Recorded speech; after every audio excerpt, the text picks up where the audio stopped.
for the Buyar brothers. That's for Rayo de Barcelona, 2 points from 2. Just to let you know that basically 12 teams in this tournament. Everyone plays everybody. And then we go into a playoff in which the top 8 teams take part. We have 2 parts of the season. A bit like Argentina, we have the winter and the summer split. This is obviously the winter split. And there you go, we're 7 against 7 now. Joan Poch. Looking over the top there, but a little bit too much weight on the pass, and keeper can collect.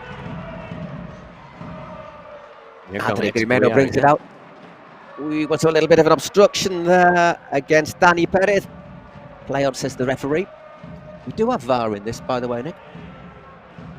It's interesting as well, isn't it, that because, like you said, there are unlimited substitutions, it's very high-octane football. Oui, exactly. Now you start straight from one end to the other. If you've played 7-a-side in the park, you do end up, even though it's 20 minutes each half, you end up absolutely shattered. At least you do if you're doing your job properly. I think these lads are. Absolutely. It's kind of well, it's not as extreme as ice hockey, but constant substitutions and constant attacks as well. Well played there by Hugo Fraile. Star of Rayo, I think it's fair to say. Well defended though by Adri Gimeno. Corner for Rayo. So far, Rayo, or Buyar rather, have been defending very well. Of course, defending is quite difficult. Oof. Not many clean sheets are kept, fair to say, in the Kings League.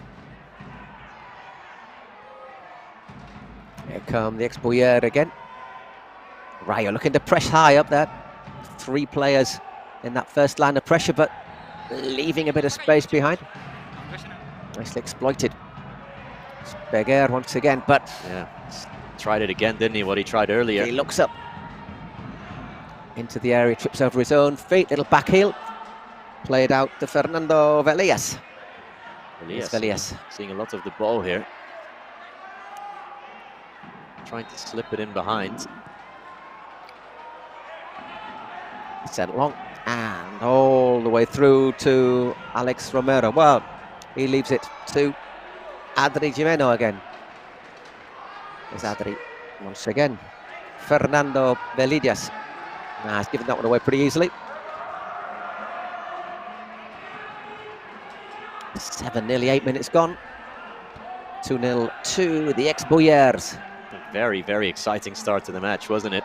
A great feat here meanwhile.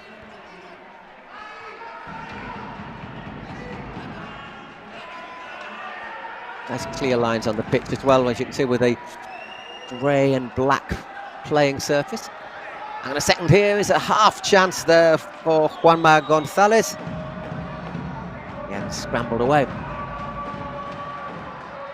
Here come Rayo now breaking in numbers. Wow, what a good save there from Alex Romero.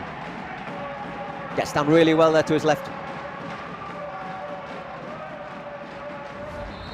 Quite a literal way, or your boss is looking over your shoulder, isn't it? Live feed there of both Spursito and the ex-Buyar brothers. I hope that's a solid screen, because that is very much in range, isn't it, for a miss-hit shot? No drilled corner. Nothing coming off it here at the Cupra Arena in Barcelona. So at the moment we're in a part of the match where it's just about like your normal 7-a-side. We will, however, before the end of the half, have something interesting happen, which will tell you when it happens. In fact, you'll know when it happens, to be honest. After about 18 minutes. 20 minutes per half, to remind you. 3 minutes at half time. And then we get on to our second match of the session. Yeah, just 3 minutes of half time, like you said. And again, to continue our point that this really is a constant action. That's kind of the point, isn't it, of this Kings League? It certainly is. There is, of course, a Queens League as well for female players, called, as you'd expect, the Queens League. Yeah. suppose if they have a kids league, it'll be the Prince and the Princesses League. That will be all to come in the future. There's a Mexican version of this as well, of the Kings League. They've branched out now. Just piggybacking off the sheer success that the Kings League has had here in Spain, especially. And now, if you are listening to us, we are trailblazing here in terms of English commentary, as we are slowly but surely branching out. And a couple of substitutions going to be made for the ex-Boyer. Midway through the first period, they lead 2-0. Looks like one sub ready for Rayo and two for ex-Boyer. There's Antony Hernandez. Here's Antony again. Once again, good defending at the edge of the area, well blocked. Holding a tight line there, Rayo. Here come the substitutions then, quickly made, no fourth official needed. As you say, unlimited substitutions. And they get the stats. Six shots for Rayo, but they haven't made them count. Which takes a bit of a mockery of their expected goals count, doesn't it? Well, the shots haven't been perhaps of the highest quality, and off the top of my head, I'd say that of those 6 shots, maybe 4 or 5 even have been blocked as well. So the keeper not really been tested so far. Just that one save from Alex. 11 minutes gone. Ex-Boyer's holding it around nicely. Iker Alcarazo. Just let you know, these players in December, there's a draft in which, just think of it like the Major League, well, not the Major League Soccer, like basketball. Yeah, like any American sport, really. Just like the constant substitutions, also very comparable with a game of basketball. And the pace, end-to-end stuff. But all the players have trials before that, and the teams can then choose. And if you don't get chosen, you could still be amongst possible list of substitutes if there's a long-term injury. All goes back there to number 4, who is Dani Santiago. And there's also always an open slot on a squad, isn't there? A 13th slot in case that we get any guest players, like we've seen many times in the past, the likes of Ronaldinho, Andrea Pirlo, we've seen Andriy Shevchenko. Couple of players who should be well known going to be taking part in this tournament. Second game, there's a certain Pablo Hernandez. Oh, Great just strike. wide. They need something, don't they, Rayo? Yeah, Pablo Zabaleta involved in the Kings League. That was Frankie, by the way, who had that one. Zabaleta, known as an Espanyol player in Spain, but to English speakers, probably better known for his time at Manchester City. Multiple-time Premier League winner, FA Cup winner. Not quite a part of that Champions League winning side, though, last season for Pep Guardiola. Another place to Joan Vertu, who played for Espanyol, Betis, Deportivo La Coruña. Yeah. And Pablo Hernandez, who you just mentioned, who is, or was, one of the top scorers of the league. He's got 3 goals to his name already. Former Leeds, Swansea, here in Spain, Valencia. Right-handing. Well, Rayo probing. But they can't make that lightning strike yet. Hugo Fraile once again, who is the one most likely to, but this time runs out of road, looking for a quick little 1-2.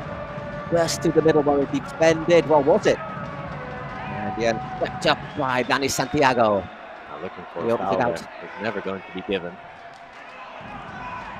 Pablo Beguer. Oh, space opens up there, and that could so easily have been the third there. And Connie Hernandez, as the Boyer brothers, they're loving it. And Yamil saying, I would have scored that one. He probably would have. Probably would have as well. In fairness to him, even on his weaker right foot. It's a good effort, wasn't it? Shouts for a penalty, perhaps, but the shot was already produced.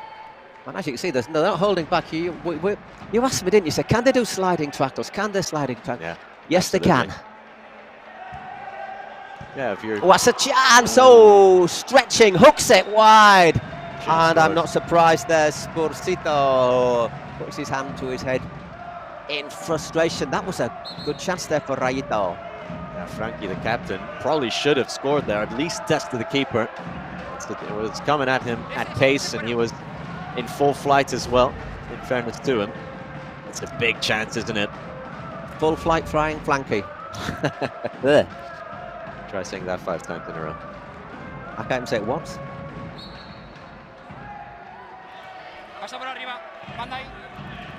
Now the referee just saying it's gone out. Throw in on that far side. Referee's mic'd up. Yeah, it's good, isn't it? That we can hear the communication. Maybe less useful if you don't speak Spanish, but at least you can hear the tone. But we can translate it. We can translate it. Yeah, we'll do our best. Pablo Berger earning another throw-in. And we're just 2.5 minutes. Our time has flown, Nick. Time's flown. Or flown even. Time's flown even, yeah. 2-0. Both coming very early in the game for Ex-Buyer. Had a flying start. Speaking of flying. Since then, the game settled in nicely. A lot of big spells of possession, especially for Ex-Buyer, I'd say. And they defended well. Here's Rayo again. Rayo seeing a lot of the ball. Isaac Maldonado. It seems like every time Ex-Buyer break, they look like scoring, don't they? It's a nice ball in. Got a good head on it there, Frankie, but not good enough. A little bit frustrated as well. And not the biggest target man, is he? It's not like Fernando Llorente up there. Stare it on target. A little bit behind it.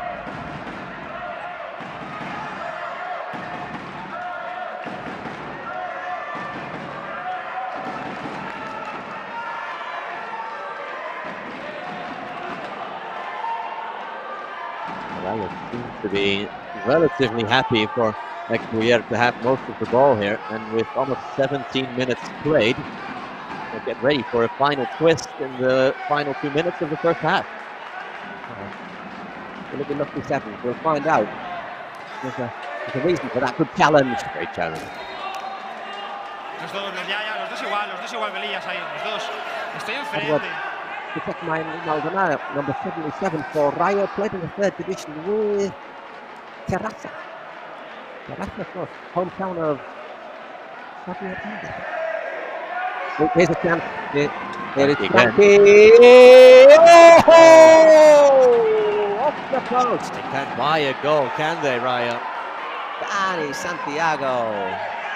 Frankie, very good awareness of him there to set up his teammate.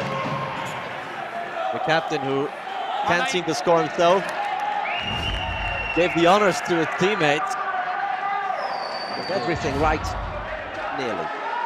Okay, what, 17 seconds, so 12 seconds left till the 18th minute. Yeah, shall we reveal the twist what then? Happens there? Time to reveal the twist. Patience, patience, patience. And there, does that count? Does it count? I think it does. Yes, it is 3-0. It does indeed. 3-0 to the Ex-Buyer.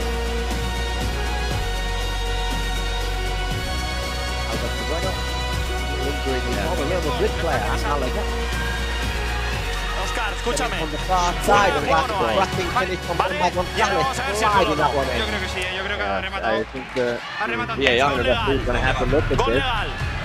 Yeah, Goal legal. Vale, goal Oscar, legal. ok, confirmado gol, perfecto. Okay, what we have now is the dice of the league. Thrown in by Mushka is thrown thrown in. beforehand. Mushka. She's going to roll the dice, and the number of lands único que podéis is the hacer, ¿vale? number of Os players digo, that will be on the os lo pitch digo así, estoy for the hablando remaining con 2 vosotros, minutes todos. of the first half. That's the El uno. ¿Sí? just the random one.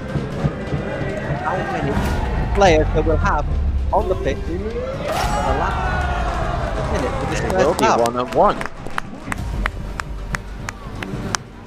One-on-one action, and we start the game one-on-one, and we'll finish it the same way. You wouldn't hang that from your dashboard, would you? That dice. Once again, you get a 20-second countdown. Yeah, teams have to pick their player.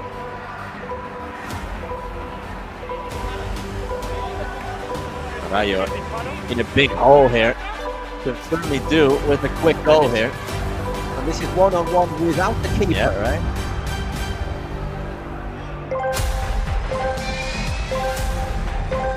They've used this sort of thing to make things like that a bit different. Well, a bit different, a lot different than normal seven-a-side.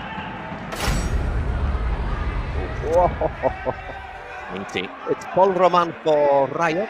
Yeah, it's Antonio Hernandez, isn't it, for Expoyer, who went in, lunged in with the tackle.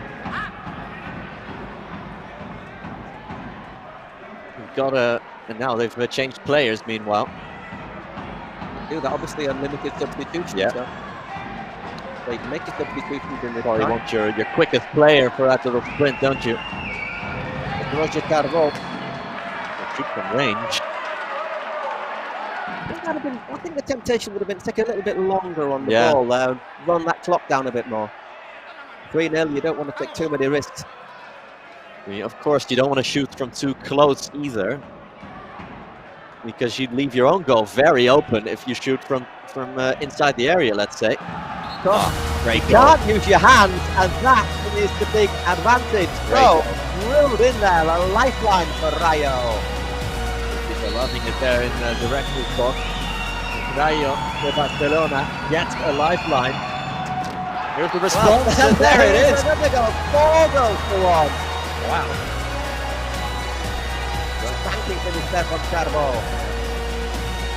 We'll have it back. Johnny and Alan the Exeter brothers loving it in the director's box. Still have half a minute to play. What do you see? Get your shot hard and on target. They're not easy to stop, but he stopped that one. Going to go straight back though, another bite at that cherry. Hugo Fraile. Oh, brilliant! Absolutely, put himself on the line. Man down. Vente, ya entran, Roger. Vale, tranqui. Referee can say if they Ya te entran. someone to attend him. Yeah, head injury, of course, is always a bit different, isn't it, than any other type of injury. Treated seriously. And yeah, that was traveling, wasn't it? It came at him at a rate of knots. He was struck quite fiercely. Body on the line. Oh. It gets him on the side of the head, doesn't it? Yeah. It's not on that forehead. On that temple. Wow. Well done, Roger. Taking one for the team there. Look at the magic sponge. Magic spray, a little bit of mineral water. Just to draw breath. There's 11 seconds left in this first half with Expoyer winning. Oh yeah, did hit him on the temple there. That's really going to hurt.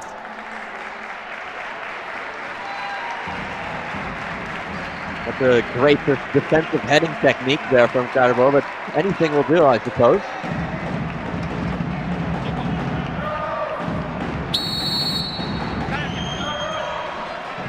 Oh yeah, one last chance here for a goal, is there? Oh, he'll run this clock down until the last second, and then have a pop. Fernando Benitez, who's come on. Yes, And this time it's blocked. Is the chance? No, there isn't. So there, half time in the first of our 6 matches today. Ahí, Oh. tiempo parado. 3 minutes of half time. And we'll try and translate a few of the things that we hear. We can maybe hear the coaches having a word. Until we hear that, it's maybe a good thing to point out that of the 5 goals we've had in 20 minutes of action, 4 of them have come either at the start or at the end of the half in, shall we say, normal circumstances, 7 against 7. We've only seen 1 goal, and it came in quite literally the last second of action, right on the 18-minute mark. With no keeper. With no keeper. Oh, Spursy is going to get a bit of a sugar hit there, looking in there. Yeah, but absolutely. We've enjoyed a lot of goals. It's exactly what you expect from the Kings League. End-to-end stuff. Lots of goals. Lots of action. And we've got 6 hours of it. Yeah, so settle in and... Well, Spursito's got his snack of choice, and you grab yours. Get yourself a box of cereal. And start buzzing up and down the room. Yeah. No, but so far it's been a great match of football, hasn't it? In terms of well, for for Exbuyer. They are dreaming. As it stands, they make it 3 wins out of 3, and they would keep their place at joint first. They are joint first in the league with Los Troncos, who are the only other team to have won all their matches in regular time, because we also have to explain that if a match is drawn, it goes to penalties, and if you win the penalty shootout, you get 2 points instead of 3, but if you lose, you still get 1 point. We'll cross that bridge when we come to it. As you can see, you can buy the team camiseta. I still sometimes speak Spanglish, sorry about that. Your team's shirts online, kingsleague.po. There's a website. I think it's still only in Spanish, but it's got all the stats, all the details of the standings. And I'm sure as we progress in the InfoLeague's Kings League, InfoJobs Kings League, you'll be able to take more and more part in this. Yeah, it's got live statistics, it's got all the matches, all the players with their stats. As we have a look at the goals we've seen so far, these are the goals that came at the end of the half. But we're all ready for the start of the second half, but we haven't heard from any coaches, unfortunately. Once again, the ball drops down from heaven. 7 against 7 again, they get the countdown. Rayo has got a lot of work to do if they want to get back into this game. They trail 4-1 against the Exbuyer team. Something and it quickly. That reminds me of rollerball, the way the ball drops in there. The referee's also got a chest camera on it.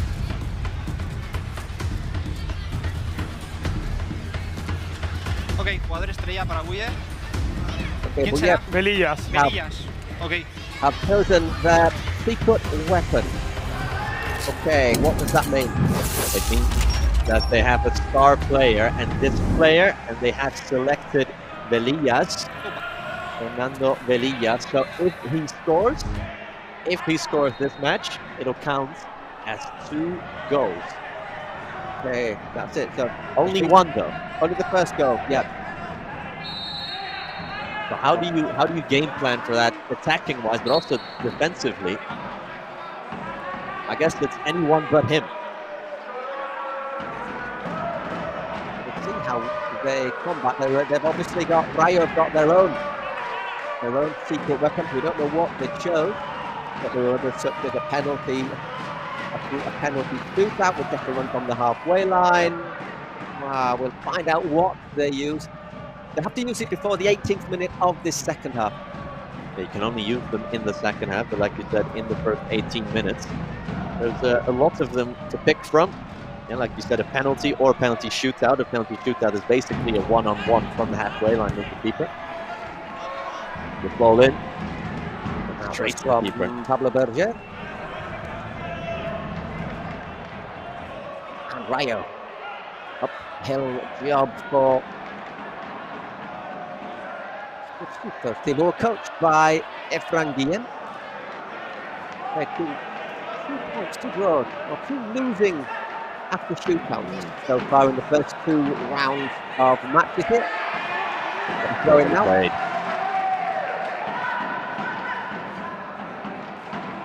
Okay, so that's 5 shots on target for each side, but obviously Exbuyer far more effective. Now Rayo have had a lot of chances, haven't they? The post as well in the first half. Frankie always involved, seemingly in almost everything that Rayo do. Well, half cleared. Have to be careful not to use his hand there. Once again, Danny Santiago picks that one up for Rayo. Pressure, Exbuyer. Baseball defender making quite a lot of noise there, which reverberates a lot in this closed, of course, Cooper Arena. Any noise you do make is going to be ringing around.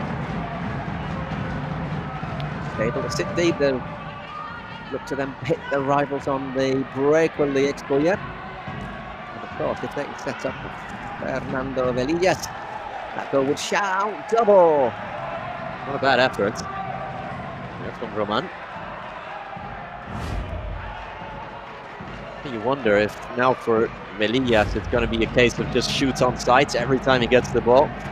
Do they want to do it more intricate or use him as a distraction? There's lots of ways to go about this. But a bit of a cushion. Something we should remind you. In the last 2 minutes, well, remind you, let you know. Goals in the last 2 minutes count double as well. So if it was, say, 3-4 or 4-3, and the last 2 minutes ago, Rayo would give them the match. Absolutely. Long way to go before that happens, though. Big chance there for Melillas, who was ghosting in at the back stick there. Almost made it 6-1, remember, because he was the star player.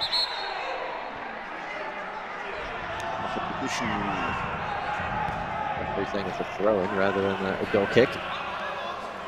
Lo sé. So once again, it's Dani Santiago, linchpin at the back for Rayo.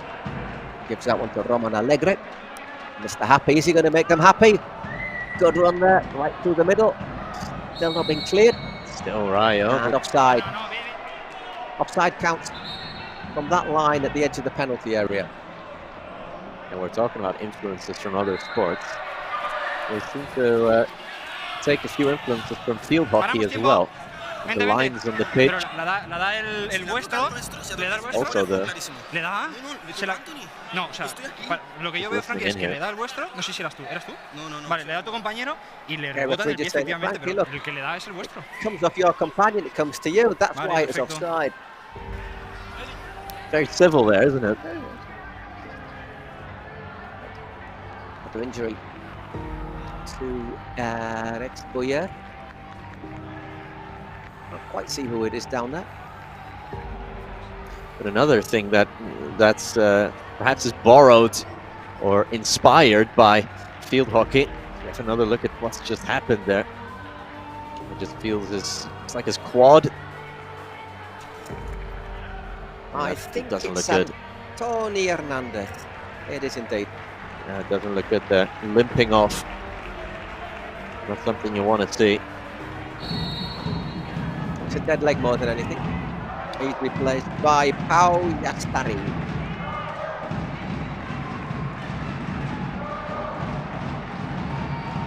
Field hockey very popular, especially in Catalonia here.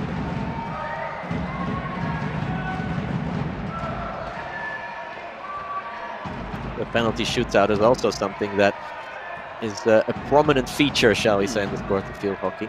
Just Maybe like we should the have lines on the penalty. pitch. Maybe we should have penalty corners in this as well.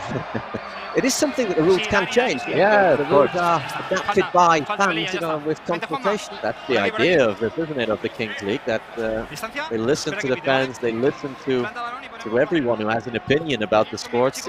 Of course, keeping in mind that they always want to move it forward, they always want to be on the cutting edge. It's very refreshing in that way, isn't it?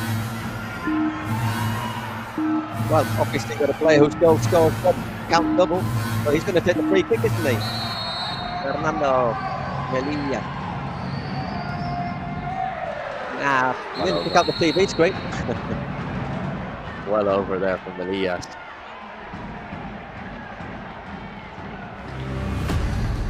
Okay, Rayo to use that. All right. There you look at after 4 minutes. Yeah, So player for of course it is the Boyer team has to leave the pitch for 4 minutes, and of course, who do you take off? Yeah, you take off the star player, don't you? So you take off the man that's worth 2 goals. So it's the 7v6 now for 4 minutes, and they've got to make use of it. So it's 7 against 6 for the next 4 minutes. Smart counter attack there, I think, with the secret weapons by Rayo. Something you don't learn in your UEFA Pro license badges, is it? I should say it's a learning curve for everyone. Yeah. There's Frankie, sets that one up. And in the end, though, it's easy for Alex Romero. Nice reverse pass there from Frankie. Disguise on him. Again, so prominently involved in everything that Rayo do. Power better. Alex Summer hasn't really conceded a goal, has he? They've got all of his teammates. He wasn't on the pitch when it went against them.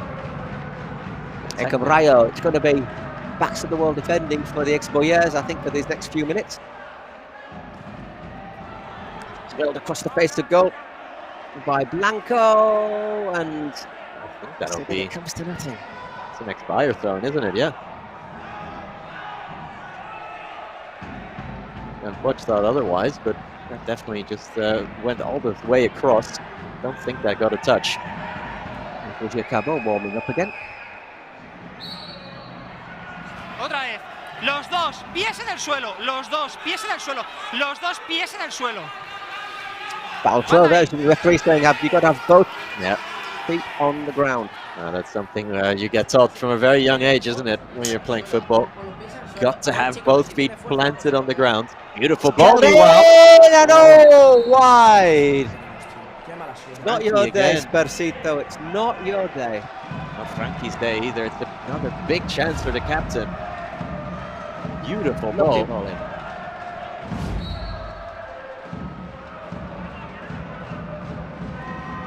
He's creating chances and he's making the right runs. He's always in the right positions.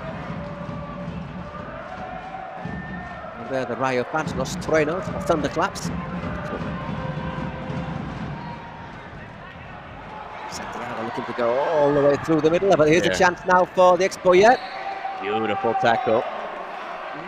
Referee giving the free kick the other way. Juan Gonzalez who went down. Just 2.5 minutes remaining with one man over, and they've not really, apart from that chance for Frankie, made much use of it. No. Very strict on time wasting as well, so so ex-Boyer can't take too long over the throw-ins. It's good to see, by the way, that Antonio Hernandez is back on after that knock. Yeah, there's no added time. The clock just gets stopped with every stoppage. Another thing perhaps borrowed from field hockey. La mano. Or any other sport. Another normal football can maybe think about as well to end a few controversies. Ahí va bien. Anyway, we've got a free kick for Rayo here. Joan. I'm going to take it quickly, the clock's still ticking. Espera que pite, ¿de acuerdo? Cuando pite. The free saying wait till I kick it. Aquí, Great perfecto. feet there, isn't it? Un pasito, From Juan, Joan un pasito. Butch. Yeah, it's going to be Joan Butch to pick it. Necesito más, por favor, os necesito más. Ahí, con Juanma todos, con Juanma. Dime, Dani. Meanwhile, all this time is being wasted. It's time that Velillas. Oh, once Just again, target. Romero makes the save. Ooh. And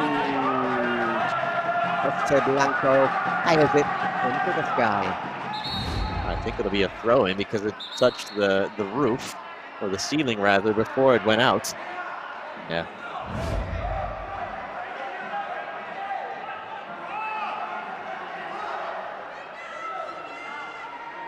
If I was the ex-Boyer coach Victor Gonzalez, I'd be very happy with this little period from my team. They've been deep. Yeah, Velillas is back on the pitch meanwhile, so it's 7 against 7 again. There he is, battling away with Jose Blanco. Back to the keeper. Nicely played, Dani Santiago. Yeah, if you're ex-Boyer, you're probably more than happy to just sit on this lead now. Your opponents have used their secret weapon. You still have yours. You can see there's a star player. So again, reminding you, if you're joining us now, Velillas, number 17 here on the ball. If he scores, it'll count for 2 goals. This is twinkle toes there, Pablo. There he is. There he is. There it is. Well, if you wanted someone to score, right, you see 6-1. Velillas no longer a star player after that goal, but the card has done its trick. Whereas Rayo's tactics of taking him off for 4 minutes backfired. Oh, didn't backfire, but didn't work. It didn't work, definitely. Acres of space there. Basically from the penalty spot, just slotting it past. A helpless keeper. Nothing he could do.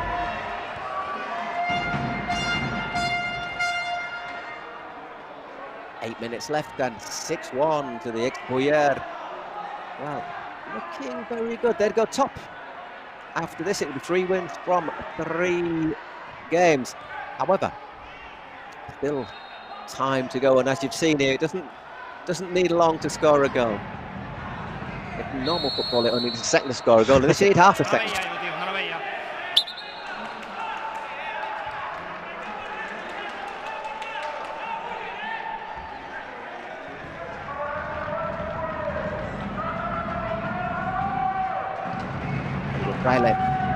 Rayo. Pulls it back. Need a goal, Rayo. Great defending, brilliant defending. Any goal will help them in the standings as well, because if you're level on points with a separate team, with a different team, the tiebreaker first is goal difference rather than head-to-head results. So any goal they can get, they will gladly take. Danny Santiago, out wide. Oh, lovely. Oh, a chance for a break here. Oh, there it's Danny Perez launches it. And it's Perez at the third attempt. No. And now Rayo has space to attack. Good goalkeeping there. Very good goalkeeping. Made himself big. Step to the side is the spot where as a keeper you can look good. For Lechuga.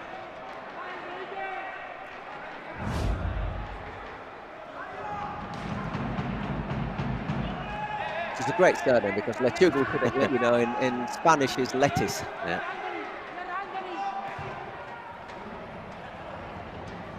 Nothing lettuce like about that one.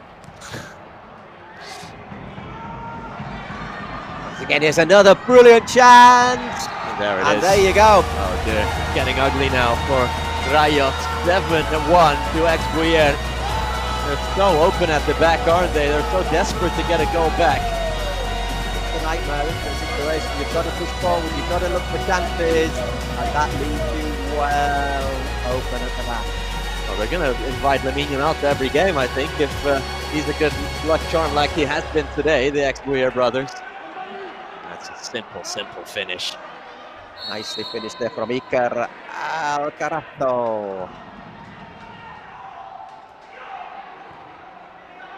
Speaking of Iker Casillas is another one of the team owners here at the Kings League. His team in action later today is 1K or 1K, depending on how you see it. How should we call it? 1K, it being a Spanish tournament, 1K because we're commentating in English. Iker, cálmate, calma. Calm down, says the referee.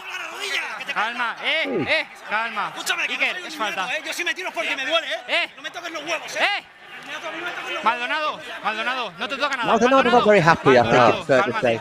Cálmate, Maldonado. He learned some good colloquial Spanish in this. He basically said, just don't annoy me. Dale, Maldonado. Dale, va. Didn't say it in those exact words. Fewer expletives there. That's of course the danger of being mic'd up during such an adrenaline-heavy match. Dale, Leguer, Pablo. Ya está. A long time ago. Maldonado, in the Premier League, there was one match they act like the referee up and people got stunned at some of the language that came out. Maybe they've been looking at the yellow card for that challenge. That would be a 2-minute suspension.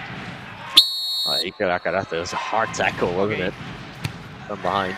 There we go. Eric Save. Jimenez. Rebound, no. Unfortunately, couldn't control the rebound. Had an open goal to aim at. Good save once again, Alex Romero. Making sure he punches it wide as well. Yeah. Done a brilliant job, hasn't it? Again, that one goal, like you said, the one goal that they did concede was in the 1v1 without keepers. Fernandez still 88. pushes it out wide. Whoa, look for the Rabona. Rabona cross. How about that? He not broke his chin, I think, to a certain level of talent. Angel Di Maria would have been proud of that one. Just to let you know, 7-1 to the Exbuyer team. Goal scored by Pablo Beguer. Alex Romero on the 32nd minute. Juanma González and his goalkeeper Roger Cardodo, the same. And of course, that goal from Fernando Velilla, which counted double before Iker. Vale, Oscar, te voy a lanzar la imagen en tiempo. No te voy a poner en tiempo normal, penalty here. I think there might be. I mean, it's a shout.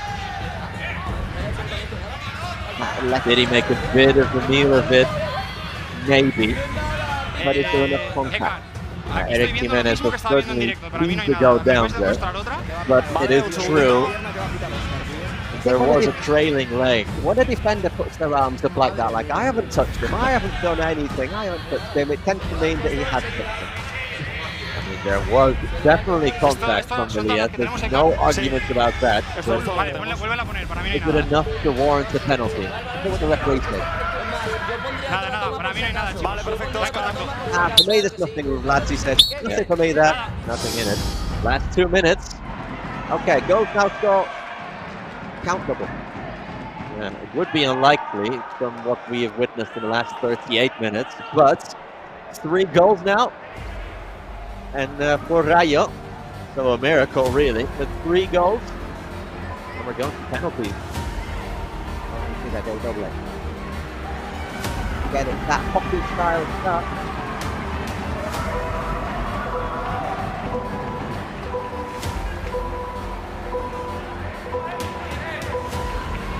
Rayo coach. This will be like the stars of the light again, eh?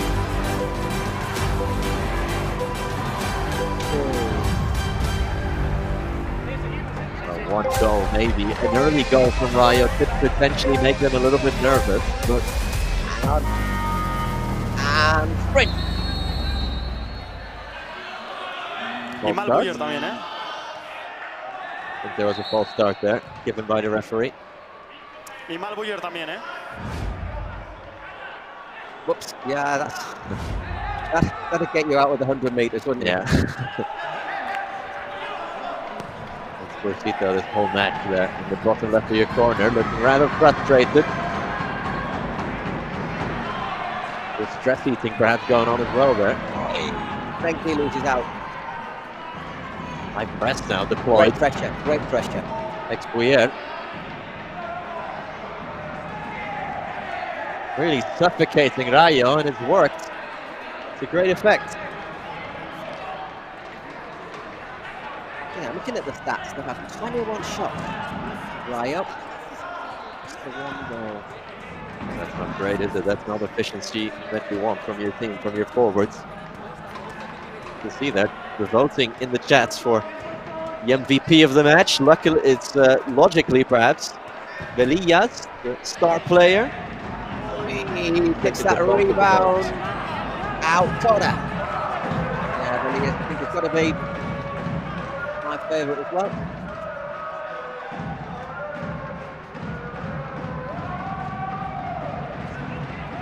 Get that in nicely. Frankie moving it on. Maldonado. Have a Got to be pop worth goal. a hit. And a corner again. But the time is ticking down. It is not on their side.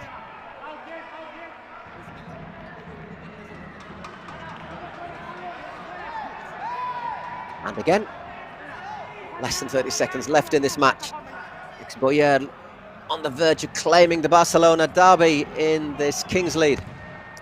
And on the verge of making it 3 wins from 3 as well, and they can make it 9-1 here with the goal. Oh, just dragged wide. One last substitution. Pablo Bayer goes off. Seconds they're eking out. Just 2 seconds on the clock. 3 minutes of added time. There was a couple of injuries, weren't there? Yeah.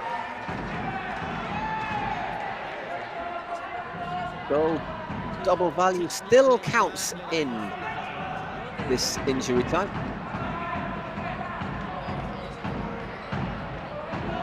I mean, it's would take a real miracle here, and again, it might just be worth scoring a goal for the goal difference more than anything else. If you're Rayo. But Ex-Bouyer controlling things very, very nicely. Taking the time, asking Rayo to come on to them. Hernandez, did he kick that one in? Yes, he does.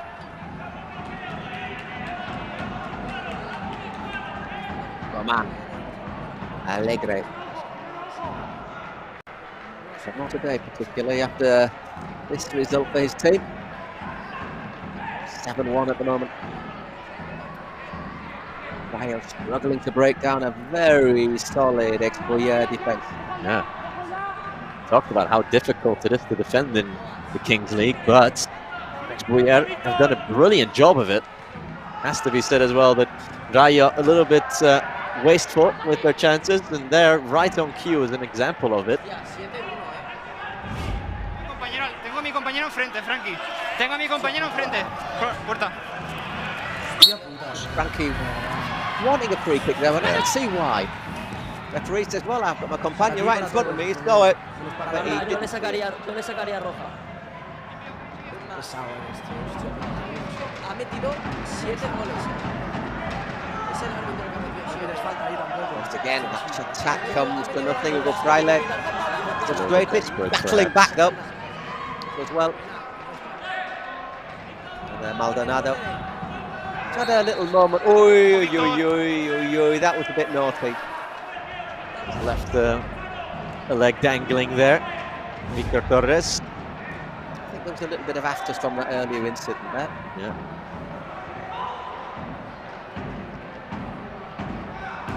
Seconds. Opens up here, but once again the shot goes wide, and I think that Alex Romero is going to try and tick down as much of the clock here as he can. Yeah, surely. That could be all she wrote. That should be it. Expoyer making it 3 wins from 3. Doing a lot of good as well in terms of goal difference. Well, once again, Romero makes the save, and that is the final whistle. Oh, our first match of the session here in match day 3 of the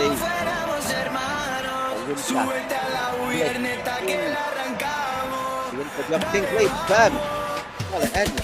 Expoyer team 7. Rayo Vallecano, Rayo Barcelona even.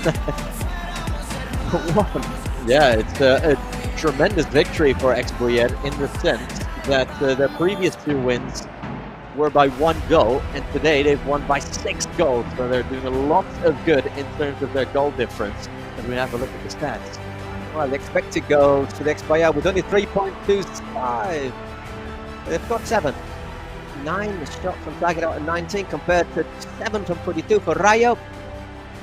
Lots of their passes. Look at their press effectiveness. 134 from 151. 185, 209 for Rayo, who had 58% of the ball. But this shows possession isn't everything. Yeah, it's what you do with the ball rather than just having the ball. Porque el expect goals, la verdad que me tiene bastante jodido. No sé, ¿se nos ha escuchado? Spursito still eating his cereal. Sí, lo he dicho, el expect goals pues... No, es que no sé qué le pasa a mi directo y no ha ido bien, pero... Yeah, no, bien, but we can't contentos, es que really hear that what hacer they're sangre, saying that clearly. ya tiene.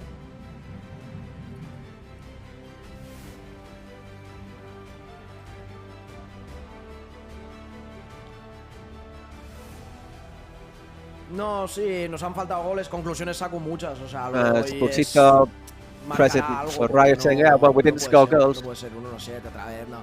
No puede ser, ellos han metido todo lo que han tenido y me alegro por ellos, pero... That they had. Tío. You know. Estás para reírte, Javi, estás para reírte, tío. Soy gracioso, tío. En fin, es lo de siempre. We are brothers just laughing, aren't they, as this Spursito talks. I think if you won 7-1, bragging rights are very much yours. Yeah. They don't care how it was, even if they were out Hombre, tiene que venir más, ahora lo voy a They won't care, will they? Si viene y jugamos así, tiene que venir cada semana. Por cierto, We do this every week. antes de despedirme, sí que me gustaría decir, coño, agradezco la greña porque es que aún así con 7-1. Yeah, thanks to everyone for coming. Perdiendo, jugando lamentable y tal. Mucha gente viéndome, de hecho, más del doble que a los Buyer que se han llevado a la Min Yamal. Así que en ese sentido, victoria viewers. Me llevo la victoria viewers hoy. Me llevo la victoria viewers. Nuestro director no iba, que no iba nuestro director. ¿Ves que se nos para la cámara? ¿Ves que se nos para la cámara cada 2 segundos? Sí, pero si mi partido también se paraba, bro. No podía verlo. En plan, se me iba parando. Es una vergüenza cómo está esto hoy. No, la verdad que hoy no sé. Pero todo el partido así. Pero me alegro que te haya ido bien, Martí. My camera kept stopping. Yo me alegro también por ti. Maybe just lashing out a little bit, you know, you're upset. I think it shows that even though this is entertainment, they're taking it very seriously. Of course. I mean, there's a lot on the line here. And here's Álvaro Elías, the MVP of the match. Nos lo pedías en nuestro insight de YouTube que querías el MVP y aquí está, pero yo creo que ha sido por el partidazo que has hecho. Sí, la verdad es que estamos trabajando muy bien. Yo creo que el Rayo venía con una dinámica espectacular, ha cambiado mucho, pero nosotros estamos trabajando el día a día para poder sacar estos partidos y 9 de 9 al final ganando, pues todo sale mejor para seguir entrenando. Eso te iba a decir, 3 de 3 estáis imbatibles este split, Sí, bueno, seguiremos trabajando para poder estar como estamos, creo que físicamente estamos muy bien, a nivel de fútbol pues cada día estamos mejor. ¿Y Roger Carbó cómo está? No sé si habéis hablado con él, ¿se diría de la cabeza? Sí, no, está bien, lo que pasa es que le ha impactado un poco en la oreja, se ha mareado un poco y ha preferido no forzar, pero está bien. Bueno, a ver si le vemos aquí el próximo domingo. Enhorabuena por la victoria y por el MVP. Muchas gracias. And so congratulations for being MVP. Well done, Fernando. There, our first match ends. Rayo Barcelona 1. We are 7. Fires 7. Yeah, it's 1 down, 5 to go on this broadcast there for the English version of the Kings League, or at least the Kings League itself is still Spanish, but our broadcast there is the English one. So let's see what happens in the next 5 games. Let's hope they're just as good as this one. We've got lots of action coming your way throughout the rest of this afternoon and into the evening. Next up for you, we have Porcino Football Club, owned by Ibai Llanos, against the Anicoladores. Por el nuevo bar de Mau. Polo, ¿qué te parece? Esto está guapísimo, ¿no? ¿Cómo lo ves tú? ¿No? Nada, está fresco. Estanterías. Faltan por poner cositas, chat. Queremos recomendaciones. En estas estanterías, ¿qué ponemos, Polo? Yo pondría figuritas de jugadores, Funko Pops, de estos personalizados y tal. O unas botas, ¿no? Unos guantes. Claro. Tenemos esto también por aquí. Hall of Fame. Fotitos aquí con la Polaroid y tal, no sé qué. O tenemos una cámara para los jugadores que se pasen por el bar. Le sacamos fotillo al celete, que nos pose. Y lo ponemos aquí en el Hall of Fame. Y también para todos aquellos futbolistas que se animen a pasarse por el Barpao en el día de hoy. Y todos aquellos presidentes, todo aquello que quiera pasarse, le regalaremos cervecita, ¿no? Una Mau fresquita, jugo de cebada gratis. Eso es. Pero antes tenemos otro derbi, otro partidazo, otro clásico también. El origen de la maldición de los penalti shootouts de Porcinos, Polo. Sí, poco a poco se va forjando, ¿no? Esta rivalidad entre Porcinos y Aniquiladores. Recordemos shootouts en el primer split que se quedaron fuera para ir al Camp Nou. Y bueno, fichaje de Nadir también. Poco a poco se van forjando rivalidades, digamos, históricas. Llevamos poco tiempo en la Kings, pero son rivalidades que están marcando un poquito la historia. Sí, totalmente. Y de hecho, desde ese enfrentamiento en cuartos de final que daba acceso a la Final Four del Camp Nou, desde ese día estelar de Dani Pérez, Porcinos no ha vuelto a ganar nunca más una tanda de penalti shotouts. Es su maldición. Así que hoy tiene a su rival fetiche para romper esa maldición y volver a la senda de la victoria. A ver si le van bien las cosas. Desde aquí saludos a los dos equipos y espero que va a ser un partidazo seguro. Que gane el mejor y a ver qué pasa con esa maldición. Nos vemos, familia. So let's let the best team win and see what happens with these numbers between the two sides. There are the Porcinos. And with Pablo Hernandez, as you see. So as I say, no break, no rest for the wicked. All for us. Straight into the action here. Porcinos owned by Ibai Llanos, as you said. Probably, even if you are not a Spanish speaker or if you don't follow the scene here of Twitch and YouTube, you will probably know that name, Ibai Llanos, an unbelievably popular figure around Spain and around the world, really. A big figure in streaming and online technology. Big friend of Gerard Piqué and one of the prime movers behind this InfoJobs Kings League. Pre-match interview. Sí, Mar Briones, esta semana que no te pongo en el fantasy, Marc vuelves. Briones, the Porcinas keeper. Muchas ganas, un partido muy complicado y la verdad very excited for the match. It's a complicated match and full of excitement and motivation, and we're just keen to get it going. Bueno, la verdad que sí que se le da una importancia a aniquiladores porcinos, pero la verdad que todos los partidos cuentan por igual. We treat every game like it's an important one. Bueno, pues muchísima suerte, Marc. We're just gonna get stuck in.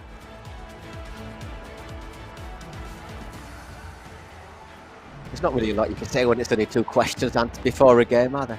Yeah, well, just to give you an idea of whereabouts these two teams are, well, very similar. Both are on 2 points after 2 matches, which means that in both of their previous ones, they have lost on penalties. There's Juan Garnizo, a very popular figure, and a man. Ya, perdón, hola, ¿cómo están? Especially on Twitch, who is hugely popular. Just giving us his pre-match thoughts. Madrugando, 9 de la mañana, pero contento. A ver qué tal sale esto. Sí, pero bueno. Yeah, of course, it's very early in the morning for it. Me puso mal el café, estaba bastante tranquilo, me tomé el café y ahora estoy nervioso, pero culpa del café. It's 9 a.m. where he is, of course. He's in Mexico, which has a 7-hour time difference from where the Kings League is played in Barcelona. So he said he's got his coffee at the ready. With Aniquiladores and Porcinos, like we said, both on 2 points.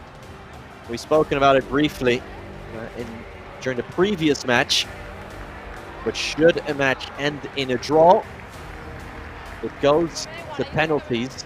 If you win the penalties, you get 2 points. If you lose the penalties, you still get 1 point. So you're not left empty-handed if you lose that penalty shootout, but you also don't get the full 3 if you win the penalty shootout. So ideally, you want to get it over with in the 40 allotted minutes. Yeah, without a doubt, Nick. Just looking at the numbers, Porcino's big favourites among the fans to win this one at the moment. Yeah, is that actually statistical analysis? Or is that also a bit of, well, Ibai Llanos being a popular figure, even though Juan Guarnizo is as well. And we're talking about someone who has over 10 million followers on Twitch and over 6 million subscribers on YouTube. So he's not just any old player. Indeed he isn't. So we've got our time on the countdown. Look now, it's completely flipped on its head, the predictions. Again, just counting down before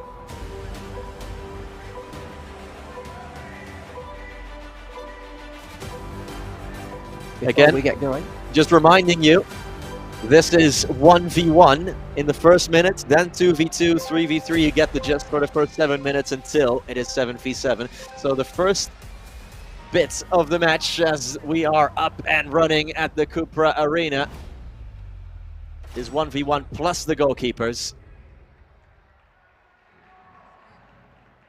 Porcinos in the dark strip, Aniquiladores in the red and white.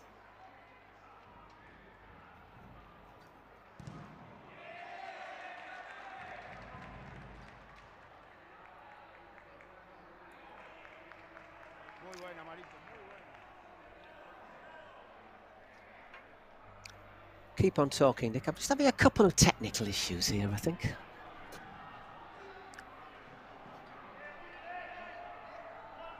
So it's a calm start, despite the lack of numbers and what comes with it, the potentially. The potentially, of course, how open you are at the back when it's 1v1.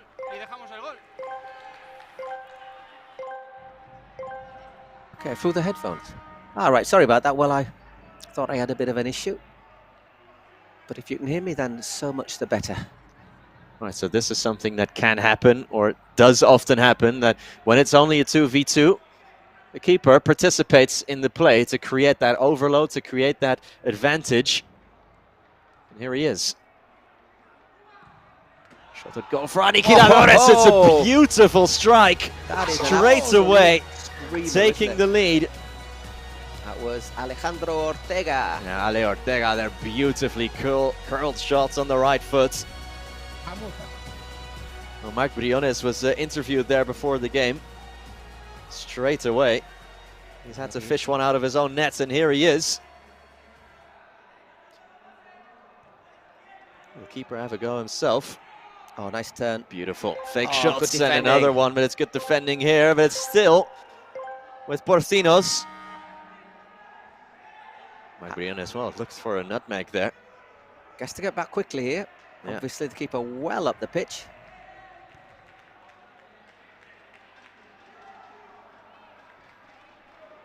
And the Aniquiladores, the liquidators. That's quite an intimidating name, isn't it? It all sounds very nice and romantic when it's in Spanish, but when you realize what it actually means. Nearly called them the liquidators. We'll have to see how it goes. The liquidators. Oh, the slide tackle just misses out. And here come Porcinos. One-on-one, good save. Great save from Xavi Morales to deny Pablo Hernandez. Yeah, Pablo Hernandez. The man we've been talking about a lot. Quite a high-profile player, former professional footballer here in Spain at Valencia, over in England as well in the Premier League. Top player. Attacking midfielder, wasn't he? Slash right winger. Beautiful feet, meanwhile. Hernandez is in the middle. Oh, and that's good covering, obviously, as you see. Once again, we're 5 against 5 now. Yeah, just sprinted onto the pitch. That's Victor Mongil, the captain. Stuck in straight away with the challenge. Did ever so well. 5v5 now. So still not full numbers. Whoa, what an effort that time. Well, Victor Mongil had a great challenge earlier on. Now he has a go himself and almost scoring a goal of the weekend contender. I was thinking that Juan Guarnizo, 6 million followers on YouTube. That's our goal, Nick, for the future of broadcasting English on YouTube for the InfoJobs Kings League. But it is the Porcinos. Got to come back from an early goal down. Got another player coming on for each side. Porcinos will keep possession here with 4 minutes played. Aniquiladores 1-0 up. Courtesy of that beautiful goal from Ale Ortega when it was 2v2.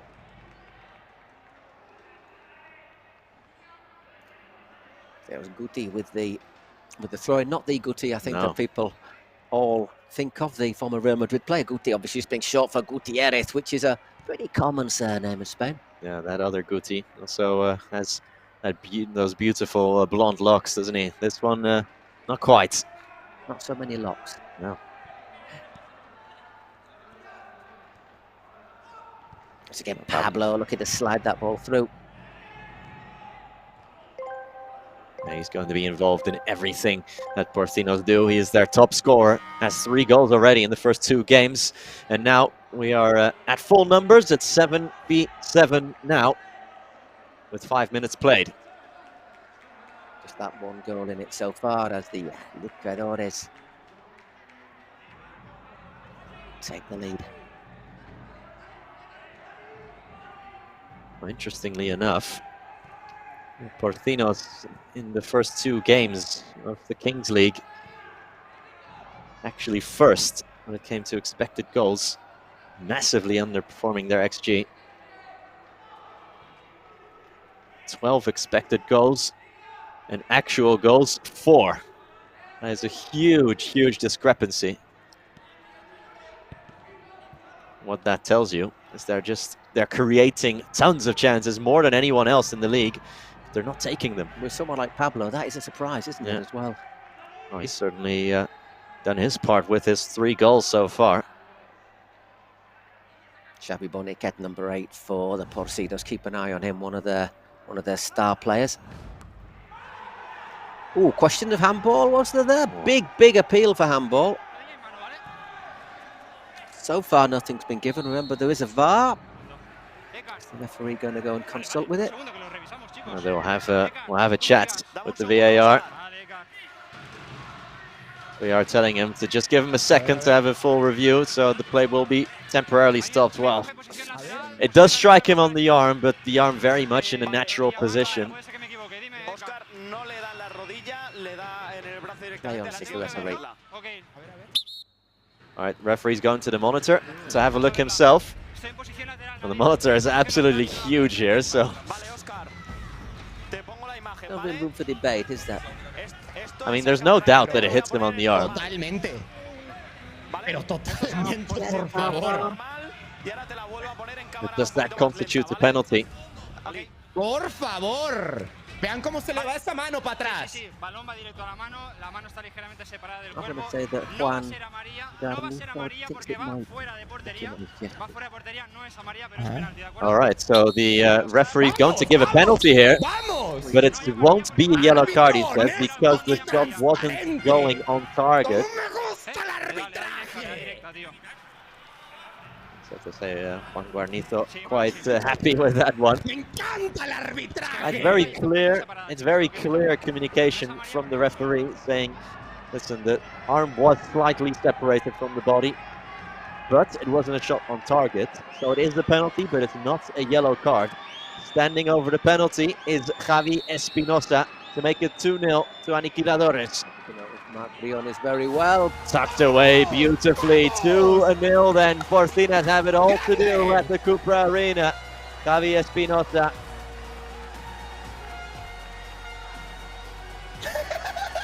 Tucking it away. Very nice taking penalty. Obviously, the keeper knows him well. Igual la tirada de Briones, ¿eh? Qué bueno que es ese cabrón también. But couldn't get down to it, well-taken penalty. Just shows how hard it is to save a penalty, because even if you can't get down in a 7-a-side goal. So 2-0.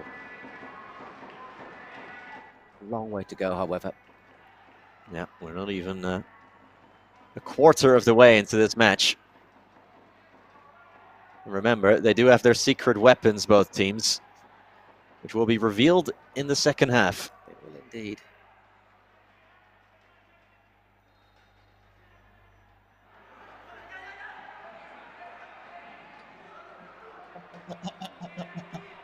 Those secret weapons can be anything. They are drawn before the match by the two coaches, without revealing it to the other side. As Partinos are in here, and it's just dragged wide by Jacobo. Right across the face of goal. Great chance. Maybe that was a cross for someone to stab it in, but nobody to meet it. So either way, it will go down as a shot off target for Porcinos. We spoke about their lack of taking chances. Great challenge there to stop the supply from Guillem. Number 9 for Aniquiladores, David Alba. Jordi Alba's brother, the former Barca left back, now playing for Inter Miami, or Inter Miami, even if we want to call it in English. Currently on tour in the Far East. Not to be confused with David Alaba. David Alba. I don't think you would confuse them, to be honest, if they were put next to each other. Yeah, one is currently out with an ACL injury as well. Got a yellow card by the looks of it, which is Nadir. First booking we've seen, so what does that mean? It means that the number 3, Nadir Loa, has to go off the pitch for 2 minutes. Just stretching there, wasn't he? Caught him with his foot up.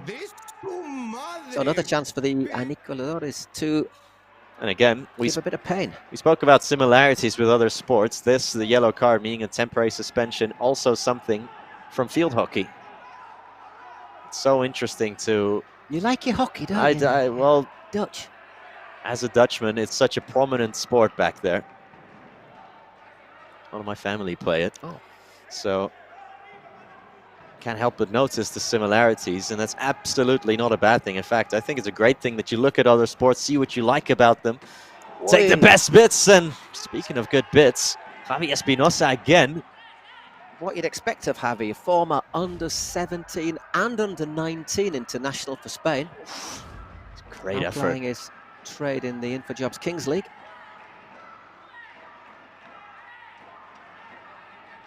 Oh, he slotted that penalty in that bottom right corner. He's again looking for the same corner on the edge of the area.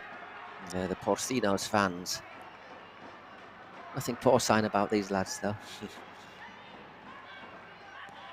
Ball in, but cleared comfortably by Pablo Hernandez. Rather goody that was.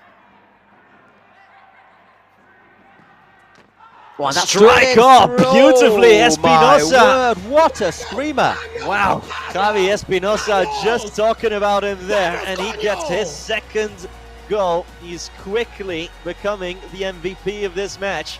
3 goals scored, 2 from the former Spain youth international Javi Espinosa. How about that? Previous goal side-footed neatly into the corner. That time he absolutely puts his laces through it. Nothing, but nothing that Marc Briones could do about that one.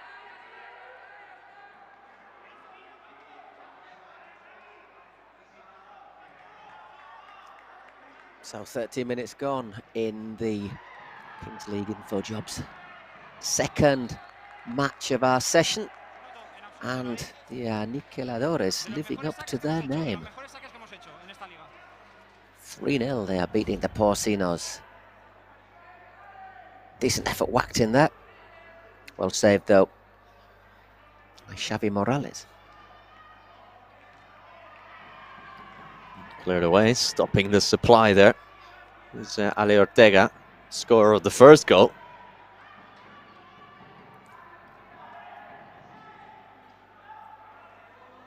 And nodded down and wide. My goodness, that was unlucky. Nadir Loa back on the pitch after his suspension.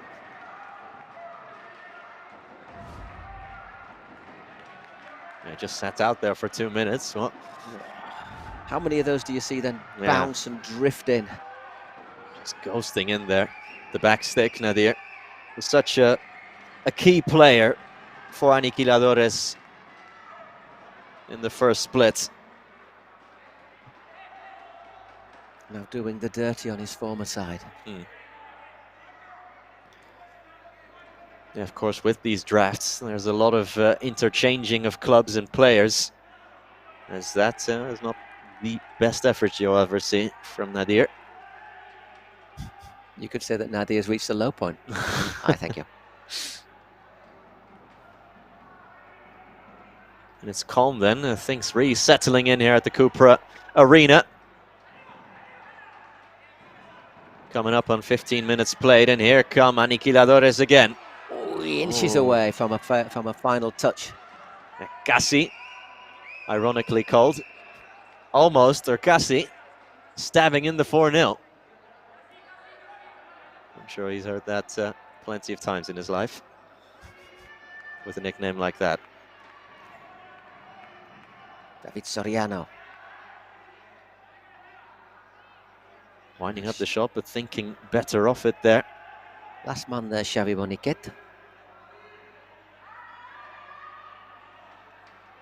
Oh, that's a bit of piggy magic, and that is a lovely Pablo goal. Hernandez, take a bow. The star player we were talking about earlier, showing why he is exactly that. Porcinos have a lifeline in this match, and it comes from the former Premier League and La Liga player, Pablo Hernandez, with a little nutmeg, and then slotting it home beautifully. Make it look so easy, don't they? That was absolutely gorgeous. We've seen some great goals this match already, as Nadir gives it away. Plenty of them as well, which is what you want to see, isn't it? Unless you're a defensive coach. Ortega doing a good job. Oh, he's left it a bit short. Porcinos seems to have gathered some momentum here as Aniquilador as well. Trying to play out from the back, but making a hash of it there, almost. Another look at this, the nutmeg. The nutmeg's the keeper as well, Pablo Hernandez. Not seen much of him throughout the match, but there he is, popping up with his 4th goal already of the season in not even 2.5 games. Just when it was needed there, Pablo. Yeah, absolutely. His team still in trouble, 3-1 down, but looks a little bit healthier, the score now. I've got a minute and a half until we roll that dice. And the man who will be rolling that die is Hector Fort, the Barcelona Academy player.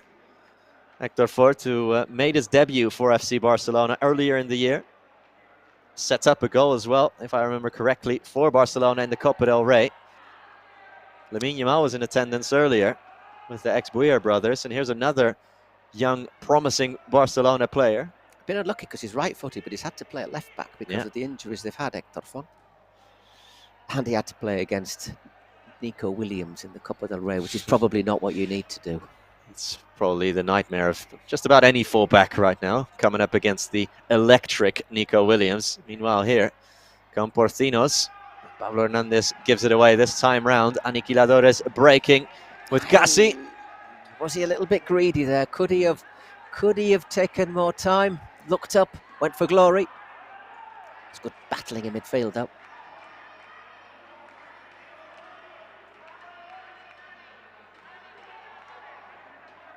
David Albert. Similar stature to his brother. Nadir there. Pressing up high. The press is an effective one.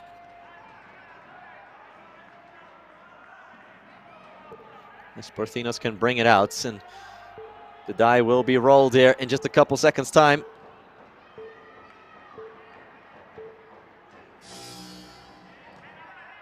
There you go, 18 minutes gone, and the die is about to be cast. Yeah, Hector Fort, there he is, the Barcelona youth player. He'll get the luxury of rolling this die, this massive die, and the number that it lands on is the number of players that will be on the pitch for the remainder of the first half, so for the last 2 minutes of the half, and it will be 2. It will be 2-on-2. 2-on-2 action then for the last 2 minutes. Something to look forward to. Plenty of chances, plenty of space. Will we see more goals? How do you go about this? Do you go attacking? Do you go defensive? Do you go a mixture of the two? Well, that's one for the coaches to decide.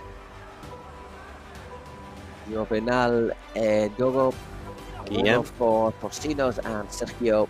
Yeah, Paul Zapata and Guillem looking like will be the 2 players for Aniquiladores. Once again, the ball is in the middle. Middle circle. It will be a sprint. Will they have a go at goal? Will they work it out for a throw-in? There's a false start, I think, for Guillem there.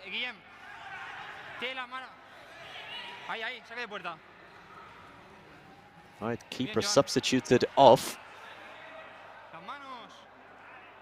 So once you attack, you play with 2 outfield men. Yeah. If you have the ball.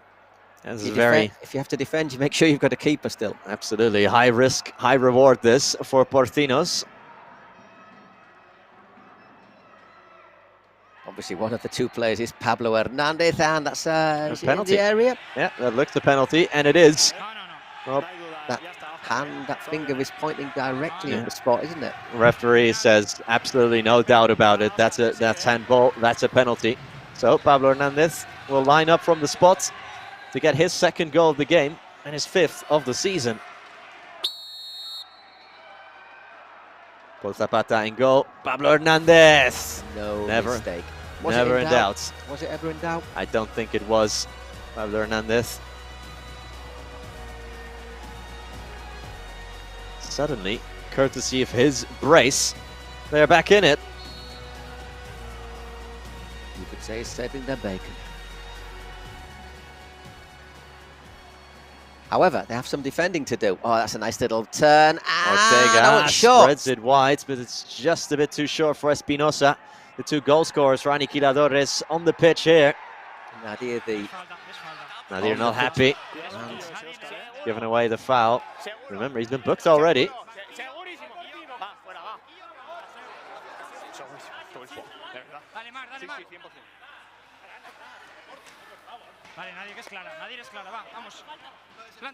Javier Espinosa It catches him from behind, doesn't it? So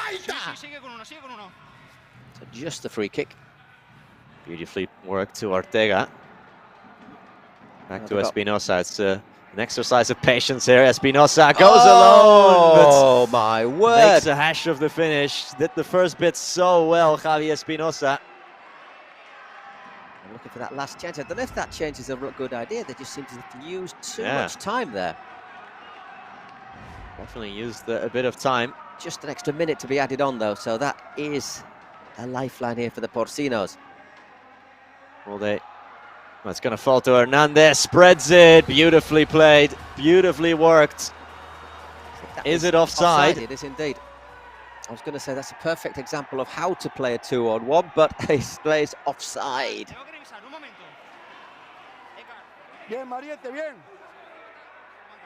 It's quite difficult to... yeah, that did look offside, didn't it? He was behind. Yeah, Xavi Boniqueto's just strayed. Well, VAR is having a look, I think. He's just ahead of... The question is he ahead of the ball, though? Is he ahead of the ball? That's definitely the question. It's close. It's very close. Left foot might be... Well, someone's going to have to draw those lines. Those infamous lines will have to be drawn here. You'll have to draw a line under it.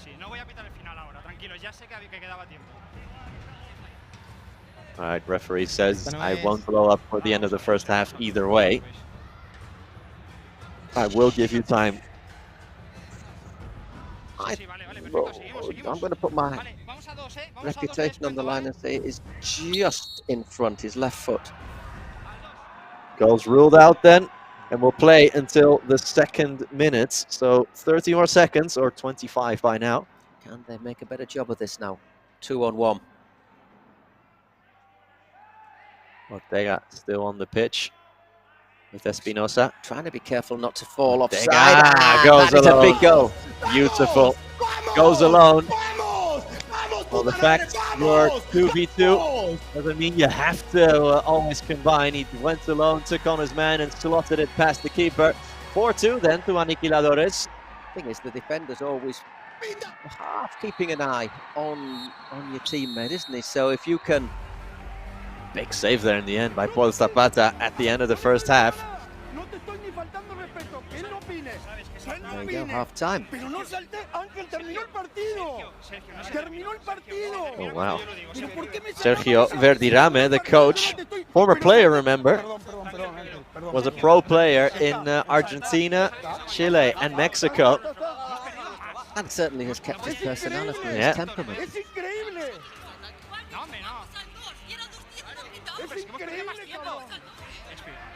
Espi, no te preocupes, yo te lo explico. Hemos perdido más, Hemos parado. Sí, pero... No, lo he dicho antes. No puedo estar acá, no pasa nada. Por eso, pero iban 2 minutos 10. No, pero hermano. I think the issue there was that he stepped onto the pitch that Sergio Verdirame, the coach, he says that the first half was over when he did. Either way, here are the stats with 3 shots on goal each. Well, I don't know. I can't see the point of getting so angry when your team's just gone 4-2 ahead. Yeah. It's just... There you go. Look at that. Porcinos having loads more with the ball, more passes, but so far they are under pressure. A ver, sí. A veces me gusta mucho.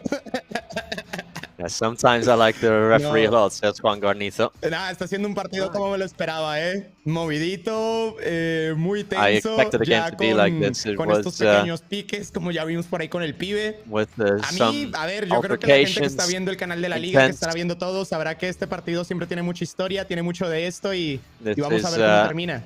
It's an historic fixture of this league. We expected something like this, and so far I'm loving it. Yeah, there's no love lost between them. It has to be said. A ver, nervioso, sí, pero estoy muy contento, Están dando el partido que quería que dieran. 10 de 10. Espera, quiero escuchar al pibe motivar. ¿Podemos ir a él? And he wants to hear from his coach. He wants to hear his coach, Sergio Verdirame. He said quite the character. Even Juan Guarnizo, the team owner, wants to hear. He wants to be motivated.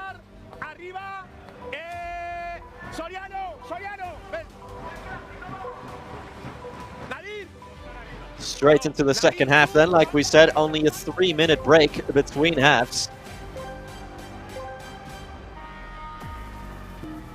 That ball dropping from the cage once again. Obviously both got the chances of using the secret weapons in this second half, let's not forget.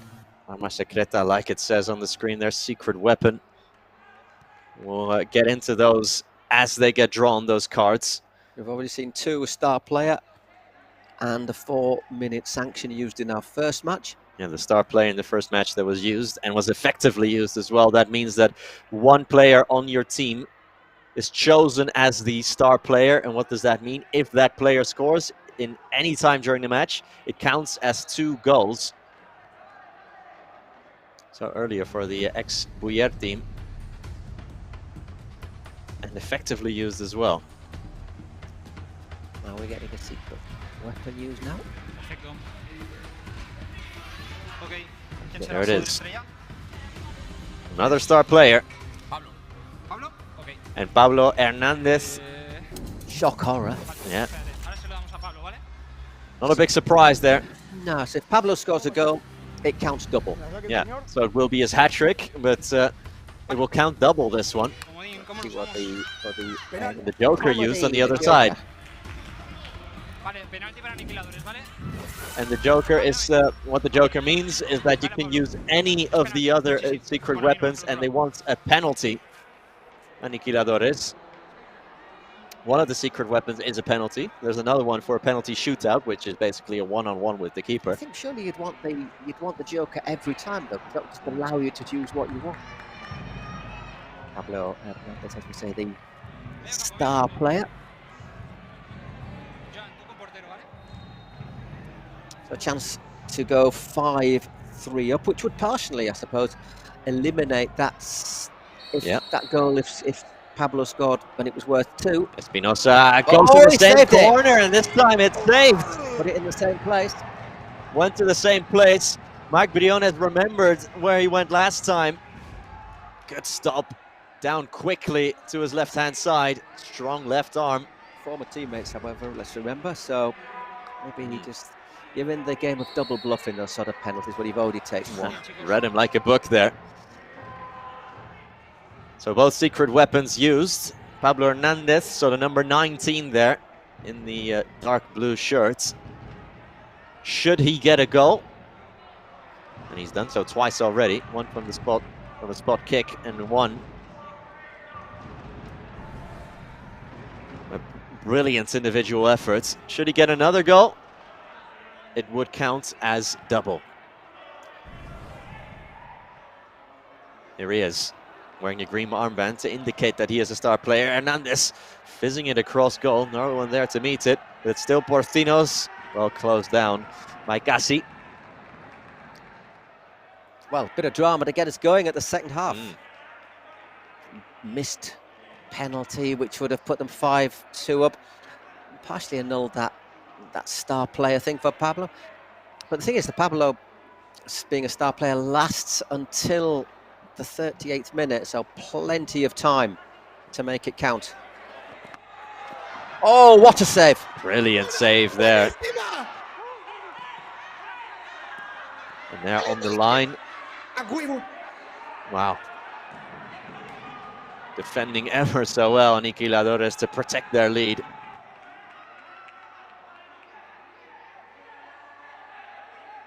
Little foul there, was it, at the edge of the area? Play on, says the referee. That's a brilliant save there from Xavi Morales. It's a great reaction save. That's Paul Zapata, actually, who's in the goal there. They have 2 keepers. It's interesting, isn't it, that you can spend those slots of players however you like. And in Aniquiladores' case, they have 2 keepers on their team, which is unusual. It's worth it, though, just in case one of them picks up a knock. Yeah. Or a booking. So Porcinos, they had more of the ball in the first half. They had more possession. They had more chances, but they're behind.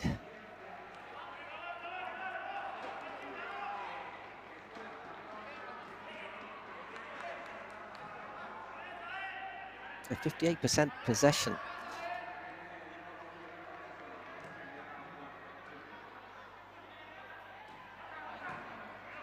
And there, the Aniquiladores, 14 shots. Yeah, they're 2 goals down here, Porcinos, but again, if Pablo Hernandez scores, it would be 4-0. Here's a brilliant ball in, and there's the 4-3. Well, Hernandez is the star player if he scores, but he sets up a brilliant goal here. Beautifully picked out. He had an assist denied by the offside flag, but that one counts. What an assist that was.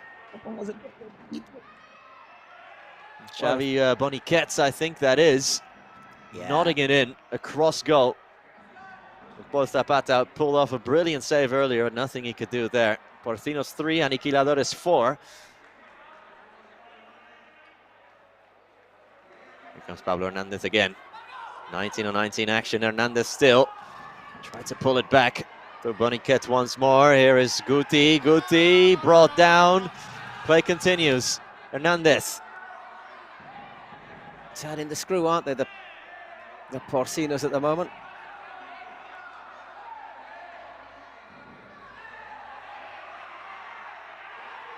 A very long way from that, but the linesman was right next to it.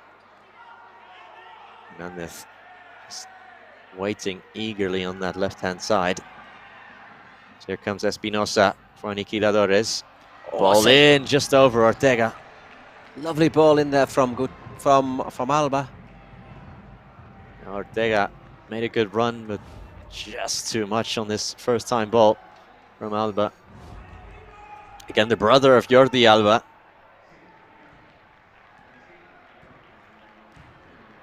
I think Barca could have kept Jordi Alba for another year, don't you? Where things are going. There's a lot of Barcelona influences and tints in this competition, isn't there? As Guti will strike well wide of the mark. Of course, Barcelona influence is quite logical when you think that Gerard Piqué is one of the owners of the competition. And that is played in Barcelona in the Cupra Arena. It's played in Barcelona. Oh, in here is Alba! David Alba could have reinstated that 2-goal lead. Again, just dragging that shot wide across the face of goal. Picked the pocket of Guti. Doesn't that keep it as well, though, doesn't he, there, yeah. Marc Briones? Just closes down his angle. Very alert there. So is Espinosa as he wins the ball back, but gives it away straight away. And it will be a corner for Porcinos. Pablo Hernandez to take.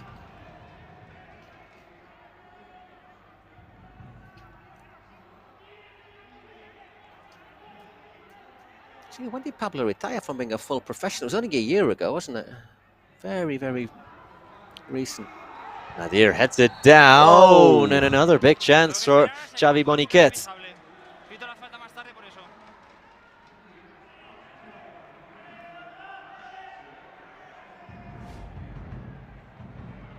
Just comes in there, finds a bit of space on the far post, Nadir.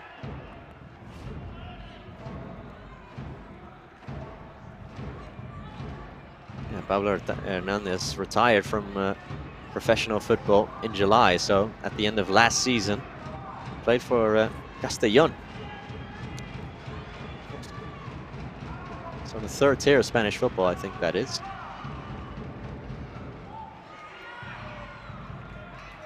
I think they were in the 2nd division last year and went down last year. I think. Don't quote me on that one, though. Castellón, one of those teams that has a foreign ownership, American ownership. As Guti swings it in, over everyone it goes, over to the other side, and just it's a shot at goal. Why not? Great save again from Paul. Sticks out a vital leg. Yeah, Cárdenas just thought, let's have a crack at goal here. Here he is again. Playing it back to Boniquet, who scored the 4-3. Oh, now I have to defend. Yeah, winning the ball back straight away. Boniquet's running everything in the middle, isn't he, for the Porcinos? The number 8. Here's Oscar Col. Pablo Hernandez to Guti. Guti just running out of real estate. Out for a throw-in, and it definitely was a throw-in for Aniquiladores, despite what the protests might be. Yeah, Guti just steers that one out. That wasn't a great throw. That I don't know if it even went into play. Well, quite literally throwing the ball away there. In fact, it never actually went into play, so he gets to take it again. Mario Reyes.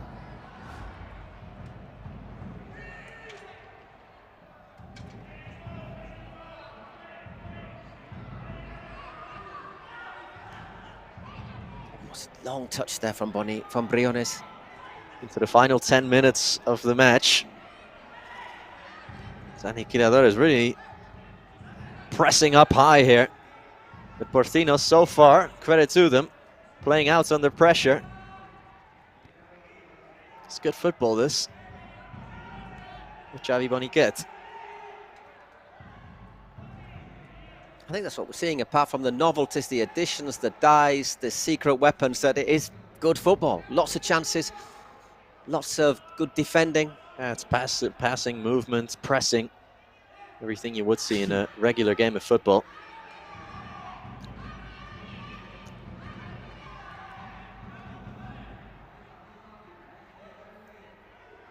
To the corner is Col. Swings it across goal, and Aniquiladores clear their lines, and that is quite clearly a foul by Xavi Boniquet. I think he says there, thou shalt not pass. Absolutely, yeah, just clatters him from behind. No protest there. Spinos, obviously, key man for the... Aniquiladores. Boniquet to Guti. Guti holding the ball up nicely. Cross goal it goes. Pablo Hernandez was waiting there at the back post. Again, if he scores, Porcinos take the lead. It counts as double. Here he is. Moving in. Alba leaves a foot in.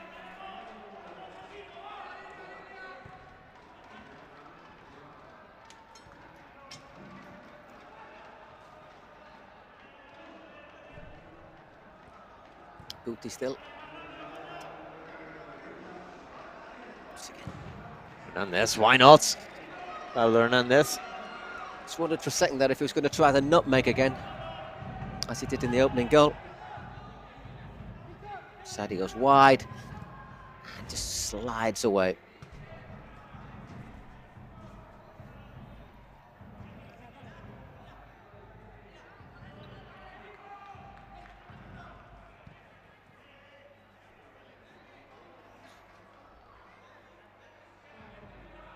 So time ticking down. Pablo running out of time to score that special goal that would count double. And Aniquiladores will want to at least reinstate that 2-goal cushion to cover their bases, in the sense that if Pablo Hernandez scores, that they would still at least take it to a penalty shootout. But remember, the last 2 minutes of the game, so when the clock reaches 38 minutes, every goal counts double. Unless the scores are equal. Yeah. In which case it's a golden goal. Yeah, absolutely. It's not been used in 11-a-side for quite a long time, was it, since 1998?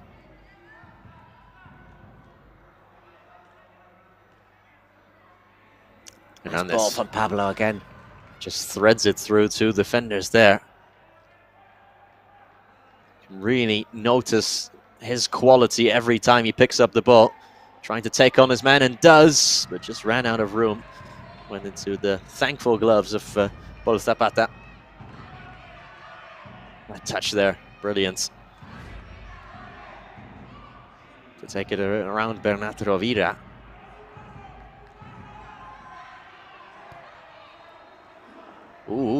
Oof, oof.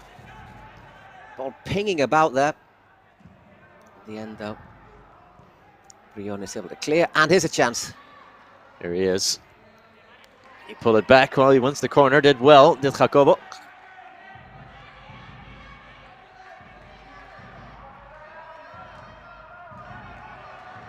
Boniquet will take the corner.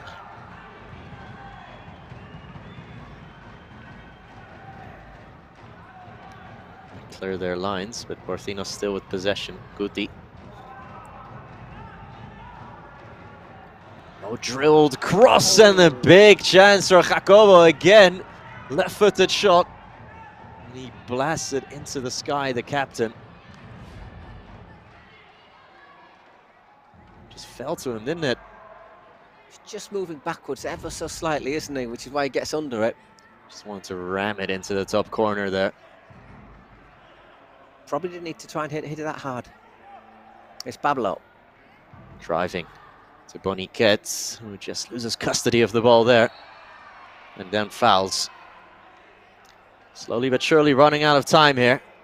Porcinos. Yeah, very clear the foul. Back at the other end. Drilled in there by Guillem.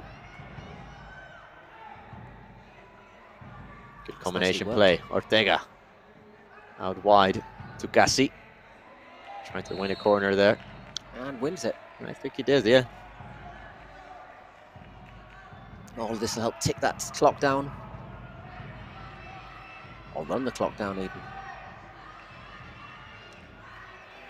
Yeah, there's a strict no time wasting policy, but even still you're winning seconds as it's not the best effort ever from Mario Reyes there. Hola. Juan Garnizo. Does he? Yeah, Juan Garnizo is not literally, but figuratively biting his nails.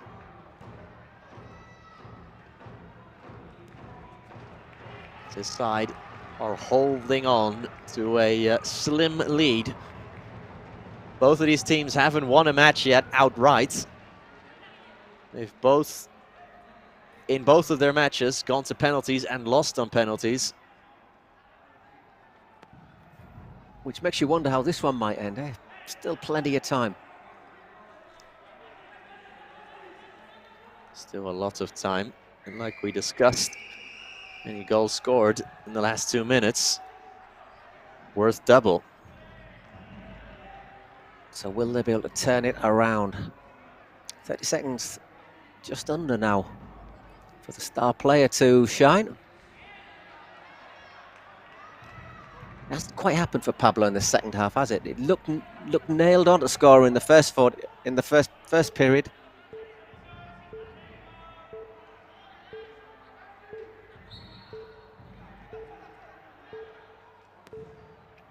Here we go then, last 2 minutes, every goal is worth double.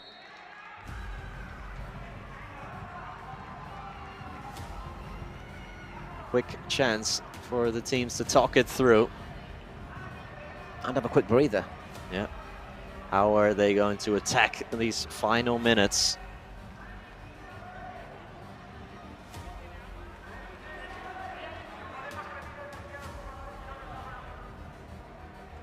So if you're the Porcinos coach at the moment, what do you do, Nick? Do you just say, look, keep plugging away, try a couple of shots from distance? At some point, you have to just go for it, don't you?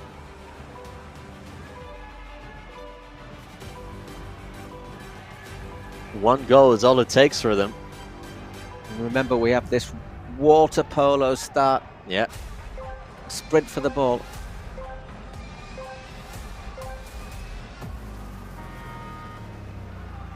Get your fastest player going for it. And won by Aniquiladores. Guillem with fresher legs there quite clearly than Guti, who was laboring through that sprint. He wins it back there cleverly. Here comes Guti. Looking for Pablo Hernandez. Oh, here's a great chance. Guillem pulls it back, but just a little bit behind Victor Monjil. Was that the game? What? Here's Pablo Hernandez. Has a go, but it's a tame effort from Hernandez. Well, the secret weapon does not count anymore now. So any goal's worth double. It doesn't stack for Pablo Hernandez, so it's not like his goal would be worth 4.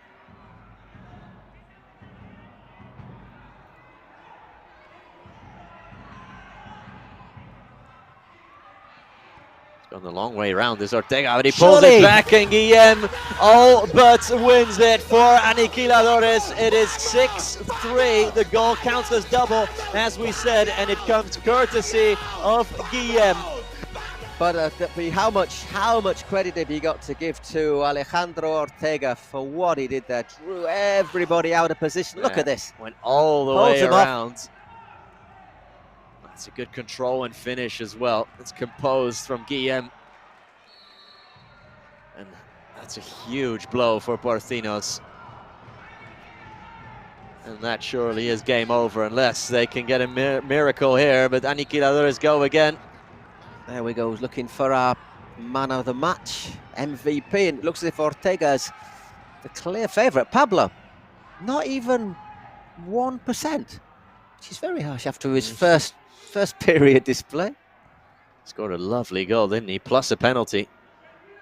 And set up another goal. Right, after that, here he is again. Lovely stuff again, but this time it's a good save from Paul Zapata. That would have made it game on for the closing moments. Between the two defenders. Did I see 4 minutes injury time? Now 3. Still would have been plenty of time. There still is if they can get back into it.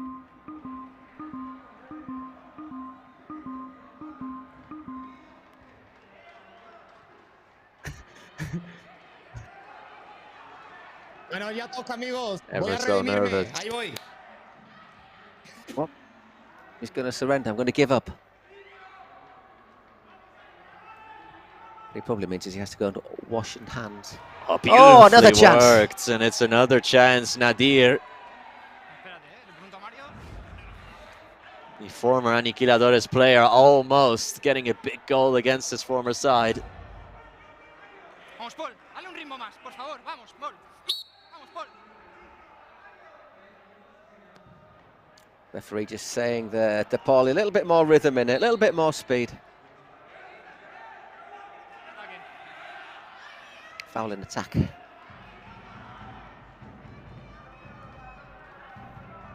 One minute, 40 seconds left. Oof, across the face. Yeah, fist across goal there. It's just not meant to be today for Porcinos. Well, at least they found the back of the net 3 times, if you want to stay positive. There are positives to take here.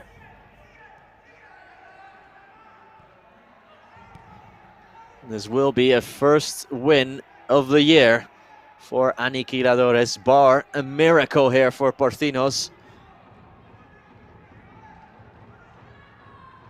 Both teams have lost their first 2 matches on penalties as Hernandez just chances it again.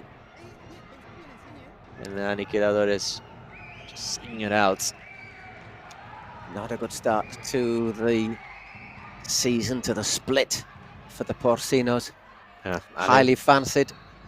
Ali Ortega so far seems to be taking the bulk of the MVP votes, which you can vote on in the Twitch chat of the Kings League InfoJobs live stream. I'm not sure if that was the place at all. Pablo Hernandez, big chance.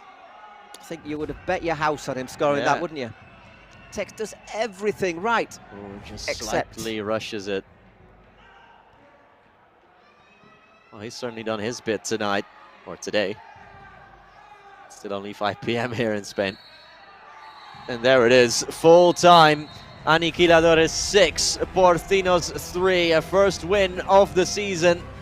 And a much needed one for Aniquiladores, who move up to 5 points after 3 matches played. As for Porcinos, they are stuck on 2. Where will that leave the Porcinos? Will that leave them out of the playoff spots? And it's getting to the stage now, this 3rd round of matches, where the challenges for the top and the challenges to get into those playoffs are starting to be defined. And the Porcinos, Well, they're squeaking at the moment. Absolutely. Here's a look at the stats for the match in Porcinos with, again, like we saw in the last match, the higher XG, but the lower actual goals scored. More shots on target. Yeah, absolutely. And how important was that goal scored in the last 2 minutes of the double value? Yeah, that's just solid out there for Aniquiladores. A pesar de esta sonrisa, quiero decir que estoy muy triste por 2 motivos. Número 1, me dijeron que el presidente ya nos estaba llorando y al no entrar a la llamada no tuve el gusto de ver ese llanto. Y número 2, y oficialmente hoy nace una paternidad.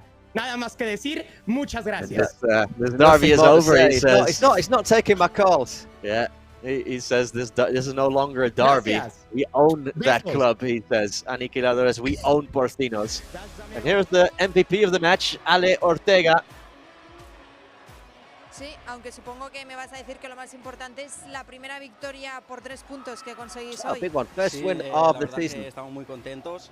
Después del otro we're partido really sumar happy. 2 puntos, necesitamos ahora ganar y ya We está, y needed lo a que queda win. para arriba.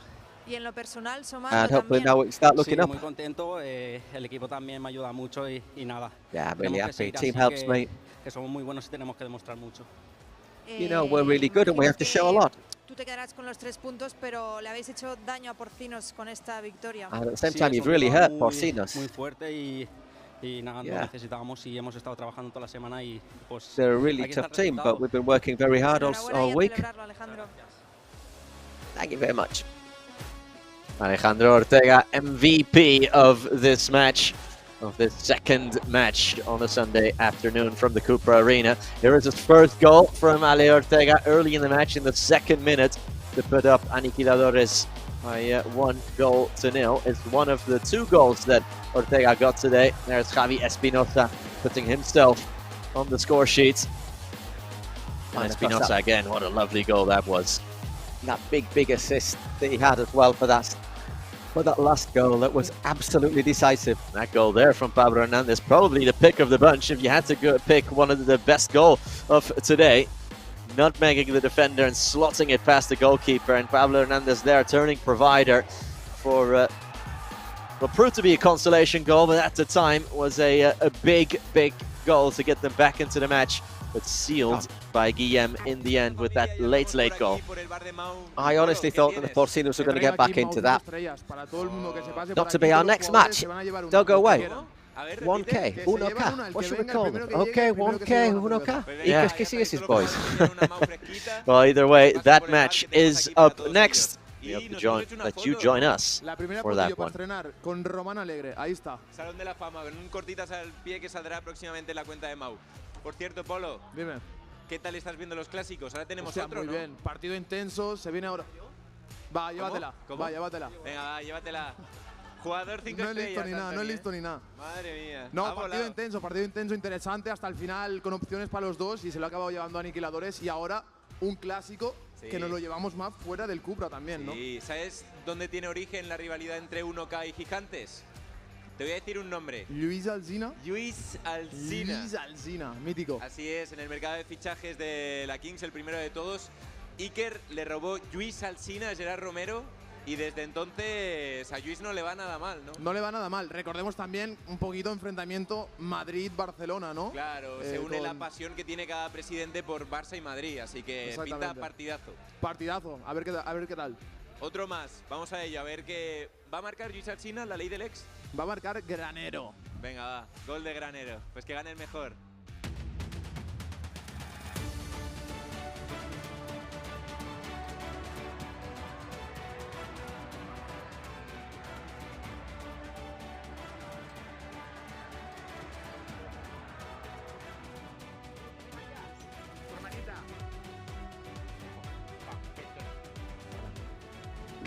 Todo bien, todo bien.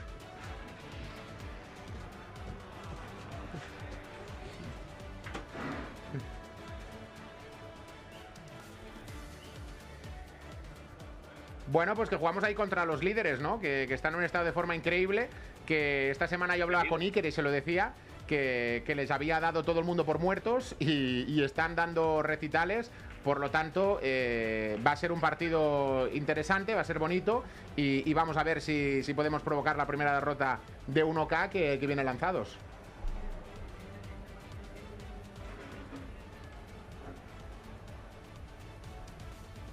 ¿Real Madrid y Barça? ¿Qué va? Que no tiene nada que ver, por favor. Nosotros somos mucho más que el Real Madrid todavía. 1K a tope.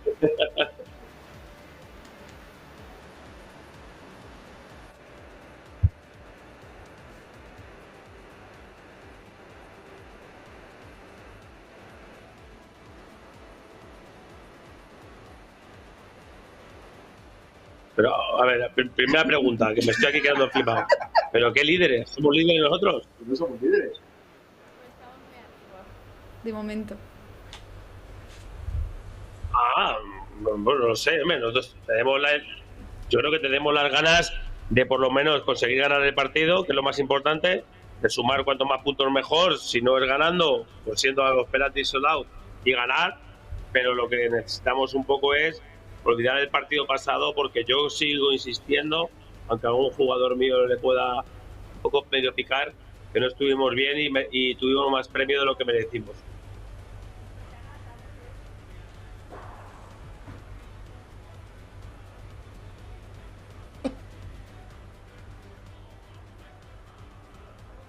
Sí, es una baja importante la que tenemos con Carlitos y nada, pues que el equipo se rehaga, a lo mejor un momento para que Uri Pons, culito de paso al frente, que hoy seguramente va a tener más minutos, que veamos un poquito más a Pelado hoy también y que sobre todo los dos porteros mantengan los niveles, porque están los dos en un momento también muy bueno, así que bonito va a ser, y que Mayichi, su presencia ya siempre da tan buen rollo a 1K que ya me da miedo porque vamos a palmar. Con Mayichi aquí vamos a palmar hoy, Mayichi.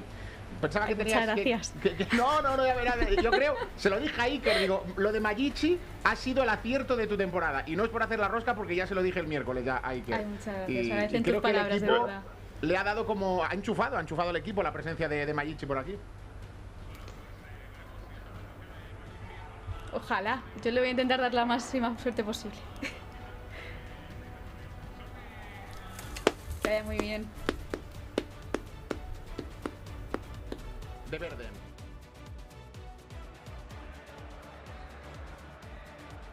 Third game of the session here in the Kings League InfoJobs, which is one Unoca. I think we're going to give him the Spanish name. It's an executive decision.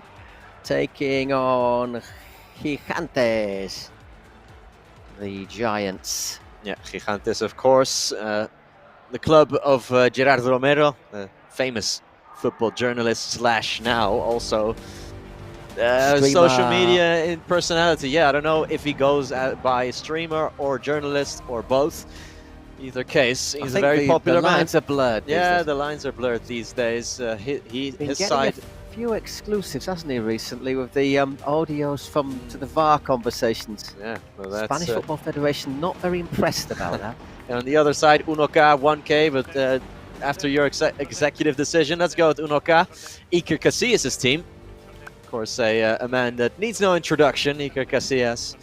Absolute legend of the world of football. And good to see as well a legend like him of traditional 11-a-side football embracing this new format. I was watching the Matchday 2 game. Alberto Arnalot, their goalkeeper, was unbelievable. Stopped everything. Could have got outside and stopped a bus. There we are, choosing our secret weapons, which we will see brought into action in the second half. Seeing how they work. It's quite interesting how you work them out and how you try and contrast one team's with your own. Yeah, you don't get to pick one, so you draw one at random, and it's one of 6 different, I believe, secret weapons, as you call them. We've seen plenty of them being used. One of them is a Joker as well, so if you draw the Joker card, you can choose any of the other ones, so that's, of course, the best one to have, because you can use it however you like, and depending on the context of the match, it can be very different, of course, as well. Zika and Maiche, his companion, I suppose. Yeah, vice president.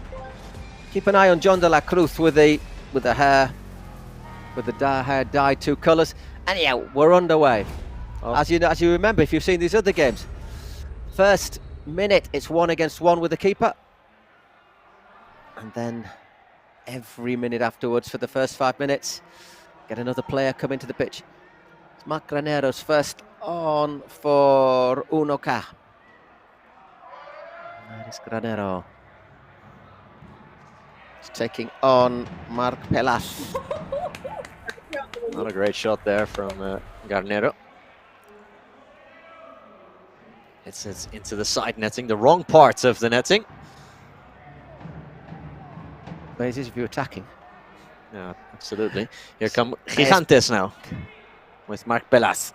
Pelas more like it. Into the bottom corner. Great finish. I'll tell you how great Arnalot was last week. I don't know if he could have done a wee bit better on that one. We're just singing his praises there, but he's already beaten. We're not even 1 minute into the match. That's the commentator's curse, isn't it? You Absolutely. say the keeper's brilliant and the keeper concedes a goal. Well, now it's 3v3 or 2 plus the keeper. But as you can see, the keepers often participate in attack during these matches. Just give that extra man. It's Yeah, Abraham Gonzalez who's the man over now.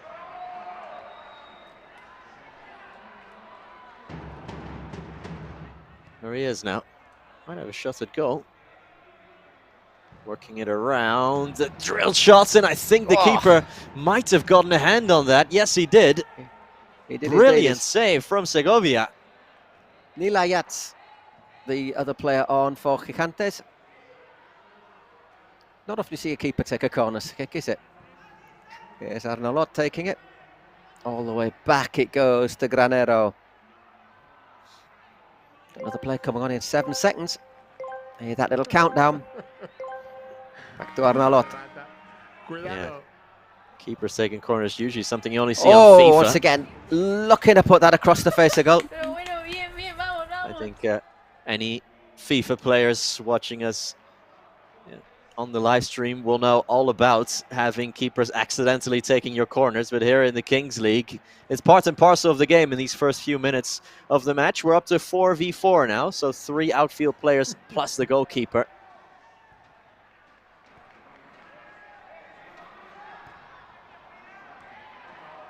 And the Gigantes, who have now got Nando Quesada, one of the star men on the pitch. Tasty player. He's the big cheese. That was a bit of a solid challenge, wasn't it? Referee, as you say, I've given a foul there. Yeah, did Palacios leave a leg dangling there? He's injured himself in the process of fouling his opponents. Just goes over on his ankle, does he? Yeah, Marc Granero. Palacios a little bit stronger than he bargained for. Sergio Juste also on for Gigantes.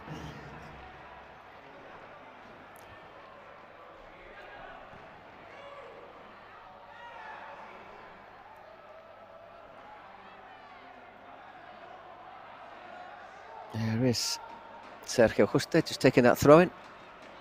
Just settling into the match as more and more players make their way onto the pitch until we are to full completion. 7 by 7, 7 against 7. The 6th player now gets introduced to the match. A lot less space now. Yeah, just settles down a little bit, doesn't it, when the pitch gets clogged up. As Segovia just in goal for Gigantes.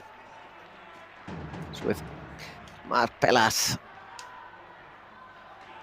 Gigantes having a lot of the ball so far. Good pressure there from 1K, who didn't have a lot of the ball last week against Porcinos, but defended really, really well. Really well organised, really tight. And trust me, Arnalot had a brilliant goal in goal. I'll have to take your word for it there. So far he's conceded 1. Gigantes, of course, in the Blaugrana, in the red and blue striped kit. Gerardo Romero, the team owner, a FC Barcelona reporter. It's not a surprise to see. Possibly a bit of a fan as well. Yeah, I think that's fair to say as well. It's not a surprise to see his team donning those colours, donning the Blaugrana. Well, here comes Nilalat. His shot is comfortably blocked. But again, Unoka, Iker Casillas aside, very much on the defensive. Yes, it's Gigantes controlling possession at the moment. We have to say as well, Unoka are the highest scoring team. After the first 2 match days, they were the highest scoring team of the competition. 10 goals scored in 2 games, more than anyone else. And just the 4 conceded. Absolutely. Pop a goal there. Good save, good hands. Just looking at it, yeah, Gigantes 57% of the possession so far in these opening Adrian minutes. Frutos just hitting that on the outside of his left boot. Not a very fruitful strike though, as it's claimed by the goalkeeper. Let you off that one. Adrian Spinar takes a shot. Does it referee give a handball there?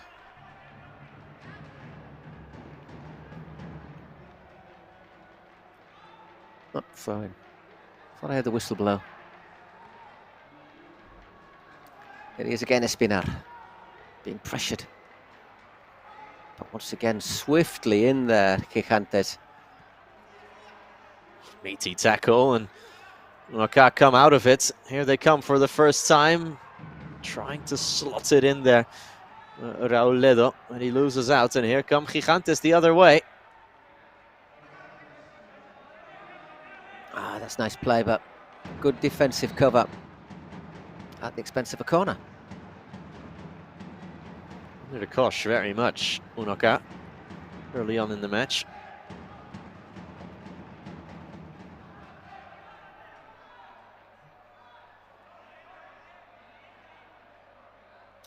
Mark Pelaz goes across to take it.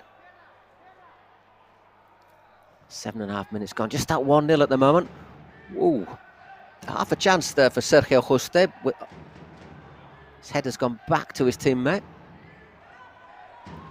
And that's unlucky. Just runs out of Beat pitch. His man, ran it out. Gerardo Romero loving it there. His side very much on top so far. Posiciones. Positions. Was that English or Catalan? He said, Pretty sure that was Catalan from... I wasn't sure if he said positions or positions. He's a big-time streamer, is Gerardo Romero, and does a lot of it in Catalan as well as Castellano or Spanish, as is known throughout the world. Just increases your audience possibility, doesn't it? Anyhow, Unoka keeping the ball, looking to move it around, but slightly careless pass from Guerrero. Ledo made a run inside there. Pass well behind him.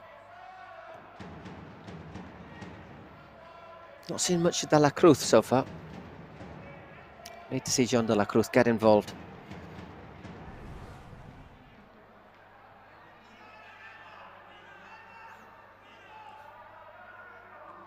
Good challenge here. Unoka win it back. And here they go. Unoka, first chance of the match, and it's a big one as well for De La Cruz. Well, we said we needed to see him get involved. Maybe he heard you there. It's a big chance for him. Does that hit the keeper? Does the keeper get a foot on that? No, he doesn't. Well, look up onto the line to the referee. John De La Cruz suddenly found himself one-on-one with the goalkeeper, just dragging it wide. But here come Unoka again. Good defending. Gigantes once again, though. Cabré. Can he go all the way? Oy, my word, that was close. Sergi Cabré won the ball back himself, end to end. Driving past the challenge. Left-footed strike. Oh, a couple of inches wide.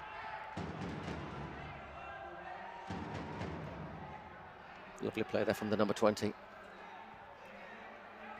So Unoca need to make something happen. They've not really worked Segovia yet. Here's De La Cruz. Cabre blocks it out for the corner. Pelaz, rather.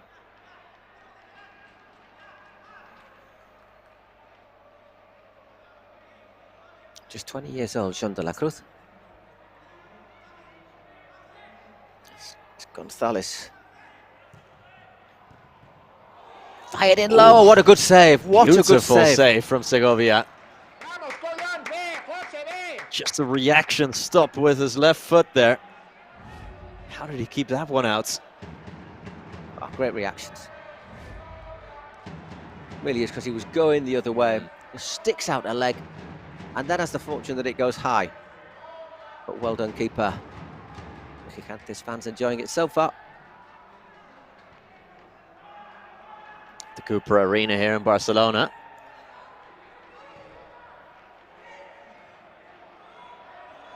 Select view. Oh my word! Yeah, this will be an indirect free kick, won't it? Because that's handball. That's a back pass. Oh dear. He did very well to keep it out at Analot. But this will be an indirect free kick. The thing is, it's so close here. Yeah, it's probably indirect. Has to be on the line, and it has to be indirect. The referee leaving it very clear. I think there's something to be learned from that back pass. If you don't look, don't put your back pass between the posts. Got to be on the line.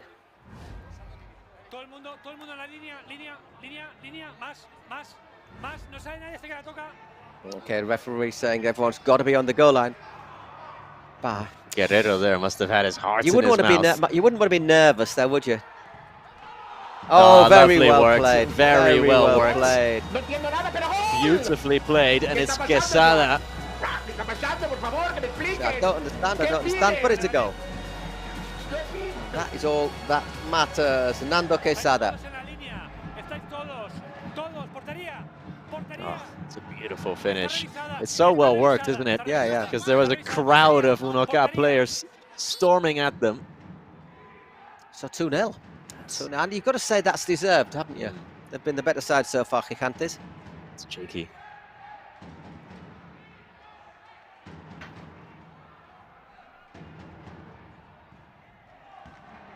Oh, it's a bit hopeless there. Well, we said Unoca have been the top scorers so far in this tournament. They look toothless, haven't they?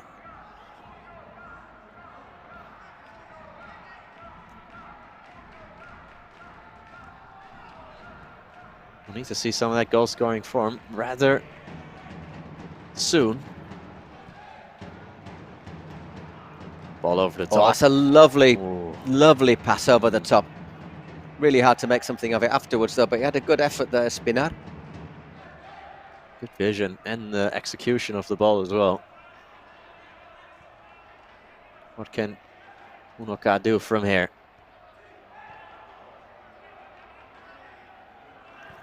Gigantes getting everyone behind the ball. It's interesting to see how some teams look to pressure high up. Gigantes pressing deeper or waiting deeper. Letting Unoca move the ball around. And then now could break. And here come Gigantes again. Oh, De La Cruz, to be fair to me, lost the ball, but did well to get back. 14 minutes gone, 2-0 to Gigantes. It's our third game of the third round of matches here in the Kings League InfoJobs. De La Cruz wants the foul. He's never going to get it, though, is he? Legal challenge. The referee thinks as much. Maybe yeah, they do make a little bit. They do make a little bit of a Cruz sandwich there, don't they?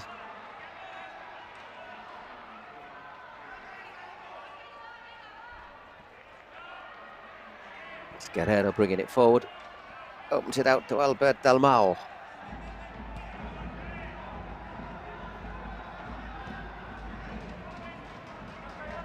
Once again, Gigantes waiting. Here's De La Cruz. Got a contact on it. but not enough to beat Segovia. Big chance. Nice cross as well. Forward made the movement. Look again. Great ball from Gonzalez. Has to put it in off his studs, doesn't he?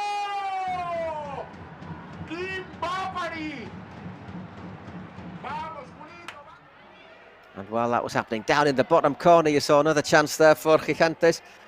Uripons. Now you see the stats.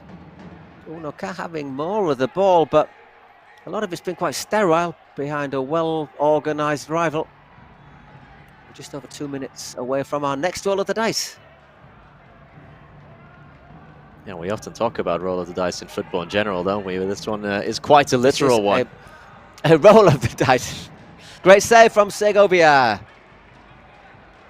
Segovia. He sung the praises of the other goalkeeper of Arnalot in the Unoca goal, but so far Segovia has been ever present in that goal for Gigantes, hasn't he? One save after another. That's Luis Alsina, who's the frustrated Unoca player there. De Luis Alsina.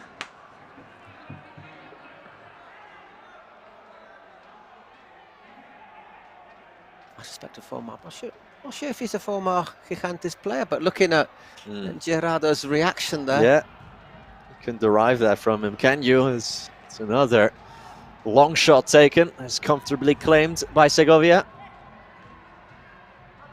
Does well look, because it bounces just in front of him.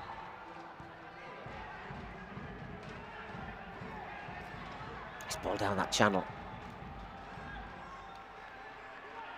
Ooh. Nothing given. Play continues. Ball kept in as well by Unoca, who go the other way.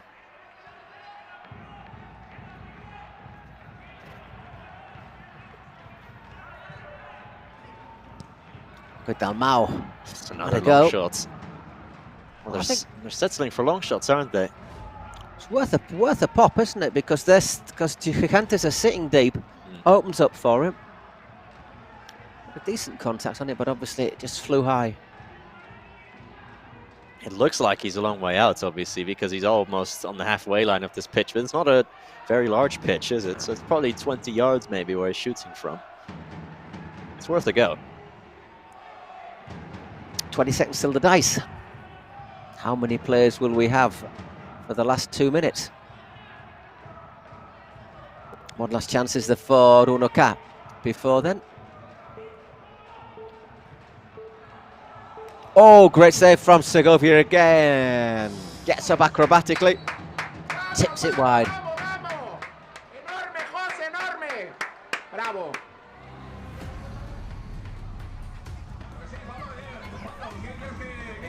Un dos me mola. Let's see what it is then. It's Pablo Beguer who throws the dice. Ooh. It's the Kings League logo. They can see Gerard Piqué, the owner, sitting in the director's box. Another look at the chance from earlier, and it's plucked out of the sky beautifully by Segovia. It's keeper versus keeper then.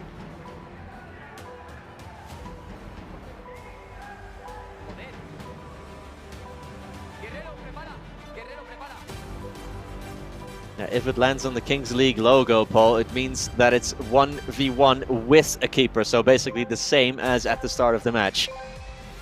So you can have a 1v1 without a goalkeeper. This is a 1v1 we saw that with a goalkeeper. We saw that in our opening match. Yeah. Fortune favours the brave in that sprint, doesn't it? Yeah. Marc Granero beating his rival to it. Granero! Oh! That's more like it. Marc Granero and Unoca, Iker Casillas aside, back in the match.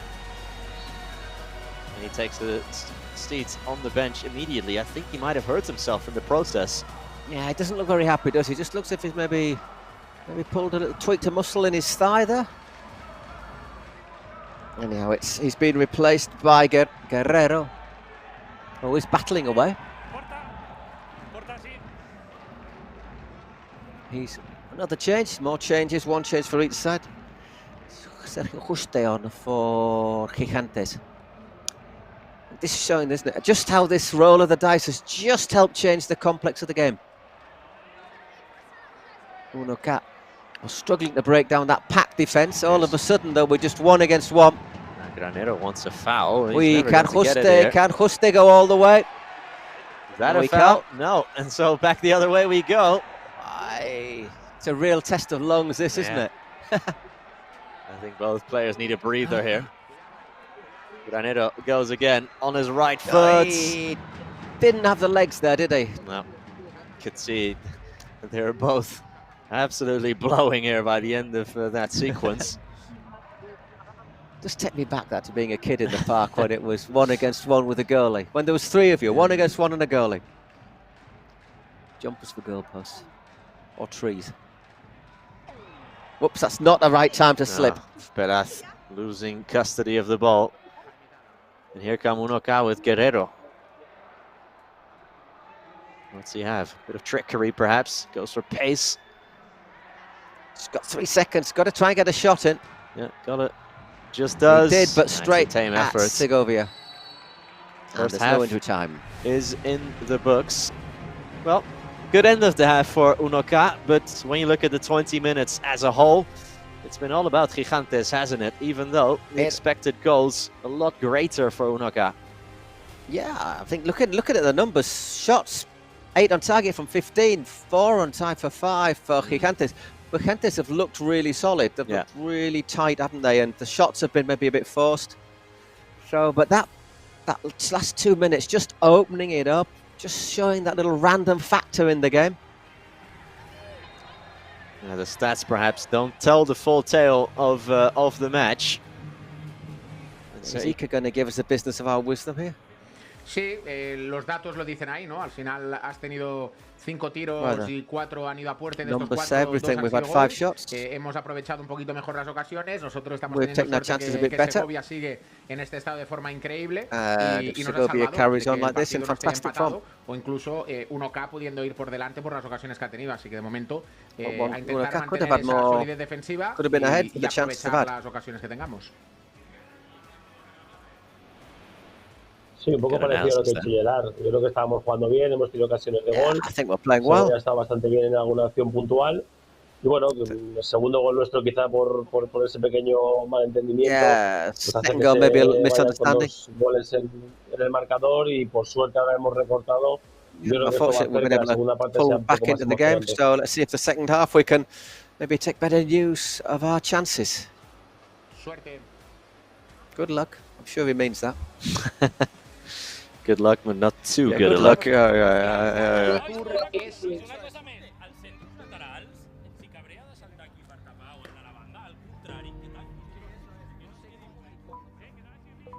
Coach, I think he was saying, what could he hear there? Just saying, try and close the. I think it was Eric Joker, the coach, saying, close the white wings up a bit more. Already to get going in our second half. The ball dropping from the cage. 7 against 7, remember. Yeah. 18 minutes now before, well, 20 minutes, but 18 of them with regular conditions until someone uses the secret weapon. We saw before the match started, didn't we? The 2 coaches drawing their secret weapon cards. They don't know what they are. Well, now they do, but when you draw them, you don't. And they'll be unveiled as the second half progresses. Exactly. I mean, I think one of the things is if you've got a star player, then you use it as soon as possible, don't you? Absolutely. So I suspect neither of them have got a star player. Well, I think you can only use them at a stoppage of play. So now would be the time if they want to.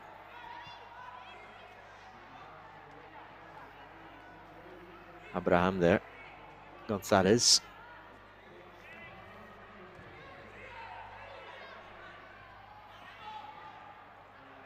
Gigantes playing out from the back again. It's Nando. Oh, carelessly given away. Good pressure here. And Unoca with another sighted goal here, but they can't make anything of it.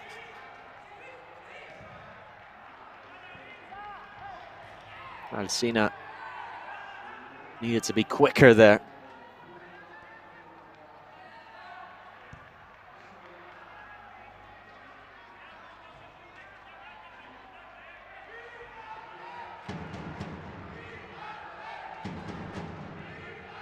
And the Gigantes fans in good voice. Obviously another Barcelona-based team. And we're here in Barcelona. Flashed across goal there, but headed away by Unoca, and now they have numbers going forward. Good tackle, good standing tackle there. Really well defended there by Adrian Frutos.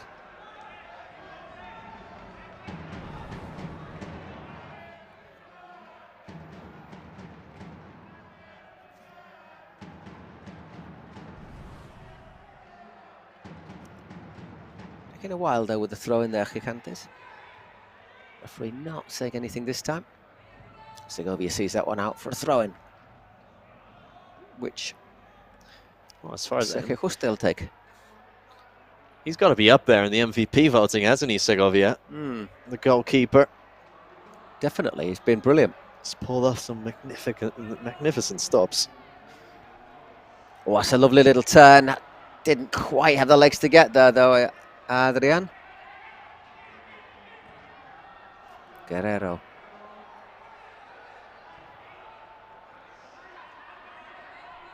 Once again, Gigantes getting everyone behind the ball.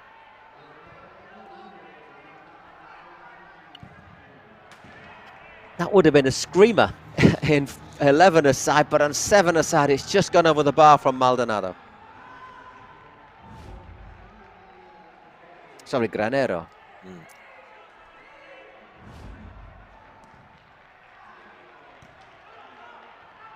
This has been a chest control.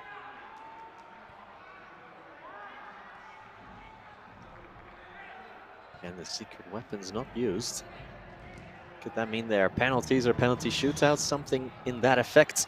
You can't use them in the last 2 minutes, though. You have to use them in these first 18. Another one you could have your rival's best player sanctioned for 4 minutes. Well, we'll have to see. All adding to the expectation. Here come Gigantes. Oh, beautiful feet. Foster Cabré. Sergi Cabré looking like a bit of a player there. On that left, or that right-hand side, I should say. Coming inside now. Oh, it's a lovely little ball, looking for the run. But well defended. Good idea from Nila Yats. First time ball. Straight down to the other end.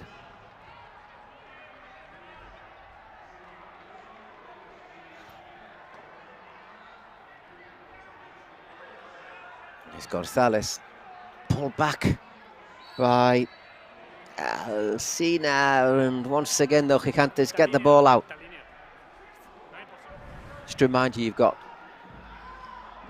continued and unlimited substitutions, rolling substitutions. That's probably the best term, isn't it? Yeah, absolutely.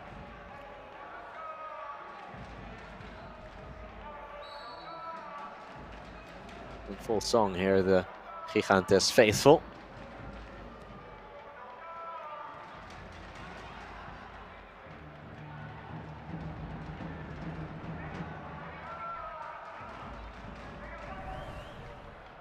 So here comes Munoca again. It's with De La Cruz.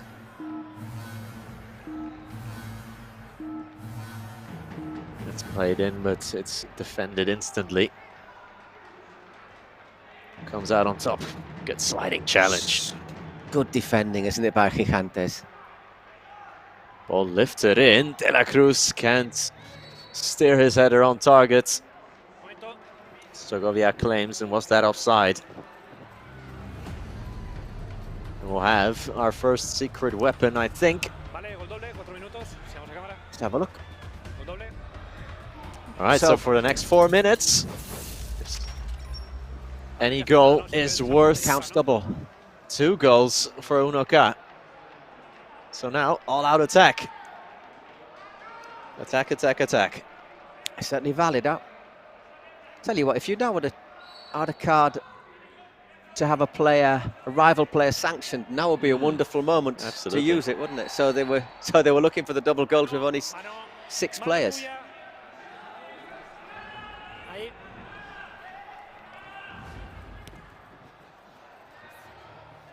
Aggressive.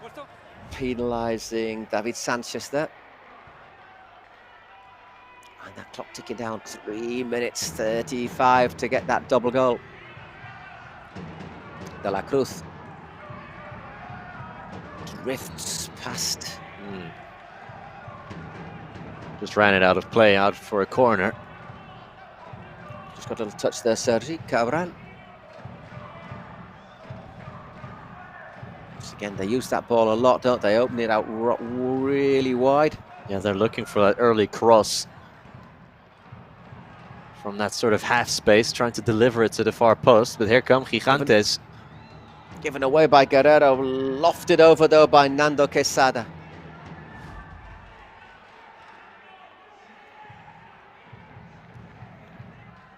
Just a little bit too high. Put his laces through it, didn't he? Another chance again. Oh, just behind. There's a chance now, just opening up. Oh, he took a deflection and Segovia gets down there to deny Luis Alcina.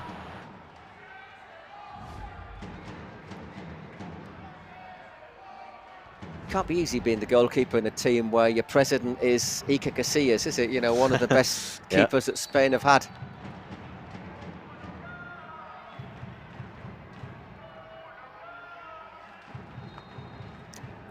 Frustrating this for Unoca. They've got the double goal, but they haven't really.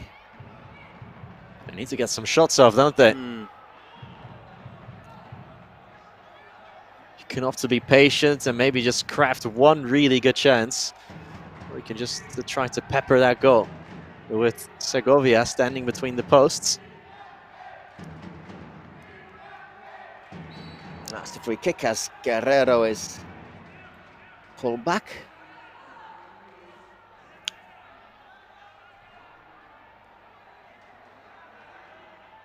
De La Cruz again. And Guerrero looking to pull the strings. Oh, little space here. Pop a goal, Segovia again. Segovia. Alcina just created that little bit of space for himself on his right foot. Went for the near post as well. Smart thinking from the striker, but great save. Biggest chance they've had during this 4-minute period.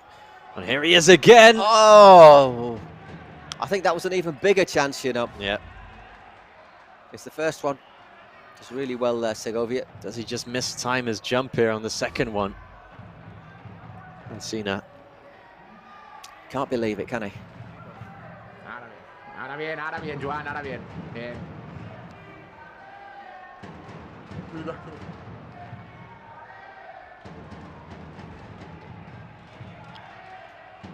Well, time running out on this secret weapon.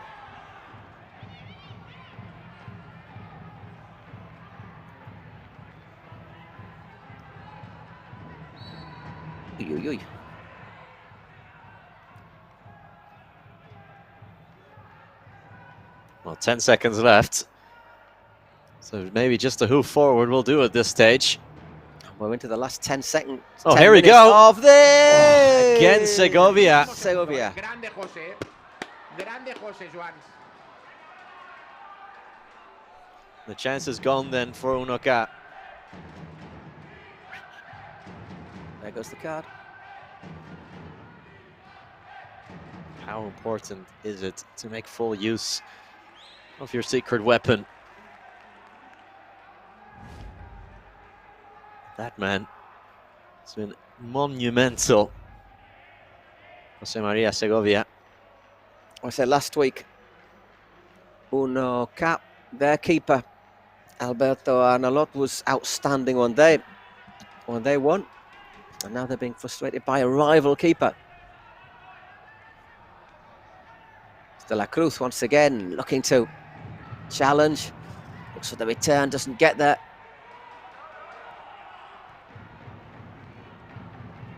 But they're keeping on the pressure, Unoca. Gigantes very solid though in defence.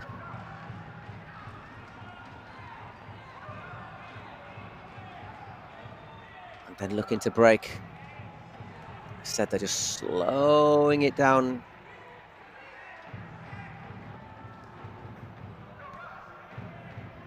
That's Frutos looking to play it forward. Pons, number 17. And this time there's a little space out wide. Here is Pons. Driven in, but well stopped by Arnalot. Straight at the Unoca keeper. Comfortable save in the end.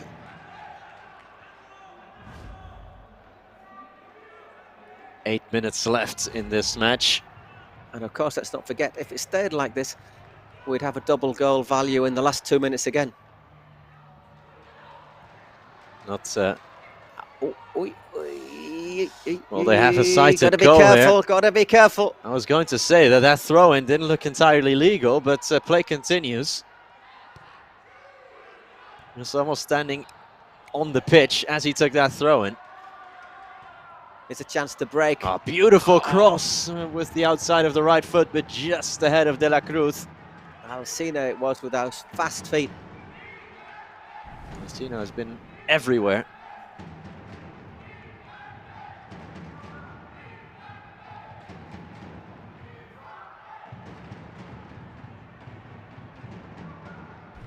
Can't get that second goal.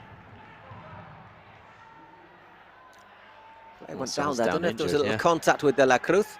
Looks like a muscular injury. Linesman's there. Hasn't given anything. That's Sergio Justo staying down. Well, he's got back up. And now we've got a decision. Let's see what happens. I think it's offside. Does he use his elbow there, De La Cruz? It's Frutos who went down. We've seen a couple of moments of petulance, haven't we, from De La Cruz? Yeah. That in the first half. Oh, here we go. Well, here's a great chance. Oh! Really should have scored there, Pelas. There's a big chance, says Gerard Romero. File that under. You might be right there, Sherlock. Yeah, huge opportunity, but he just completely mishits it, doesn't he? Tries to play it with his instep rather than just going for power. They're backed up with another chance, but nothing comes of it.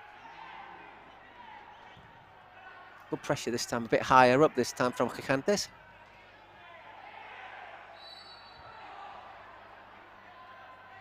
Whose mascot is probably the warmest person in the building. Free kick for Unoca. Just approaching the last 5 minutes here in our third match in the third round of map games here in the winter split. So far, Unoca unbeaten, although we've only played 2 games, so how much does that say? But nevertheless. Yeah, they were third going into this. One outright win and 1 win on a shootout. Oi. And again, that man Alcina. It's just not working out for him, is it?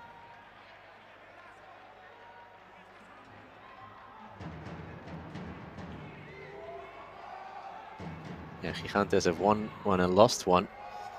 Looks like they'll be back in the winner's column if things stay as is, but of course 1 goal will swing this completely.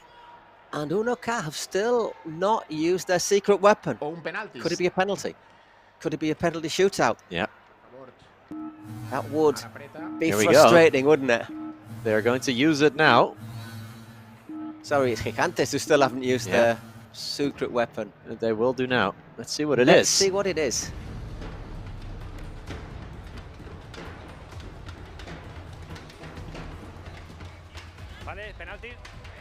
Oh, penalty. Well, chance to go 3-1 up. That's a good card to get, isn't it? It's not a bad one, is it? Seen one missed, though, already.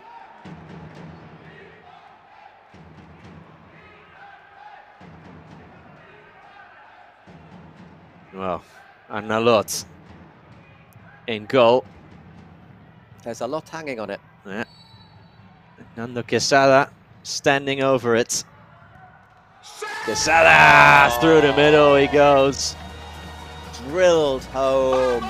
And that's 3-1. Nando Quesada, his second goal of the game. Straight down the middle. And Iker Casillas with his head in his hands. How many keepers do stand still though?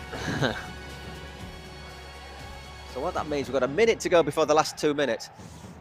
Obviously, that still doesn't mean there's a good chance for Unoca, because if they score when it's a double value for the goal, but it means at the very least Gigantes aren't going to lose in 40 minutes. Here we go for another shot at goal for Gigantes, that time Marc Pelaz having a pop. Yeah, the response from Unoca has to come now. Pelaz going down.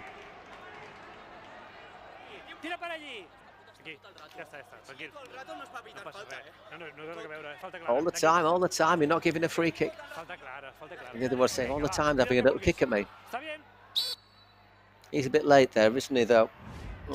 Alcina.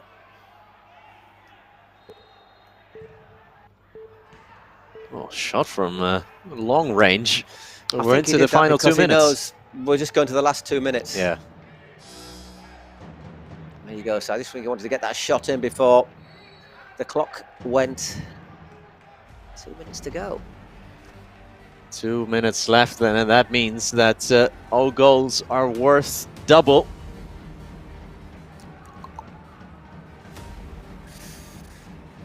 Seven aside again. And that water polo restart. Yeah. We say water polo because if you've ever watched water polo, they all swim, they're all at each end of the pool, and they all absolutely frantically for the ball. The sport's a little less physical maybe than water polo, which is not the nicest sport to play in terms of physical contact. Well, I'll tell you what, a lot of the stuff that happens underwater in water polo. Yeah. It's definitely one of the most physical sports out there is water polo. Do not envy anyone. The Australian women's team are called the Stingers. Think jellyfish. Escucha un momento, Joan. Te voy a enviar una imagen a ver al bar porque... Uy, hang on. Escucha, dejadme hablar a Iker, por favor. Un segundito. Sí. Portero de 1K chuta en tiempo. Correcto. Y el defensor de Gigantes, aunque el balón va a portería y lo toca con la mano. Es una tontería, pero we're going to have a look for a possible handball here. Oh. So that shot, says the VAR, was within the 38 minutes. The shot was within the 38 minutes. And the handball potentially impeding a possible goal. Oh. Wow. I mean, it's very, very clear. And a penalty, wow. En el chute, en el último chute, hasta que no acaba la jugada, aunque sea fuera de tiempo, se pita igual.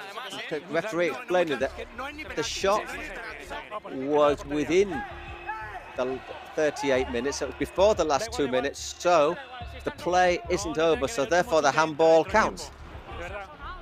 That really is a gimme, isn't it? That's got to be frustrating from a Gigantes point of view, because you're just giving, really gifting them a penalty.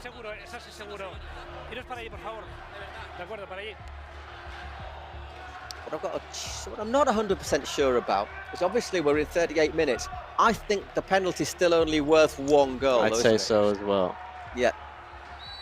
As I say, learning curve time. It does say goal doble. Oh, but he missed it either way. Oh! Did Segovia get a touch on that? Did he get a glove on it? Well, if you're a keeper, you say you did.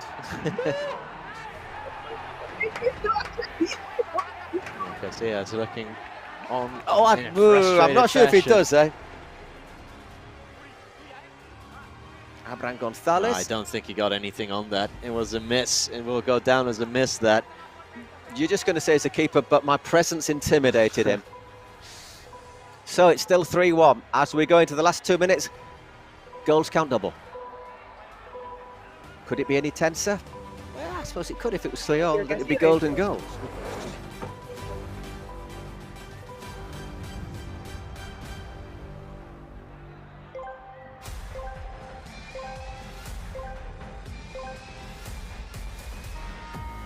And run. Oh. Referee says player, that's correct. De la Cruz. So Unoca have the ball, 2 minutes and injury time to salvage something from this. Just missing a penalty that would have really, really put the cat among the pigeons. Yep. But El still, gato entre las palomas. but still, there's only 1 goal in it, really. As goals count double now. We're looking at the vote for man of the match as well. Segovia, shock horror. It's been outstanding. Yeah, he's been a huge presence in that goal for Gigantes. Would they have won this match without him? Well, we'll never know, but he's pulled off some wonderful saves, hasn't he? With his feet, with his left hand, right hand. He made himself quite the highlight reel today. He's just looking down there, not looking very happy, is he? No. As his side look as if they're heading to defeat. But as we say, only takes a second to score a goal. That wasn't it, however. I'm not even sure if that's gone in for a throw-in or a goal kick. It's Mark Plovins.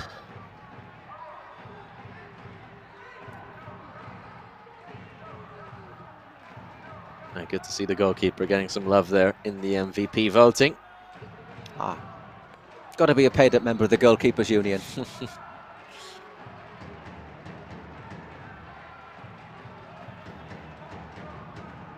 Last 10 seconds of normal time. Obviously the double goal score would count for injury time as well. But Unoca just not taking their chances today.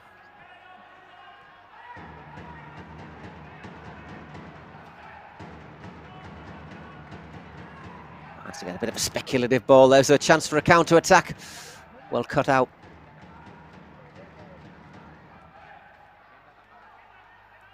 Granero looked to battle through, but that's a lovely overlap. Good challenge, though. Alcina gets back. Been lively, hasn't he, Alcina, for Unoca? He has been. He's missed a couple of huge opportunities as well. There was a header that I think was a really scoreable one. 2 more minutes, though. Still time. There is still time. But they'll have to hurry a little bit, Unoca, and they won't get it done with sloppy passing like that.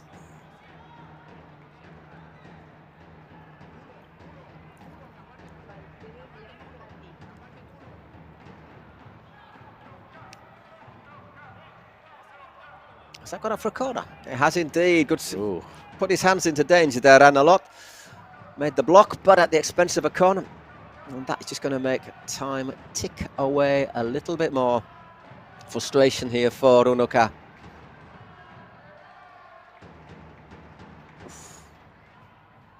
And the frustration almost bubbling over there.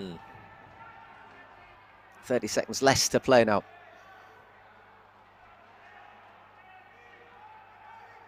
Ikekasia's men look as if they're going to go to their first defeat of the season. One more chance here. Time running out with 10 seconds to go. Have to have a go here. Is that a foul? No, says the referee. And that of course, if they scored, it would be 3-all and we'd have a shootout.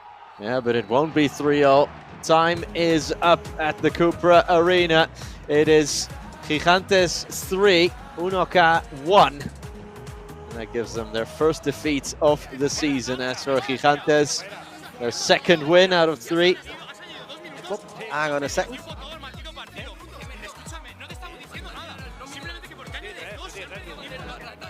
We're not saying anything, but... Talking about, but they're saying quite a lot there, aren't they? But not saying anything, they're saying a lot. Yeah, they're talking a lot about time wasting here, aren't they, from the from the Gigantes. I'm going to say, if Unoca have lost this, they haven't lost it because of the referee. No, absolutely not. In fact, the referee gave them that penalty, didn't they? Which it was. Anyhow, there are the numbers. Unoca, 12 shots on target from 24, 9 for 16 from Gigantes. Only had 44% of the ball, and yet they look convincing winners. Yeah, they looked in control of the match, didn't they, from start to finish, really. The statistics might tell you one tale, but... Lies, lies, lies, damned lies and statistics. Either way. Hemos empujado para por lo menos contener esta derrota. Pushed away. Al igual que la semana pasada dije que habíamos recibido mucho por el partido que hicimos, creo que hoy es todo lo contrario. Last week I said we got a lot for the game we played. This time it's the other way around. No ha sido así. Es el fútbol, es lo que tiene la Kings League, y bueno, pues hoy nos han penalizado mucho, pues los tristes que hemos podido tener. A little lack of concentration penalized us. That's been the difference today, according to Iker Casillas. Sí, bueno, a mí también, a todos los que estamos aquí nos ha pillado por sorpresa.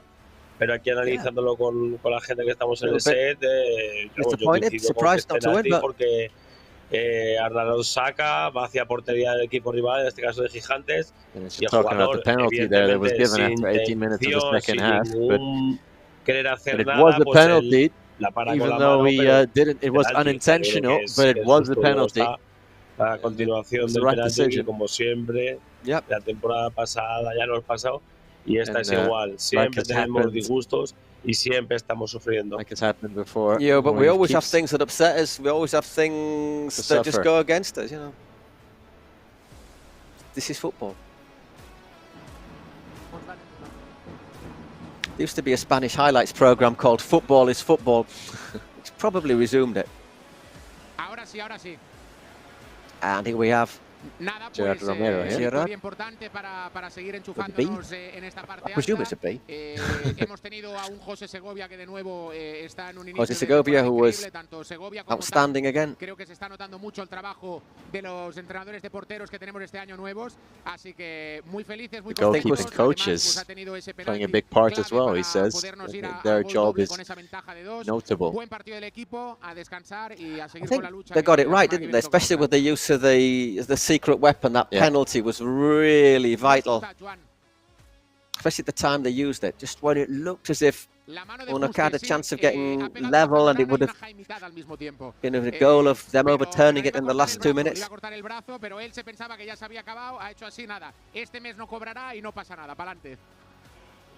Just joking there that the player who committed the handball won't be getting his wage this month. We might cut his arm off as well. Well, Gerard Moreno, a very happy man. And here's the MVP of the match, Segovia, José Segovia. Pues nos dieron un golpe de realidad. Hemos vuelto a competir. Hoy tampoco ha sido nuestro mejor partido. Well, last week was a reality check for us, and today we've competed very well again. We're very happy for the match we played and for how we're working. And I love going to training. I love the way we are working.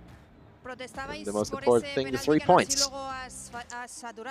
Sí, bueno, hay que protestar siempre, pero creo que of course, you always have to protest. Cuando suena la bocina ya se acaba el partido y si vas dirección a portería y haces el jaimito como Juste, pues penalti, pero bueno. Obviously, a little bit disappointed because someone was going towards goal when the time went, but so you are. There we go. Underway the penalty and very happy. Here are the highlights. Just a quick minute of the big moments of this game.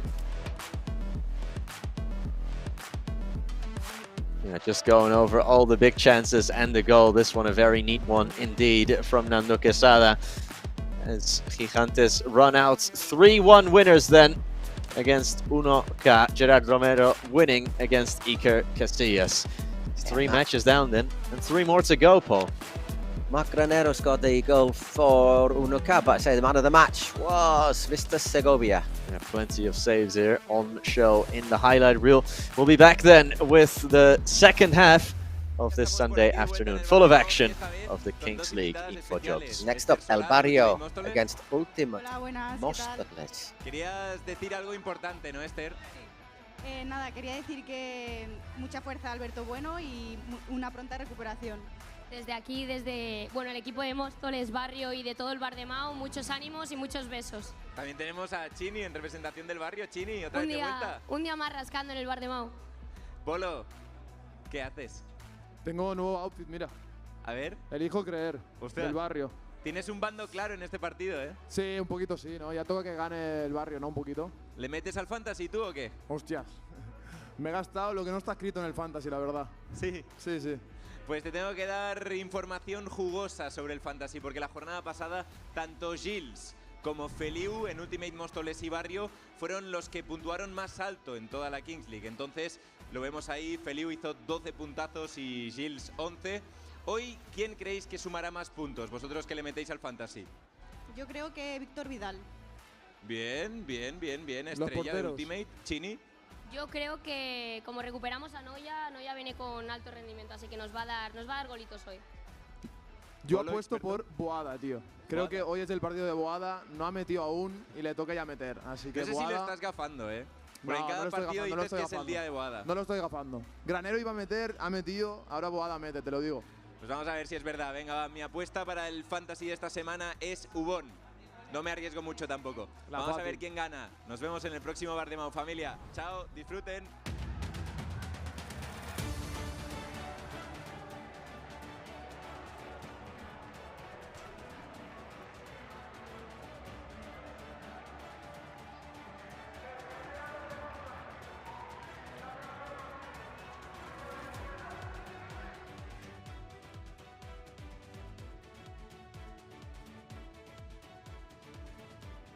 Pues nada, un poquito miradita para mis chavales, para Adri y compañía. Me cae muy bien, no tanto como su club, pero bueno, vamos a ver qué partido tenemos hoy, que vienen con 0 puntos, nosotros con 2. Estamos un poquito abajo para lo que se espera de nosotros. Así que nada, vamos a ver, Adri, ¿qué tenemos hoy?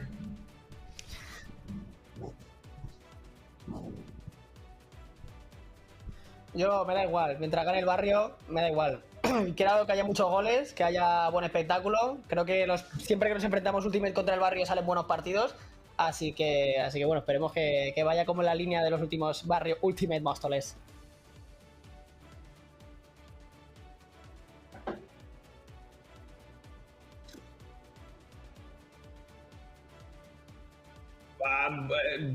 Es una putada, tío. Yo lo he notado bastante jodido, pero es normal, porque al final es una lesión que en tu día a día también, pues ahora la recuperación va a ser larga, va a ser costosa, pero yo creo que ha tenido un apoyo increíble de toda la comunidad de la Kings, de toda su familia, de todas sus amistades.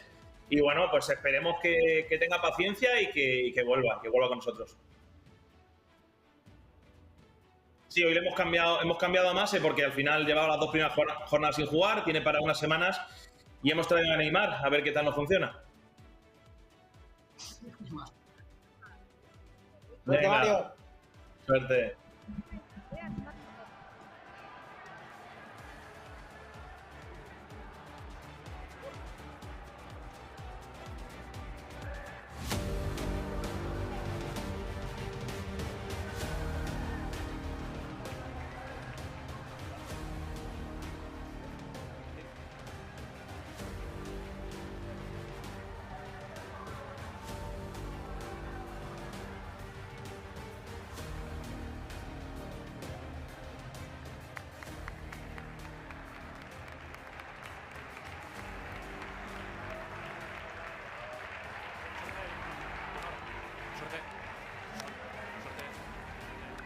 Are back for our next match in the Kings League InfoJobs, and now we have Móstoles, Ultimate Móstoles to give them their correct name, against El Barrio. El Barrio, bottom of the table, no points, only 4 goals scored, 7 against. Móstoles, they're 8th with 2 points, 5 goals in favour, 6 against. There you go. Coach is going for the secret weapons.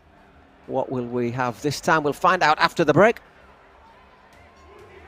I've already seen plenty of goals, plenty of excitement in our first 3 matches, and plenty more to come.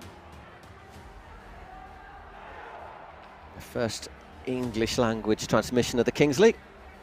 This is our experiment week. With you completely and fully next week.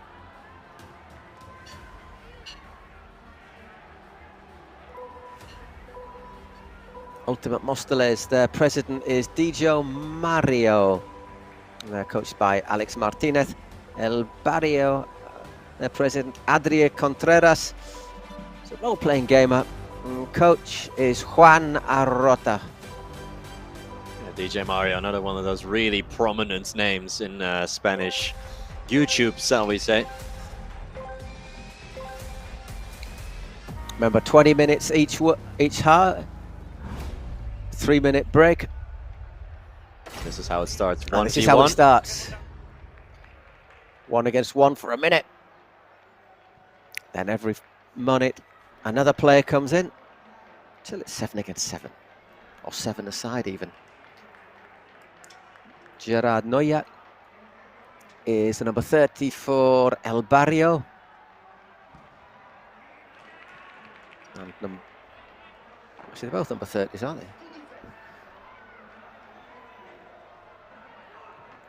Usually get a couple of goals here in the early stages as it's 1-on-1 always, and there you go. There it is. Gerard Noya does it right on cue.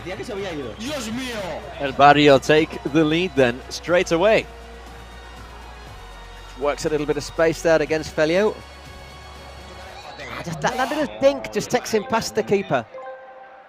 Really nicely played. Well, bottom of the table, but off to a flying start. The only team to not have scored a single point so far in the Kings League. El Barrio. Gerard Noya. Victor Vidal, the Móstoles keeper, coming forward. Is that Felio? Oh, that's a cracking save. What a save. Gerard Vacas. O Vac. Qué parada, tío, me jodas. DJ Mario. Not too happy. Now the keeper joining the attack to create a numbers overload. Ooh. Deflection and wide. It just takes a little touch, doesn't it? We'll get another man to take the corner. 2 more players coming in. 1 for each side. Back it goes to Noya.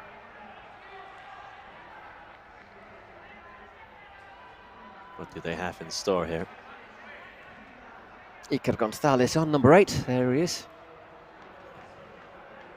Are they going to have another pop-up goal? Just working it around still.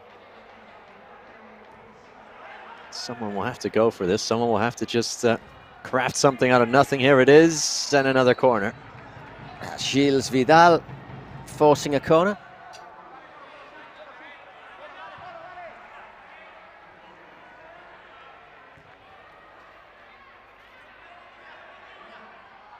Barrio, the neighbourhood. Another corner. Once again, working a bit of space there, Noya.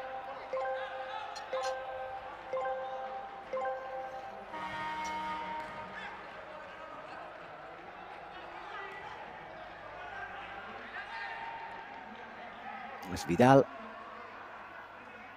It's 5 against 5 now. Yeah, now the game settles more into a normal, shall we say, rhythm. Barrio having all the ball in these opening seconds. Noya once again! That was right across the face of goal, inches away from a touch. Yeah, I think that was just begging for someone to stab it home. Just couldn't apply any final touch there. It was begging to be hit.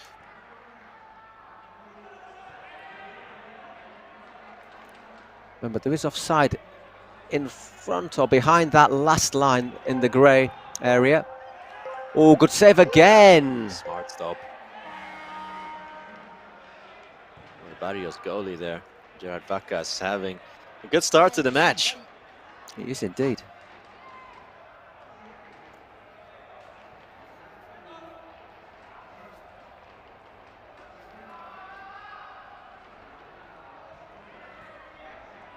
It's Alvaro Arce.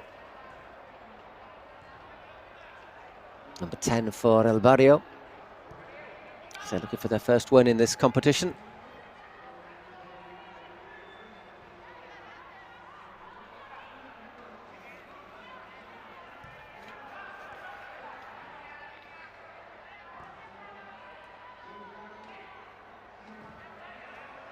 Well, floats it in. Backstay keeper has to come out to claim it. Did well.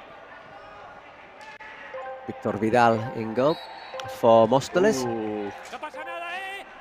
Uy, uy, uy. Feliao y Iker González. Bit of afters there.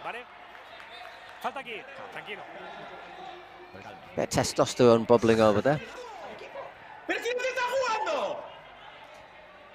¿Pero qué es lo de equipo?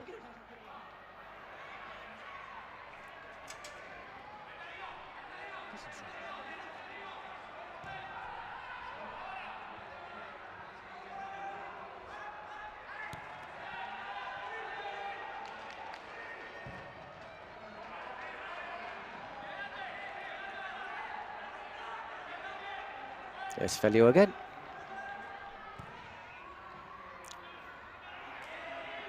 Well defended. 7 against 7, of course. All right now, Pau. 7 against 6. Yeah, Pau has been briefly, for 1 minute only, been just put in the cooler. Put in the cooler. Exactly. A little bit too heated, perhaps. Vacas claiming again. Vacas so far showing good command of his area. A couple of smart stops as well.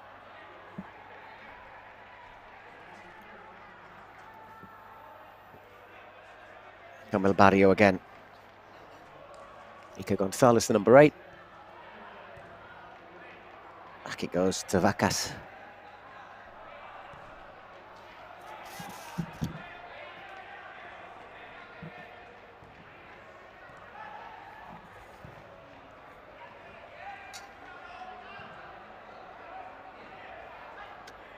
It's been quite cagey, hasn't it, since the goal? Or since we've got more players on the pitch?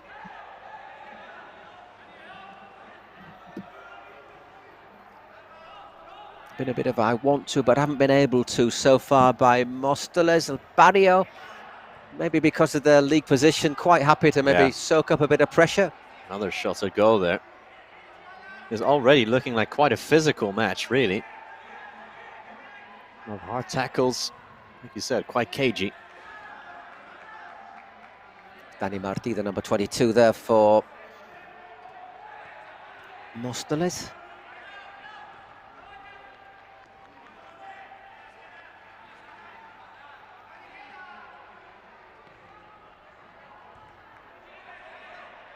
What can Ultimates do here to respond?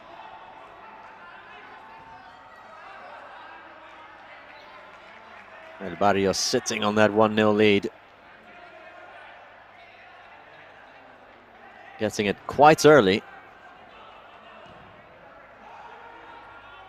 Ball over the top, claimed by Vacas. Easy for Vacas. Marc Valiente, another former professional. Marc Valiente. Quite a few of those.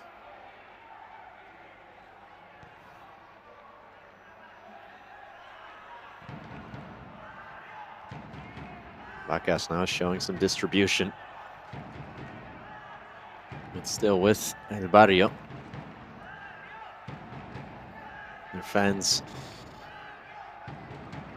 in full voice from the stands. Is that a shot? Was it a cross? It falls here. Arche de Móstoles. To Álvaro Arche. Arche de Móstoles. Bien, Arche, mostoleño, buen tiro. So Marc Valiente in defense for El Barrio. Came out of the Barca youth system.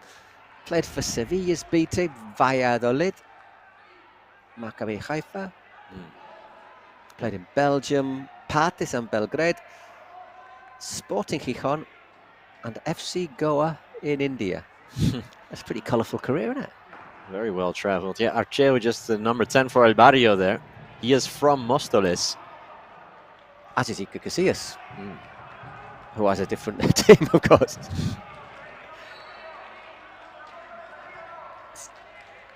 Throw in as the ball hits the roof.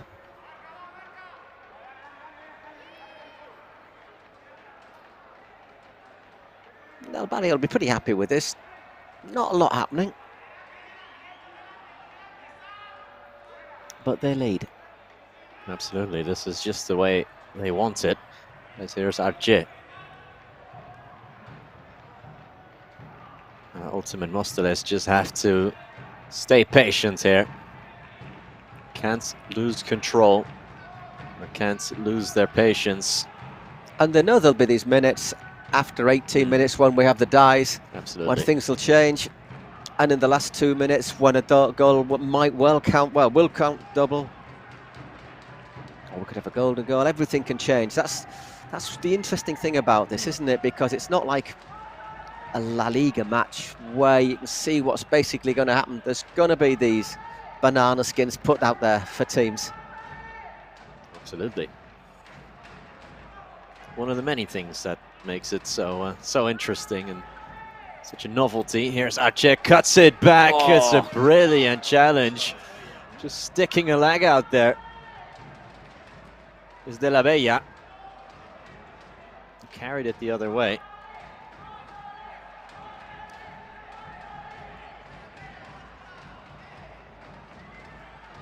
Oh, that's a nice turn. There was Banyuls, number 3 there, turning.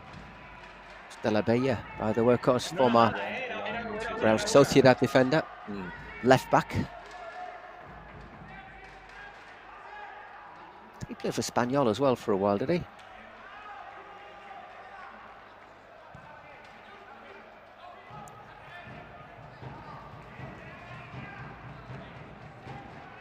Barrio just sitting on possession here, lofted forwards, just slipping and falling. That's a pretty decent shot, rifled in there from distance. But Victor Vidal made it look easy. It's an easy enough save for a goalkeeper of his stature. Oh, carelessly played out of bounds. Aleix Lage. Just looking at the club presidents there on the screens. DJ Mario looking a bit unhappy at the moment. Looking quite intense here to his troops.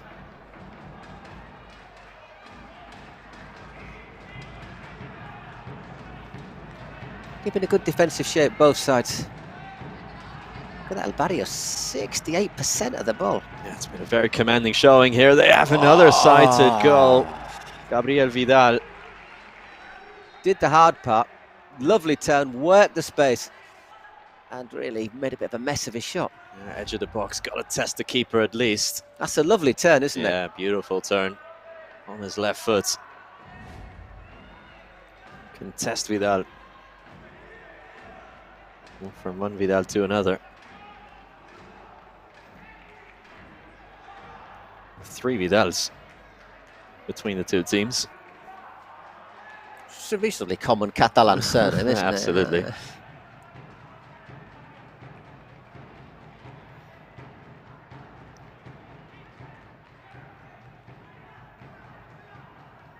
Arche making a run, but couldn't be picked out. It's good defending, good awareness there. Ultimate Móstoles, a foul there. Yeah, he left it nicely. It's Vidal, Gabriel Vidal. Just left the foot dangling there. Just clips him, doesn't he? Yeah. I think that might have been Ubon who committed that challenge.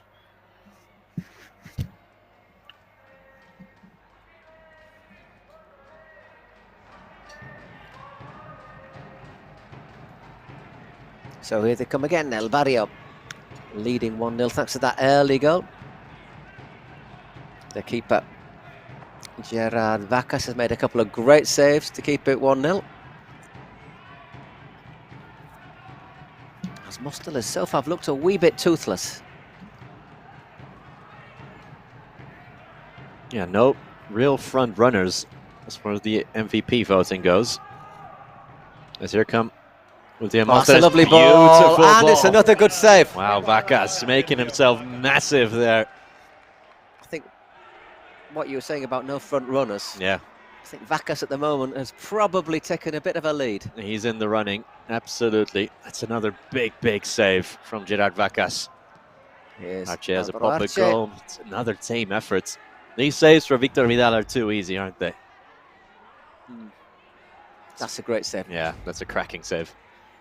It's almost a handball save, that. Just making himself as big as possible.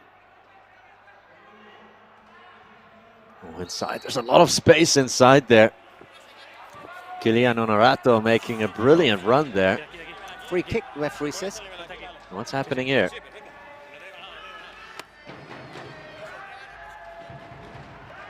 Not quite sure what the referee gave there. Was it handball?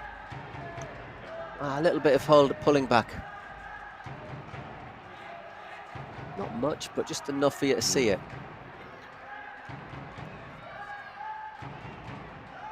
Ubon standing over it, lifts it in, goes over everyone, and it's a corner. Alex Laja.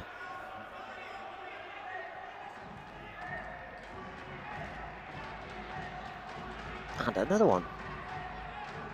Nodded out. So yet another corner.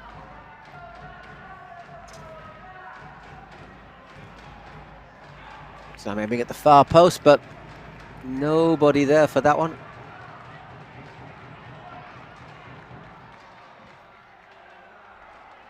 So throw in for El Barrio.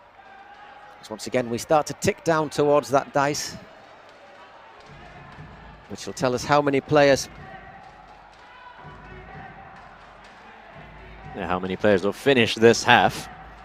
So it's anywhere between 1 and 5.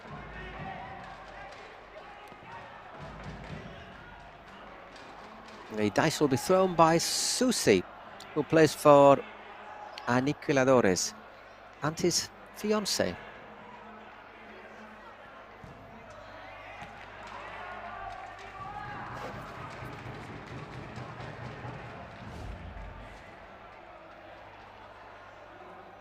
That's a team effort again. It's worth having a go there from Honorato.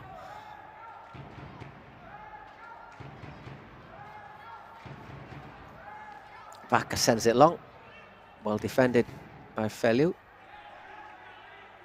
Well, they have to make quick work of this because the play is stopped at 18 minutes for that dice roll.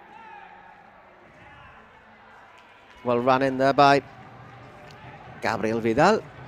Forces a corner, which I suspect might be one of the last actions before we get the dice. Yep. Corner was taken straight to Victor Vidal. Well, intentional or not, it was cushioned down quite nicely and foul committed after. I think Feliu was going for the ball there, just catches him. No hard feelings, says Valiente. No, it's a handball he might have given, actually. 18 minutes has elapsed then. That means Susi from the women's Aniquiladoras, rather Aniquiladores, throw the I dice. misread the message, you see, Aniquiladoras.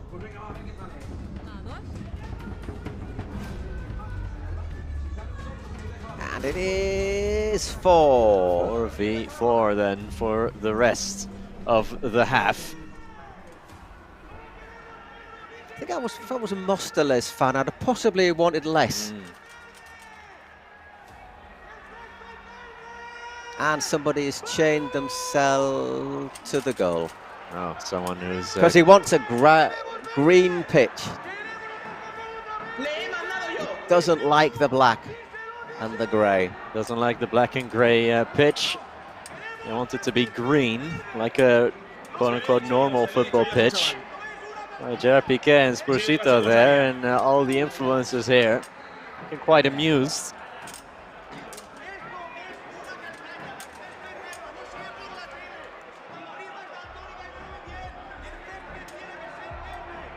I've just managed to walk in here with a piece of green turf.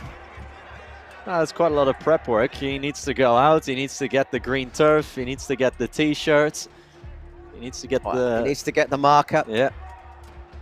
And get a ticket as well to make his way into the building, which they are not easy to come by. They're only giving him a yellow card. I'd give him a red card. Para el infiltrado este. Amarilla, pérdida de tiempo. Campo amarillo. Yeah, they're saying that this is time wasting here. A ver, esto es cosa mía. Esto es cosa mía. Es para que Piqué se entere. Lo malo es que yo, claro, quería hacerlo si vamos ganando mejor, pero vamos perdiendo. Entonces, better if we were doing it when I was winning, but we're losing. Cheers, Mario. DJ Mario, yeah, claiming responsibility for this action. I would penalise them several goals for that. De todo, de fútbol, de todo. Clearly preferring the green pitch over the new black and grey one.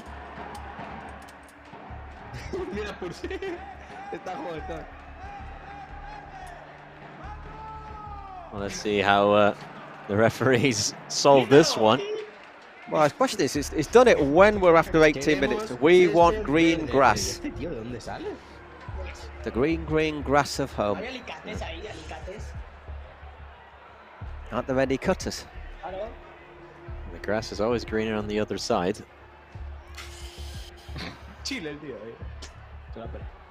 And he just continues to stand there.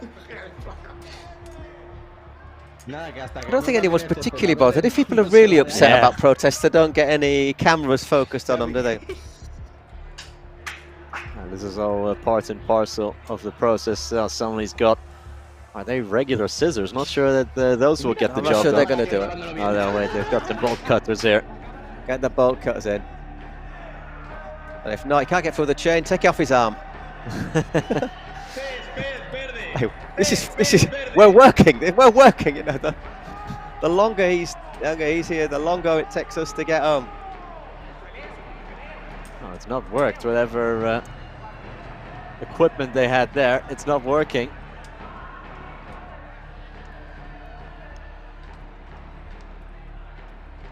Well, the El Barrio director's box, all poker faces, all completely silent. This is part of DJ Mario's plan. That looks like a pretty good bolt cutter. That's a proper bolt cutter. There has been a bit of controversy, I say, about the colour of the pitch. Yeah. It's not the only sport that's been using a black playing surface, has it? And some like it and others don't. Him being amongst the latter category. So a little 5-minute delay there. Mía, si es que es cosa mía lo de este men. Yeah, cheers, Mario. Por el fútbol. All right. Anyhow, yeah, let's get back to it then. 4 against 4. 2 minutes till half-time. 3 outfield players and the keeper. DJ Mario has been fined before for his conduct. I think the last time he got fined was for destruction of property at the Cupra Arena. She's got a bit of a temper. Yeah, 4v4 then in the foot race to win the ball. And that'll be a goal kick. So what we're going to get, we've quite often seen goals, haven't we, in the first 2 or 3 minutes and the last couple of minutes. Yeah. That turned out to be decisive.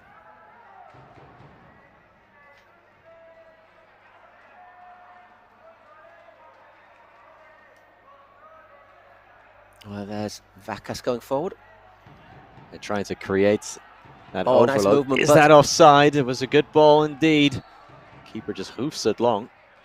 Well, I think he saw Vacas was out of his ground, so he decided if he could have a go at goal. Yeah, why not?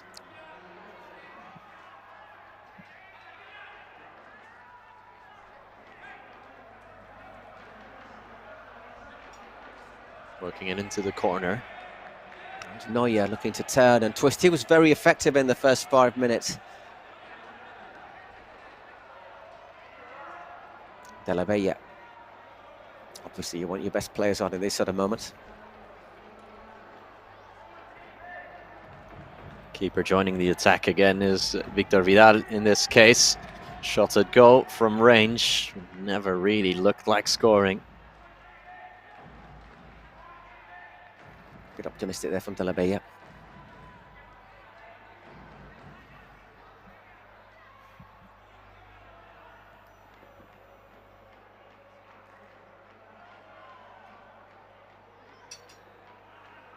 And these seconds are ticking down. 15 left of normal time. Might have a minute or so added on. They're just going to have to shoot. Great block. Sent long. We've got... How long have we got left? Oh, that was short. And that is the last act of the half. Just one goal then in the first half. El Barrio lead by a goal to nil. Ultimate Móstoles never really looking like scoring. They've had a couple of chances. They do have the better XG here. There we go. Expected goals 1.65 against 1.5. Not exactly that many, is it? Yeah, but El Barrio with the lion's share of possession, 67% of possession. A veces dan un minutillo extra, tal. Ahora no han dado ni un segundo ni nada. ¿Cómo va esto? ¿Cómo funciona esto, Mario tío? wanted a bit of injury time. Well, you know, as he sent his man on to chain himself to the goal. Unfortunate. He's happy with the inconsistency of the refereeing. He says, why is there not even a second of added time here? I'm not going to complain, he says. Let's let the show continue. Me ponen DJ Xavi todo el rato. Pues nada, que siga el césped. He traído un tío con el césped verde para que volvamos al verde. Si la gente me banca, que ponga el chat, banco a DJ Mario, a DJ Xavi, a DJ Césped, que vuelva al verde. When he says DJ Xavi, doesn't mean Xavi Hernandez, does he? No, I don't think so. Maybe they're comparing him to Xavi because, you know, people who are against Xavi and against Barcelona say that he always makes a lot of excuses, and maybe that's the comparison that gets made when people are having a jab at DJ Mario. He was clearly not happy after the first half. Adri Contreras saying what he wants to see is he wants to see goals. Yeah. We just had one of them in the first half. It's the lowest scoring game so far. In the very first minute, Gerard Neuer. I'm going to see what the coach is saying for Móstoles. Well, that's one and the other. We didn't hear much more, so... Yeah, we only caught the back end of the tactical chat.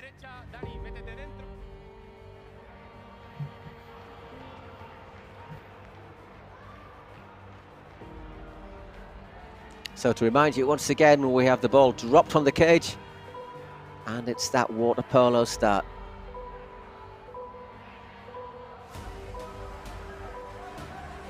Actually, not a water polo start. It's the water polo start is in the last 2 minutes. This one just drops from the sky.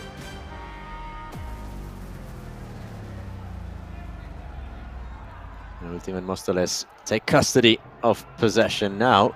And remember, in the second half, we can see our secret weapons. Yeah. As soon as the ball goes out, play for the first time. Although you have to ask for it first. You'll see the flash. Yeah, it gets made pretty well known when they are about to be used. And we've seen a wide array of secret weapons on show. Not all of them just yet. We haven't seen the penalty shootout one, for example. Seen the regular penalty. We haven't seen a penalty shootout yet. Well, not a penalty. The penalty where you have to 5 seconds to score from the halfway line. Exactly. I'm looking forward to that, actually. Marc Valiente puts that one out for a corner.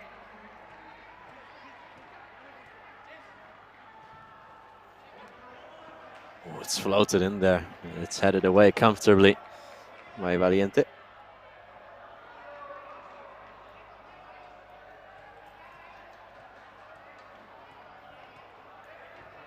So again, we are into the second half of the fourth match.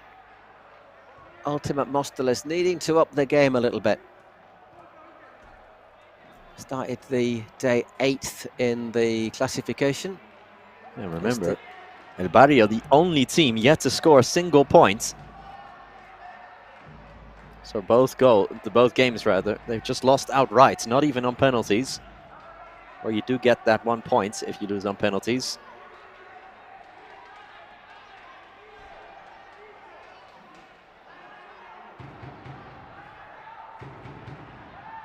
It's interesting. I was looking at the possession stats.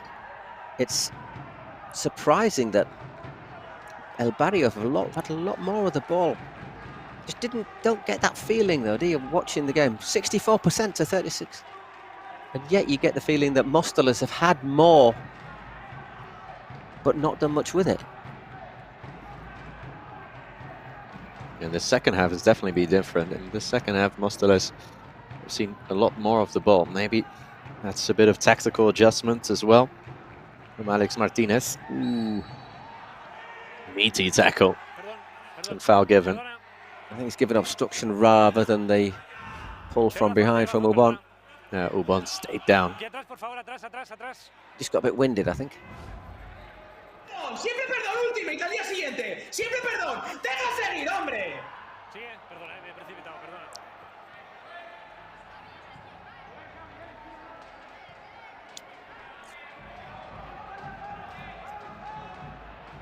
He's probably had a few cups of coffee this morning, DJ Mario.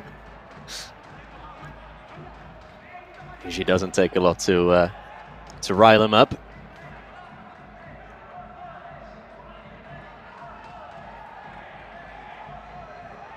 Another player down. Oh, and another one. A lot of bodies hitting the floor here. Referee once again asking for a bit of calm. Tranquilos. ¿Estás bien? ¿Estás bien? No, no, estás bien. Están revisando. ¿Estás bien? ¿Quieres atención? ¿Quieres atención? Vale. Dime, Edgar, dime. Do you want any help? Do you need any attention? Okay, get along with it. We're looking at it. We're revising the move. Okay, play on.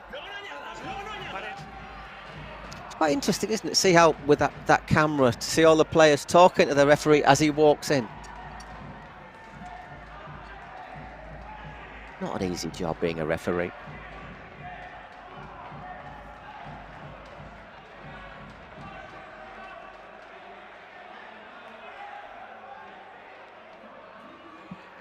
So once again, Barrio keeping it pretty tight, aren't they, at the start of this second half? Yeah, they're looking very good and very professional. The way they're keeping custody of possession. That's an interesting one. And it's a penalty. It's a penalty for Ultimate Mostoles. No, is he going to be a yellow card? Tarjeta, árbitro.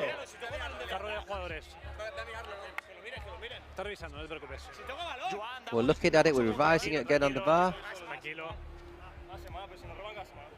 Well, just was saying how well El Barrio were doing. I think it was Ubon who got taken out there as he was driving into the area. Picks up the ball, beats two men, drives, and there's about 4 of them take it down. But I think it might have been Gabriel Vidal who gets that last touch. Looks like it, absolutely. And it will be Ubon, who won the penalty, who's going to take it.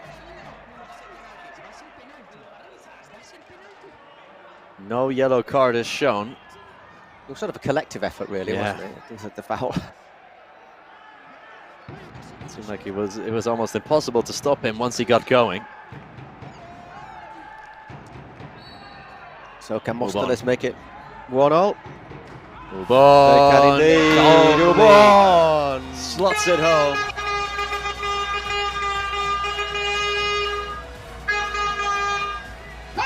Slots it home. 1-0. Ronaldo!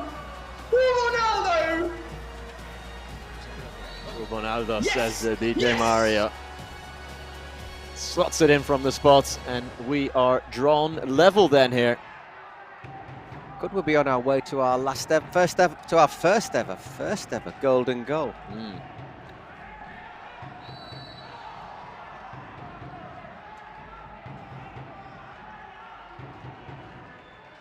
Well, this certainly makes things a lot more interesting.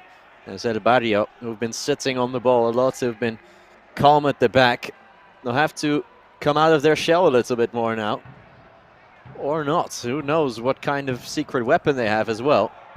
Maybe they've got a penalty up their sleeve, or a penalty shootout.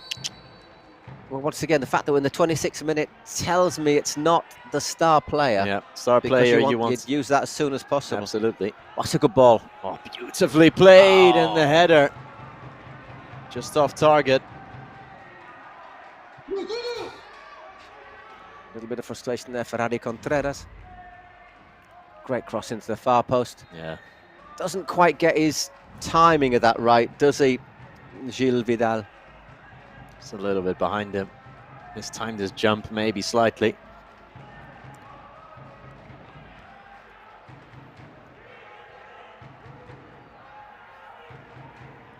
Oh, Ultimate almost playing themselves into trouble as they play out from the back.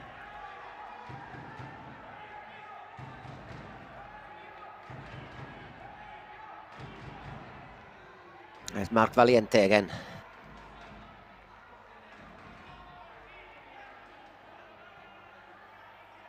To Pau Fer. Slightly heavy touch there from Pau. Being pressured by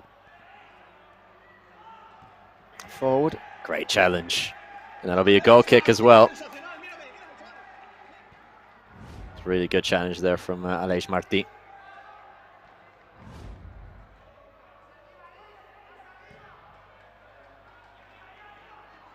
That's sent long and all the way out. Gerard Vaca's quite happy to see it out for a goal kick.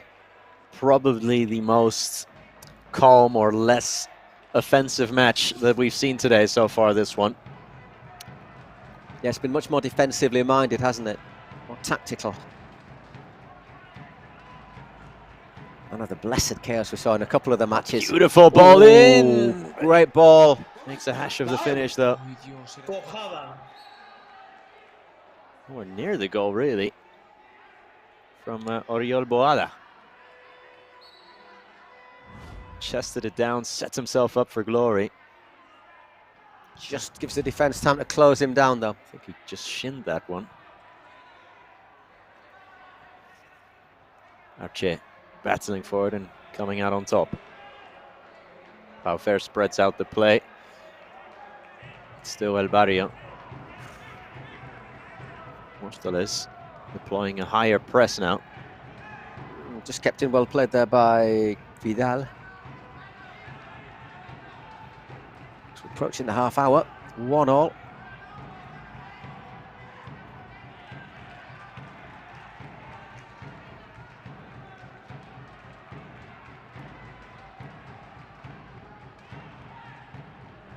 That's good stuff here from El Barrio. It's patient play. Switch. Nicely worked across there. Getting into the area, driving through, couldn't provide the finish. Oh, Gil Vidal there doing it all himself. Nice to save. Well, slithering. Great save from Victor Vidal. Slithering between two defenders here. Wow. Just gets a fingertip to it. That is a wonderful save, it has to be said, from Vidal. Pure reaction save with his right hand.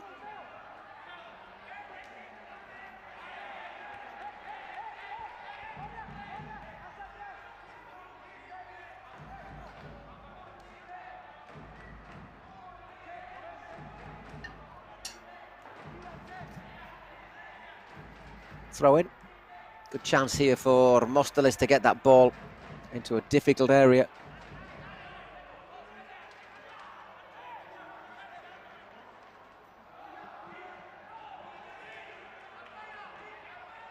You know, they completely muck it up there.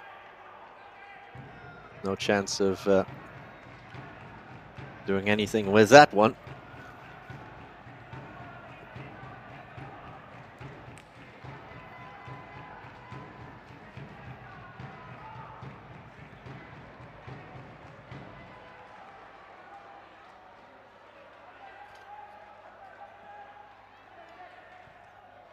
There's Boumidal, the number 11. Took a sweet time there, and now here come El Barrio on the break with numbers. Oh, great save. Boumidal again can claim. Sort of hits into the ground by Oriol Boada. Did that take a deflection on the way through as well? Didn't quite get the power he was looking for there, Oriol. Still a decent enough save. And we're still not seeing our secret weapons. Yeah, and do you know what, Nick? I think we're going to get a penalty or a penalty shoot. Has to be. 6 minutes to go until the final 2 minutes, so they have to use them before then.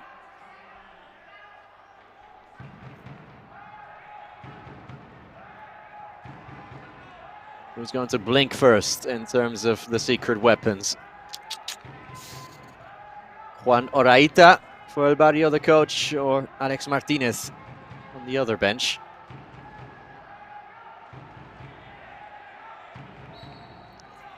Throw in isn't for Mosteles. Mario won't like that. Yeah, he's got his hands in the air there. Actually, it is. The referee apologises. Sorry.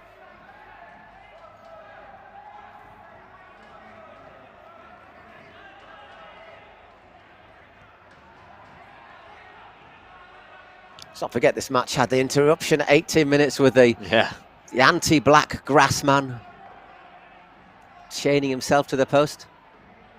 Wants the return of the green pitch here. The green 4G pitch rather than the black one. Beautiful switch of play, meanwhile. Still a chance here. Scott shot. And El Barrio clear their lines. And in the end, it's lofted high into the screens. Yeah, not into the crowd, but into the screens.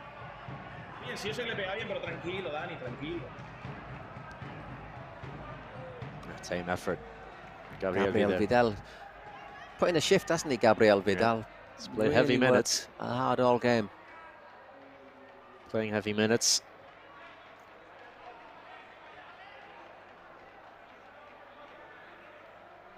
And there's Victor Vidal taking his time.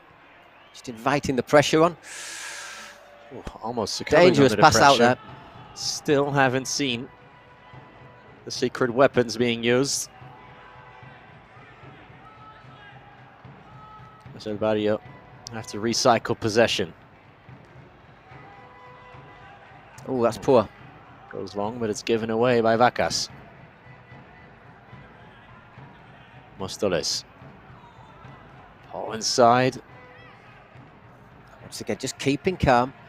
Mostoles pressuring hard up the field this time. Good vision. A lovely touch. To find Arce. Barrio really having the bulk of possession here. Oh, heavy touch. Meanwhile, got to the ball though, the keeper. Although he leaves his mark. Well, Vacas has been excellent in goal.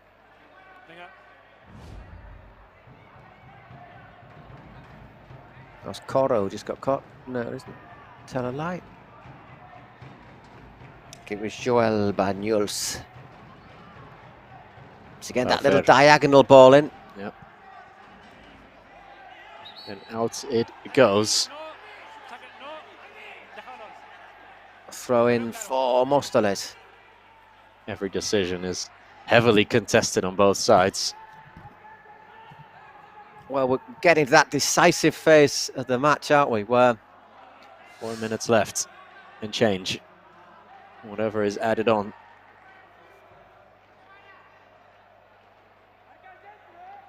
It's still Ultimate Mostoles 1, El Barrio 1.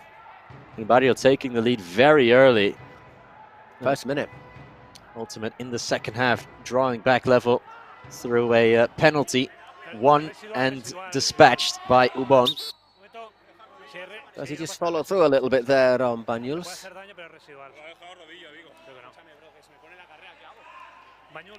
If he gets in my way, what can I do? Do you want attention? He says he doesn't need it.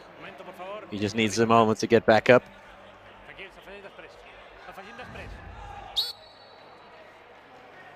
Oh, he just gets a bit of a knee in the back there, doesn't he? Yeah, on the follow-through. I'm not sure if the Barrio play could have done a little bit more. Hang on a second. Arce is denied, and the follow-up shot also just dragged wide. Huge chance. So close. Again, it's a big, big save there. This time from Victor Vidal, as Arce suddenly found himself through on goal. And another just gets enough on it. Jean Vidal with the follow-up shot there. Valiente, and again. I think that might be going high anyhow, but... Valiente tallest among the trees there.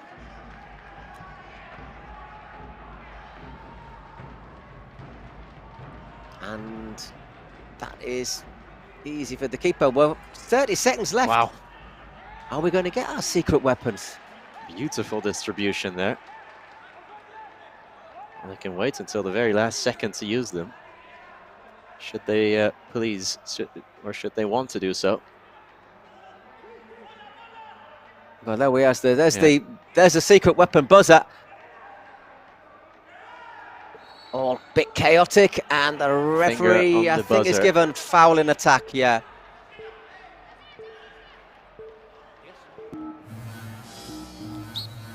All right, they've been summoned on both sides. At the death. Of course.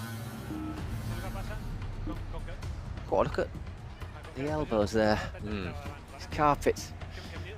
Secret weapons. What are they going to be? I'm pretty sure there have to be a penalty or a shootout, something like that. What penalty shootout?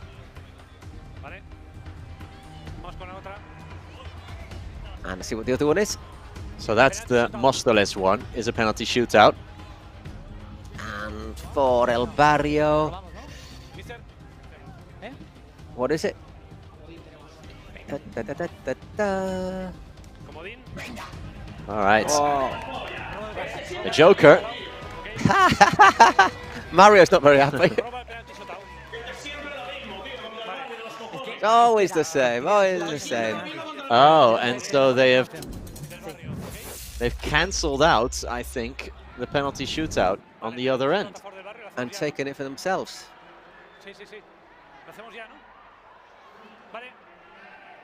So El Barrio will get a penalty shootout, and Ultimate Móstoles leave empty-handed.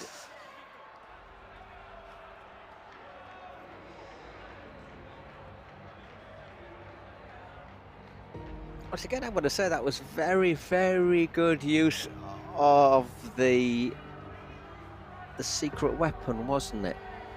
Where just keeping really, really calm. Wait until Móstoles do the first one, making sure you then get in time, and then you're able to cancel out theirs. 44%. So anyhow, this is the penalty shootout. 5 seconds to score from the halfway line. Even 44%. Oh, very good. That's a beautifully taken shot. So what it means once again is we're not going to have the golden goal. But remember, in these last 2 minutes, if there is a goal, it counts double. Oriol Boada then. Just calmly slotting it past Victor Vidal. So well taken there from the number 11. And he puts El Barrio in the lead. With 2 minutes to go. Closing in on their first win of the, well, of the season, let's say. Or of the year. Of the year. So Ultimate Móstoles got that penalty shootout card, but it was cancelled out by that Joker card drawn by El Barrio. I know it's a Joker, but I don't see Mario laughing. No.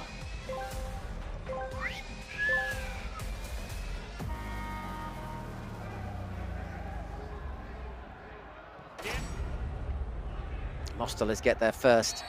Let's not forget, look, 2 minutes plus any injury time. So we could have a couple more minutes. So it could be 4 minutes for Móstoles to pull the irons out of the fire.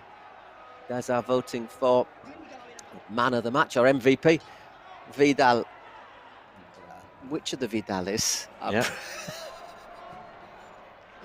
Well, Ultimate Mostoles only have one Vidal, and that's the goalkeeper, Victor Vidal. So who has made a few impressive saves. Yeah. Couldn't keep out that penalty shootout. He has been a little bit more even, this one, hasn't it? Yeah, absolutely.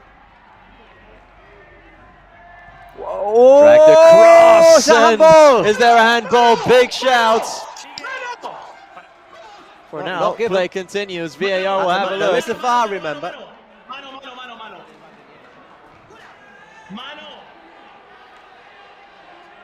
Mario going, handball. I'm pretty sure what he thinks there. He's not clapping the referee's decision. Given away. De La Bella. Here they come Surely again. Just put wide. Ubon, who scored the first, could have had a second. Portero, vamos. El tiempo. Referee saying, okay, keeper get a move on. Sent the keeper the wrong way. That would have been 3-2, wouldn't it? It would indeed. Ooh. A bit of wrestling there. No, that's not a handball. It was saved with his between his knees. Even DJ Mario admitting now that that wasn't handball. But here they come again. Another chance. Great save. Well, it's all happening here. Pity that Vacas isn't a candidate for a man of the match. And again, that's a comfortable save. Clutches that one out of the sky. 2 minutes more. Well, all of a sudden, the game has just sprung to life, hasn't it? Almost seen more action in these last couple of minutes than over the rest of the match. Here they come again. El Barrio to seal it. Oh, he went along there. Once again, Paufer closing in, overtaking him on the race for the MVP. Trying to round the goalkeeper. Had options there to pull it back, went alone. Have a look here. Went for the Rabona there. Goro. Perhaps thinking about the headlines there, going for a Rabona winner. Oh, and that time he thought about it, didn't he? He thought about the bicycle kick. Yep. I think Mario's saying, how come Vacas isn't a candidate? Whoop! Oh, here they go again! Oh. It's a corner. They've had chances, haven't they, to win this in these last 2 or 3 minutes. They still might have another. Vacas makes a claim. Here they go to seal it. But no, well saved. It's a little bit too long there, does Iker Gonzalez. And Ultimate Mostoles win it back. They're running out of time here, and that's a foul, quite clearly, from Arche. Get everyone back. Says Arota, the Barrio coach. Barrio seconds away from the first win. Well, the shot at goal, again it's blocked, and it will be out for a throw-in. We've got to give a bit more time, ref, says Mario. That's the header away. And that should be that. And there you go, there's the final whistle. I think the referee could have added a couple more seconds after that, but I don't think it had made any difference. So El Barrio win their first game of 2024. All of a sudden, crazy last 3 or 4 minutes. Yeah, absolutely. It was, well, it wasn't the most spectacular of matches for the first, let's say, 35 minutes of the encounter, but then it all kicked off. It was all happening in the last couple of minutes. We've seen saves, we see penalty shouts, potential handballs, but in the end, it's El Barrio run-out winners. There again, once again, you see the numbers. El Barrio, when you look at the numbers, they just about deserved it. But you know what won it? That use of the secret weapons. Cancelling out the shootout for Mostoles, taking it themselves, and calmly slotting it home. That was a huge, huge play from the coach. No, a ver, el tiempo da igual, porque por mucho que metan tiempo no tenemos por qué marcar. Es verdad que en el gol doble hemos hecho una locura, doesn't really matter how much time there is, because all the time there was, it doesn't mean we would have scored. Momento donde podía haber añadido, en la primera parte ha añadido 0, en la segunda parte ha añadido 2. Hemos Maybe in the tenido first half ahí could have had a bit more. una Dubón sin portero casi, no sé qué ha pasado, que la ha tirado fuera, tío. We've had a couple of chances, one at the keeper. Y el comodín. Partido muy igualado. Puede ganar Very cualquiera, even como el game. otro día contra Willer también, puede ganar cualquiera, pero no nos llevamos los puntos. Entonces es una putada, es una putada. It's a real shame that we didn't get the point. Buah, al final, o sea, pensaba que se me iba a salir el corazón, pero nada, yo I thought my heart was going to contento explode. por la parte del barrio. Mando ahí ánimo a DJ, que sé que también está en una situación delicada. Nosotros necesitamos ganar sí o sí. Éramos el único equipo con 0 puntos y ganamos a un equipazo como Monsters que seguro que nos va a catapultar hacia the message to hacia Barrio, arriba. Y we really needed to win hostia, today. Los últimos minutos han sido que casi me da algo, pero The last bueno, few hemos estado minutes, ahí I nearly had an serios, hemos attack. tenido también ahí el Juan Arroita, que lo ha hecho bien, robando el shutout y Boada acertando, así que muy bien ahí, porque ha decidido, al final estaba tan pareja el partido que ha decidido las cartas, así que por mi parte muy contento y eso, animo a Móstoles y a DJ Mario, que lo han tenido también. I'm very happy for our half. ¿Quién hace los MVPs que no salía Vacas entre los 4? Yeah, that's a good point. Yeah, why wasn't Vacas among the MVP candidates? ¿Quién los hace? Yeah, Vacas, the Vacas goalkeeper for El Barrio, not amongst the MVPs. And DJ Mario saying, well, he was probably one of the better players, if not the best player of that match. Ninguna. Sí, que Clínica va a ir a patrocinar a los árbitros también un poco. Por el bien de la liga, por el bien de la liga.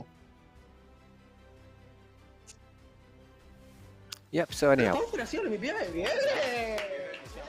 Sí, Paufer. At the end of the day, who was our MVP? Yeah, Paufer. Porque estabais con el casillero a 0. Sí, estábamos tranquilos pese a llevar 0 puntos, jornada 2. Yeah, we were all relaxed, even though we hadn't had any points. El equipo estaba tranquilo y ahora todavía más. Mario, Yeah, and we're more relaxed now. en el MVP Vacas, tú decías que no sabes por qué estás aquí, que quizás es porque te han votado And you los fans said de Pío. you don't know why you were here, why it La wasn't verdad, Vacas. Lo agradezco muchísimo a quien me ha votado, pero Vacas se lo merecía. Well, I'm very grateful for everyone who voted for him, but I don't think Vacas deserved it. Porque de verdad, o sea, este equipo confianza plena porque jornada 3 puntos, pero vamos para arriba. Bueno, pues Yeah, I've got full confidence in this team. team. Enhorabuena también por la victoria. Match day 3, only 3 points, but we're improving. There we go. Not many goals. First one in the first minute.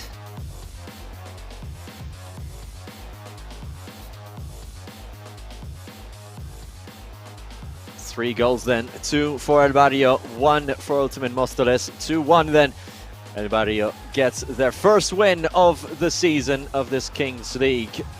Yeah, Cristiano InfoJobs. Won made it 1-all in the 28th minute. Both keepers were excellent.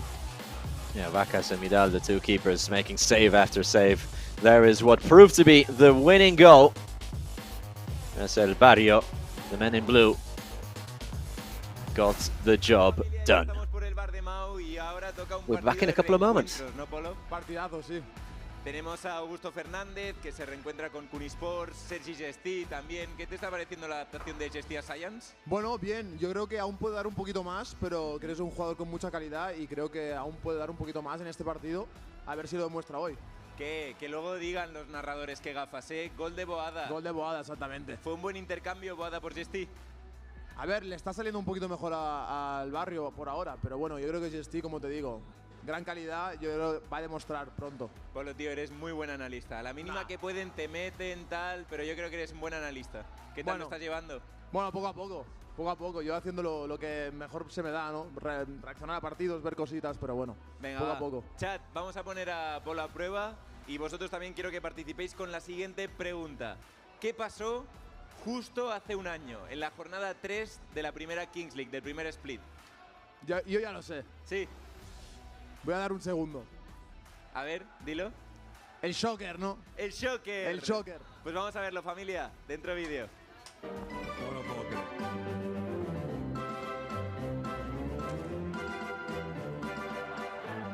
No me lo puedo creer lo que estás haciendo.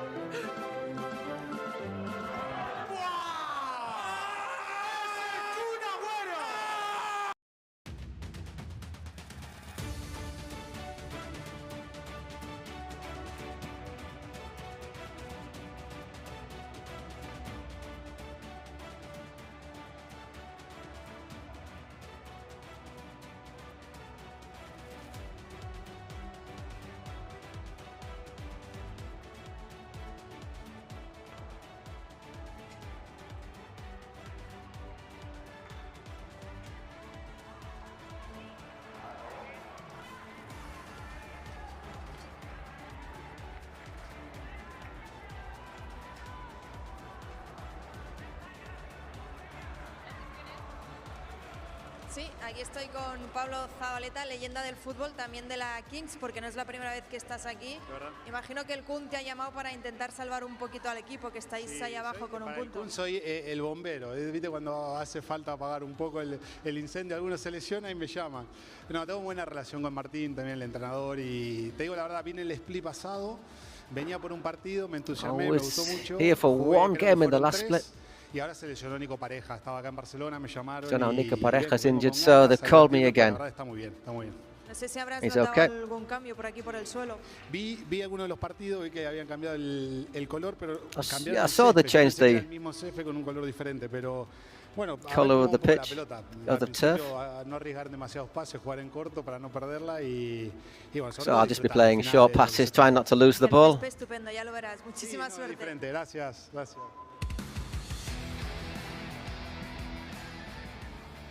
¿Qué pasó? ¿Qué tal? ¿Cómo estamos? Grande Zabaleta. Se ha lesionado Nico Pareja, ¿no? Pero bueno, tienen buen refuerzo los de Kuni. ¿Dónde está el Kun? ¡Kun, despierta! Ay, Dios mío, chicos. Nada, acordaros, importante, ganamos a Porcinos, ganamos al Barrio contra Kuni, que parece más fácil, no está el Kun, perdemos seguro, seguro. Se nos da muy bien trolear en este tipo de partidos, segurísimo. Ya, no me voy a sorprender. Sayans, who will be playing Kuni Sports in our next match. Kuni Sports, obviously, presided over by Kun Agüero. Espero que sea suficiente para contrarrestar y nada, muy bien. Yo estoy muy ilusionado con el equipo, los chicos están trabajando muy duro, están entrenando un montón, hemos ganado a dos rivales que son muy complicados, así que nada, confiar y a seguir demostrando este equipo que en el mercado nadie daba un duro y hemos tenido un inicio de locos, pero hay que mantenerlo, va. Muchas gracias, un abrazo, chao, chao.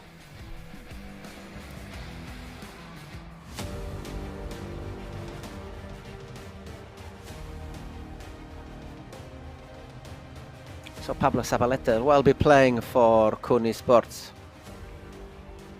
as we're ready for our 5th match of the afternoon. Kuni Sports against the Science, who are 4th in the table. Kuni Sports all the way down in 11th with 2 losses and 1 point via a loss in the penalty shootout. Meanwhile, Science, we should say, have 5 points from 2, so 1 normal win and 1 penalty shootout win.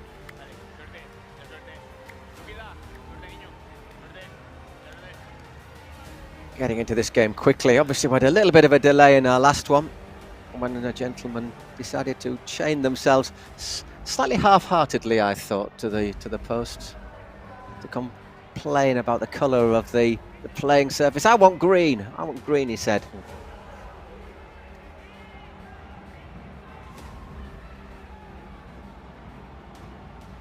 Once again, our choice of secret weapons, and we've seen how important they can be in our last 2 or 3 matches. Absolutely decisive, I thought, in the last game. They have decided a lot of matches. It's, of course, a matter of chance of which one you get. Some of them, there are 15 cards in there. Some of them are more present, as in some cards. There are 3 of them in there, and some of them there's just the 1 in there. For example, the Joker. There's only 1 Joker in there. And yet we've seen the Joker come out twice already. So, getting ready to go. Our 5th match of the session.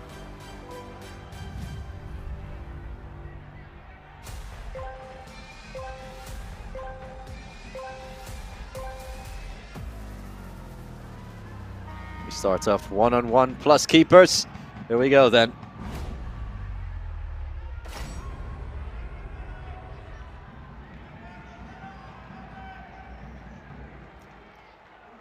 Science and Kuni Sports. Just a minute, and then once again we get another player coming up. Jordi Gomez on for Kuni Sports, and Jero Martin for Science. Can be decisive these opening minutes. We've seen a lot of goals scored in this period. Good drive there, but just over from Jordi Gomez. He had Jero Martin completely beaten there, but couldn't keep his effort down. He's Jordi Gomez, cracking player in La Liga. There he is in quickly again, Jordi. Was he pulled back there? Wants the penalty, doesn't get it. Carry on, nothing, says the referee. Pablo Zabaleta coming on. Dani Perez is the goal. Science. The goalkeeper being used to create an overload of players. There's Jero Martin back to the goalkeeper. Dani Perez out wide, cutting in. He still has it. Still. Can he finish? And still. Linares. Great play from Linares.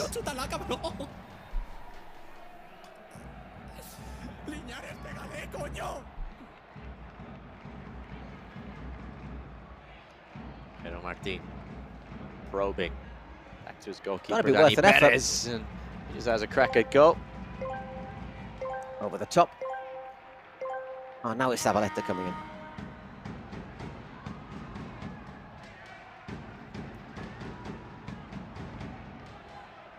Carlos Torrenbo is the other player on for Cuni Sports. Let's see how Pablo Zabaleta can influence this game. Can't imagine being the quickest player on the pitch, but one of the more precise, I would suspect.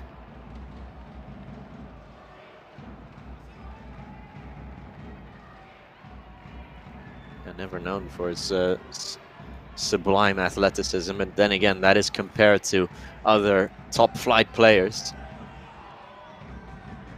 It's Torrenbo.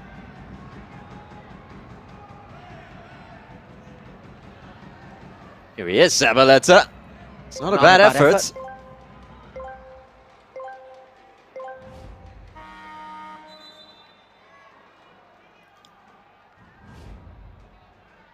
Another player on. It's 5 against 5 now. And it's Mantovani, former Leganés defender. See what sort of a tune he can play.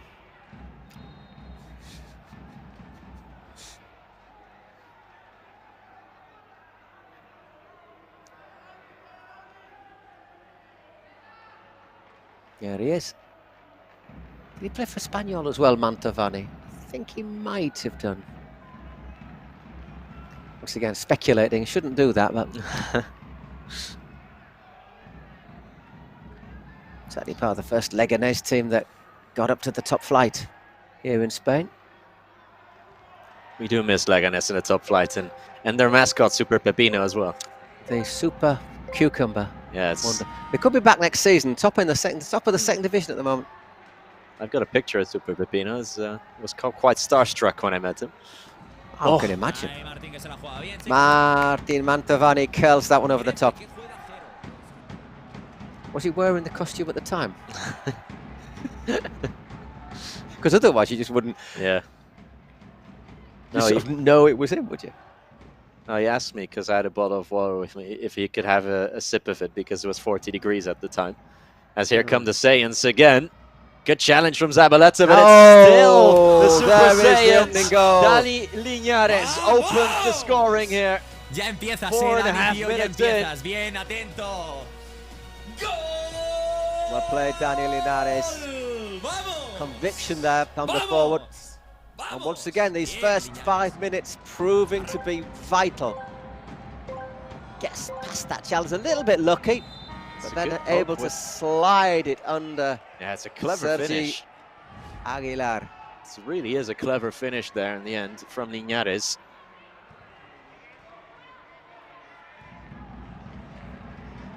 And yeah, we're 7 against 7 again.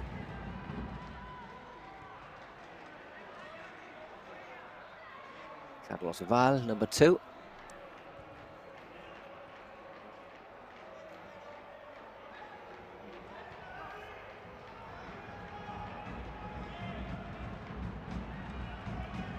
Interesting, this time we're seeing Kuni Sports keeper Sergi Aguilar playing quite a lot further out of his area than most keepers do when it's 7-on-7.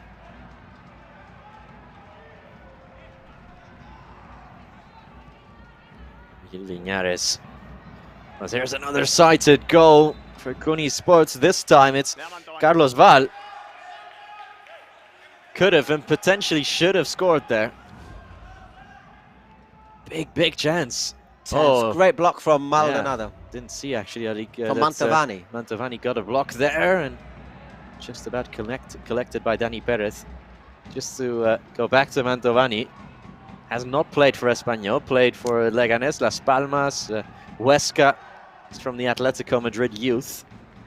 Finished his career in 2022 at Móstoles. And there again is the there you go. city of Móstoles. Seems to be a big theme here at the Kings League. Have you ever been to Móstoles? Never been. No, never been. Can't say I have. It's a big hospital there. That's about all I know.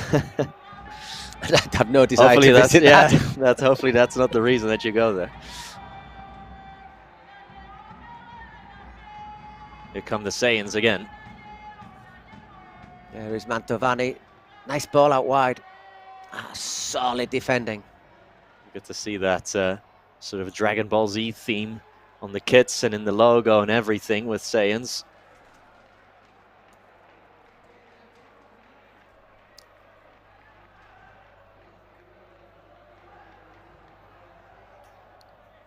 The pocket pick there, and Saiyans retake possession of the ball, driving forward here. Augusto Fernandez. Yeah, so far controlling things pretty well, aren't they, Saiyans? Just that one really good chance a moment or two ago for Carlos Val. We're speaking a lot about former players, and of course Augusto Fernandez was a bit of a player, wasn't he, as well? Played for Atletico Madrid, for Celta. Oh my goodness, of course, the little forward, yeah. There he is, Augusto Fernandez. 20 caps for Argentina as well. So 2 former Argentina internationals on the pitch between Pablo Zabaleta and Augusto Fernandez. Don't think Mantovani got that close to the Argentina side. But played in Primera, which is no laughing matter, is it?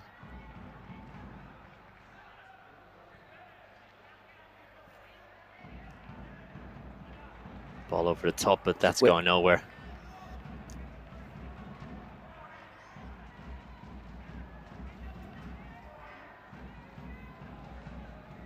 So, almost 9 minutes into the match then. Kuni Sports 0, Saiyans 1.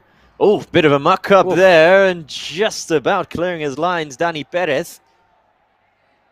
Heart-in-mouth moments for the keeper, because there came the press.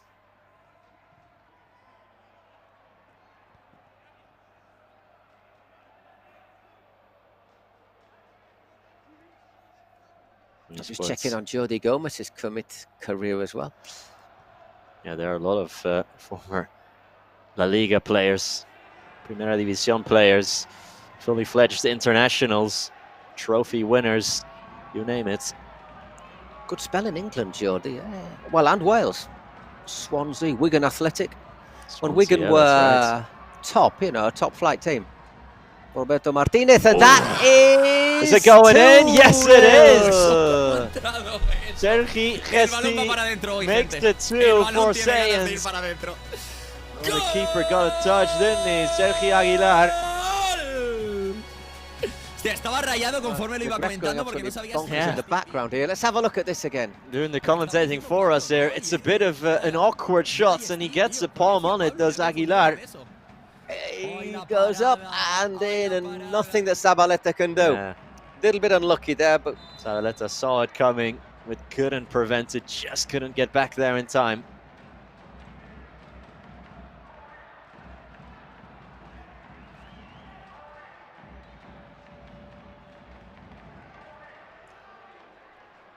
So 2-0. And it has to be said that Kun's boys not getting into this, really, are they? Yeah, they've had a couple of decent chances.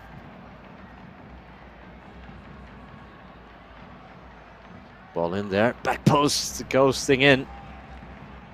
Was Jordi Gomez. By the way, ended his career in Nicosia in Cyprus. Wow.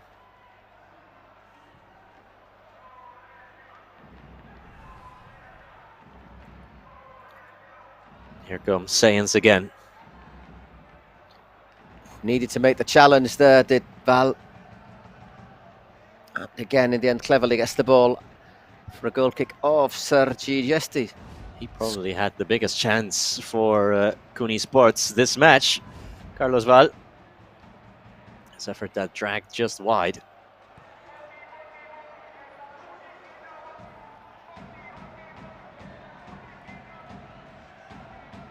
It's Jordi.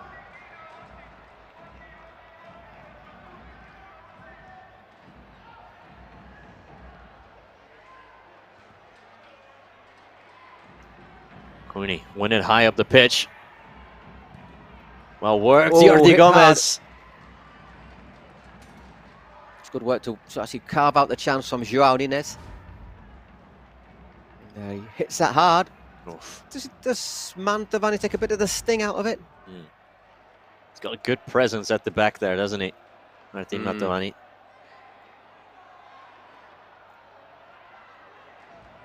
Marshalling that back line for Sayen. Oh, I wasn't far away either. Gio Ferinu just sneaking in there. He's enjoying this, I think, so far, the president. Gio just snuck away from Zabaleta. Good anticipation there, just unlucky not to find the target. Again, Sayens on top of things. CUNY will still look for their first win of the season. We'll have to wait a little longer if things stay as they are. Long way to go in this still, of course. Here is a chance to get back into it, and that is brilliantly taken. Ivan Perez gets them back in it. Well, just as we said, that they'll need to wait longer for a first win. They get the goal that makes this a contest again. From nowhere there, Ivan Perez takes it past. Takes it past the number 24 there, Agustin Fernandez. He was a forward, wasn't he, Agustin? Works the shooting space, puts it in at the near post. 2-1, game on. And Dani Perez will not be happy to have been beaten at his near post there. It's a tight angle that Perez shot from. It's a good finish from the number 9. Of course, just like we said earlier, it must be tough being a goalkeeper for Iker Casillas' team. Well, it must be tough being a number 9 on Sergio Aguero's team as well. One of the most clinical strikers of the 21st century. Player who just got better and better as well. Yeah. It's a real shame that his career ended as suddenly as it did with those heart problems. Did score once for Barcelona after his move there against Real Madrid.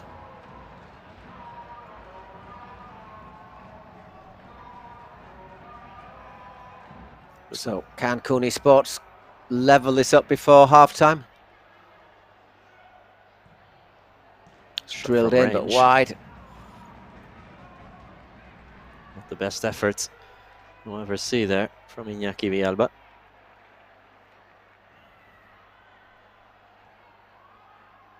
Mantovani, oof. Just got his legs swept away from him. Yeah. Thought for a second he might have just slipped.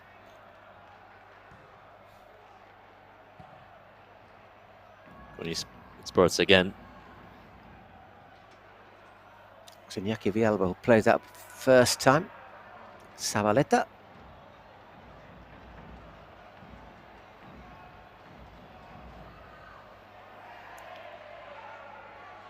Play on, says the referee. So here is another chance, and almost as he was falling, he got a touch on that, didn't he? Well, suddenly CUNY Sports come alive again. As Mantovani's in a little bit of trouble. He's just clutching his face there, which is something that always gets taken a little bit more seriously. Let's stop the clock. Al límite, chavales. Al límite. Referee's checking with the VAR about whether there's anything in that challenge or not. But I think he's saying there's not anything in that, is there?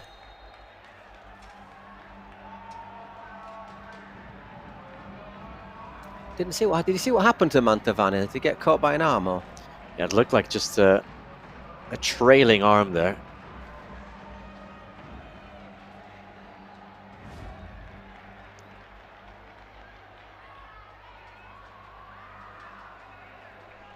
That's clear what happens. It might be studs, in fact. Well, studs won't be studs, will they, on this sort of surface? Yeah, the sort of half studs that you play with on an AstroTurf. So we're back underway. Just over 2 minutes before we get our roll of the dice. Something which can turn a game upside down.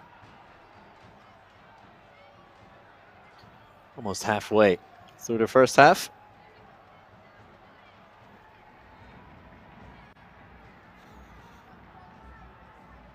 Oh, looking for that ball through the defence, but well cut out by Zabaleta. Who else? There's Jordi. Looks for the overlap, instead cuts inside. And well scoops out there by Dani Perez.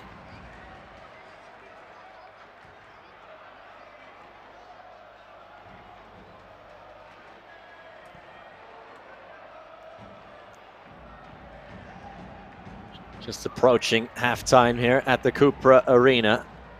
Another look at that's, well, we can definitely call that a chance with Escribano just ghosting in there. Opened out here for Carlos Torrentao, but yeah, a bit disappointing that shot. Yeah, didn't really catch a hold of that ball.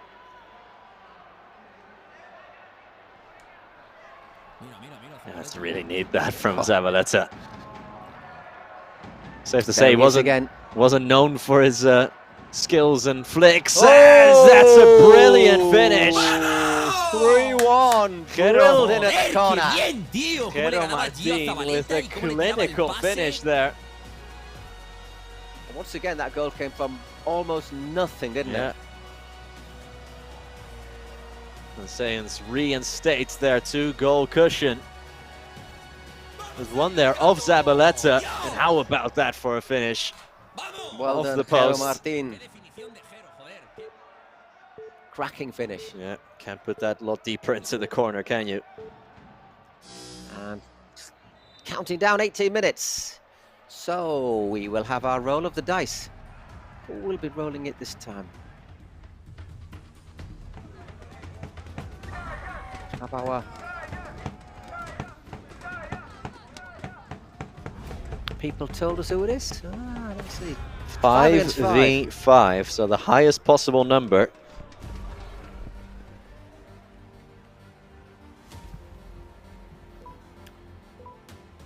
See, if I was Sayans, I'd be quite happy at that.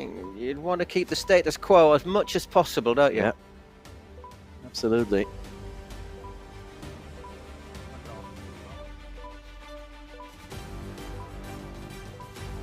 So, 2 more minutes of action in the first half here at the Cupra Arena. Here is that famous water polo start. Go on, Pablo, full speed ahead. Someone, yeah, Carlos there. Yep. Torrentao went too soon, jumped the gun. A little bit keen. He got there about 5 yards ahead of everyone else, didn't he? So, look at that, like a greyhound. Just left a bit too quickly. Just flew out of the traps there. That was more like the rabbit, which gets a head start, wasn't it? 2 more minutes of action then. At least in this first half. Plus whatever added time is put on by the referee. We might have a couple of minutes. Had a couple of people needed treatment. Carlos Torrent-Bo playing it out to Zabaleta. Hello, Zabaleta. So an opportunity to cross. Yeah, it's a good defensive header there.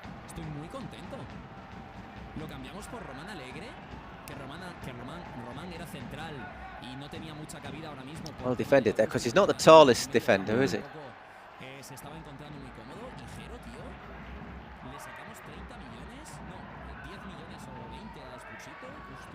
Well, here's another chance. Torrent-Bo just dwelled on that, then they closed him down, shut the door, and ran out of cliches.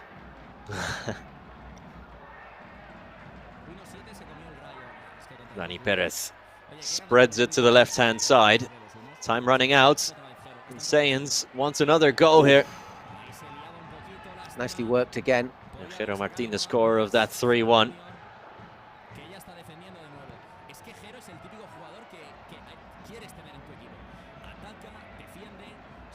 Augusto Fernandez there. That is Jero again, scorer of the third goal, now popping up in defence. Obviously got to be a little bit more adaptable in 7-a-side, but he has covered a lot of pitch, hasn't he? Augusto Fernandez, I think he wants to be taken off. He's been limping for a while now. He's still kept on the pitch. Always a chance, is that? Inside, and good just defending. Too much ahead of Mantovani. And that marks the end of the first half here at the Cupra Arena.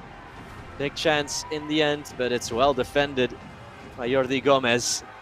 So we're getting at the break. 3-1 for Sayans over Kuni Sports. They've been very effective in front of goal. Sayans, well, 3 shots out of 6 on target, as opposed to 2 from 9. Very even the possession. 3 shots on target and 3 goals. That doesn't bode too well for Sergio Aguilar. On the other side, 2 shots on target and 1 goal. So only 1 shot's been saved. This the conclusion from that. Let's see what the graph has to say about that one. Goals, pero que sean goles de verdad, no expected, sino goals. Vamos allá. Yeah, Graf saying we don't want expected goals, we want actual goals. Muy bien. Además, el gol que nos ha metido creo que ha sido más cantada de Dani que otra cosa, porque justo he dicho en directo que bien Dani Pérez, qué contento estoy, qué seguridad me da. Bueno, pues nos hacen gol. Pero bueno, aunque haya mufado, muy bien, el equipo muy cómodo, 3-1, a ver qué carta tenemos y a ver si el Kun llega, que está... Yeah, we've been pretty good, we've been common, they haven't been comfortable, our rivals. Let's see what happens. See what secret weapon we've got. Como lo estás haciendo de puta madre, ¿vale? Bien. We're doing very well. Más cosas ahora. That's my way of saying it. Saying that to number 10 Dani Linares, who has the floor. Yeah. Yeah, that's out. Kuni Sports. That's Martin Posé. Espanol player, Martin Posé. Oh, no, look at Mr. Google again. Yes, it rings a bell. Straight back into the action.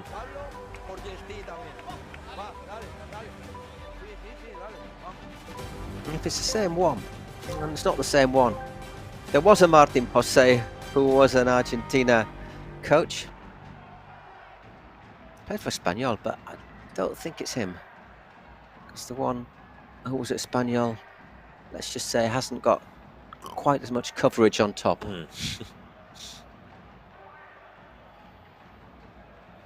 But there was a Martin Posé who played over 150 games for Espanyol.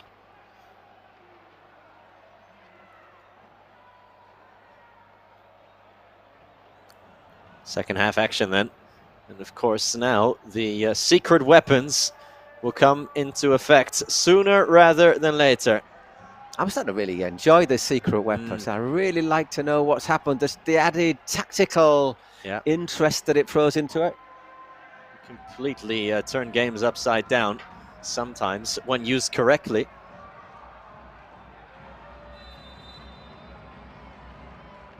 Yeah, the good and correct use of the secret weapon is turning out to be one of the most important things here in the Kings League. Referee just having a little word there with Jero Martin.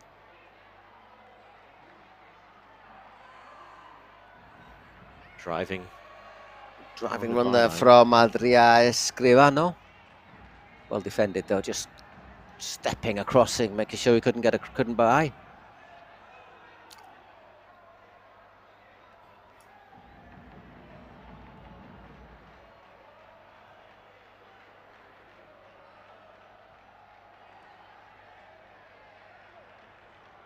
Sainz in control of the ball again. Plotting their way forwards. Good combination play. But also a good tackle there for the CUNY Sports goal scorer, Ivan Perez, who now commits the foul. It's absolutely involuntary. You didn't accidental, but you stepped on him.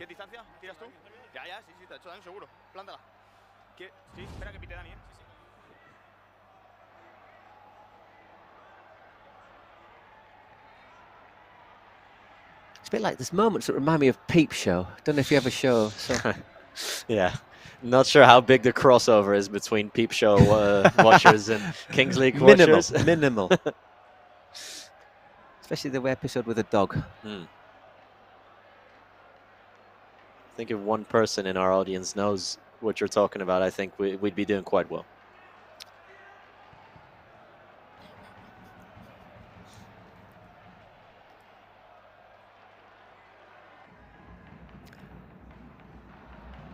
Good hassling there from Carlos Val. In the end, CUNY Sports winning possession back. Need to get a goal.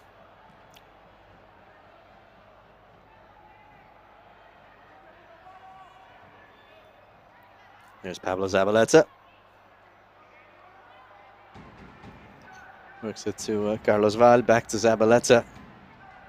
Someone to carve them open. Zabaleta with a good incisive ball, and it's not a bad effort at goal. Had plenty of sting on it. But right down Dani Perez's throat, or midriff. Jordi Gomez hits it really well. Caught that very well on his left foot. And you don't mind an effort like that if you're a CUNY Sports fan. Just want to see them test Dani Perez a little bit more. Dani Linares somehow still has away it. Then. Slipped, fell, got back up, fell again. CUNY Sports ultras there looking a little bit depleted.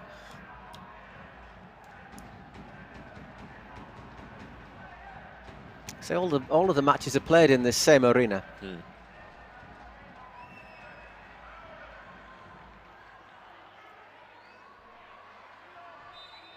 that's gone out for throwing.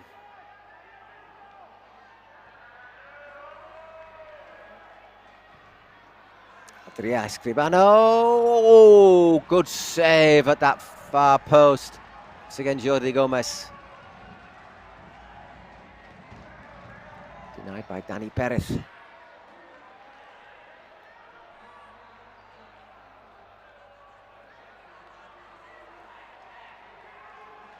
Ivan Perez it was that time. With the header. Does really well when you look at that replay. Whoa. There comes Sainz on the other side, and a good save there from Aguilar. End-to-end action. We're looking at the replay of Dani Perez's save, and then his colleague in the other goal makes another good stop with his legs. Much more open than the last game we had, isn't it, between El Barrio and Ultimate Mostoles. Oh, look at this. Oof. One save, and then a second one as well. Doesn't get a great view of it either, the keeper. Another hit from distance. Not the best effort you'll ever see from Jordi Gomez.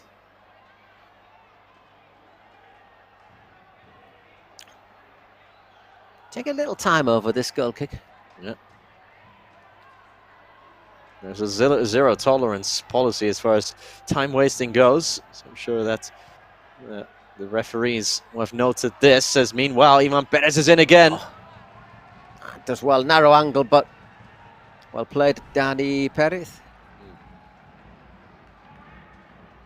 Stands up wide. She does really well because it nearly goes between his feet. Yeah, it's been beaten from a tight angle once already by Ivan Perez, as Dani Perez.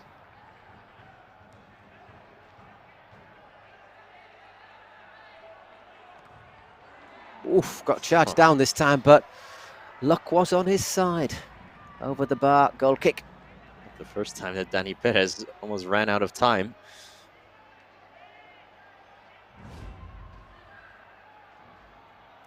Took a little bit too long there. A little bit fortunate. I say if in 11 aside you can't take too long. Yeah.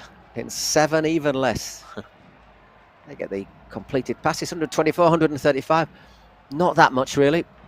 Especially if you think 2 or 3 of those can be just between the keeper and his defender.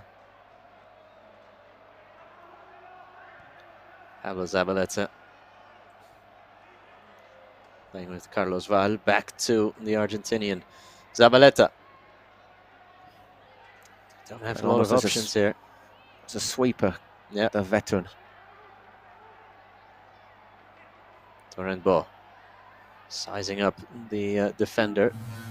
Still Torrent Bo. As both we're going to get a secret weapon used.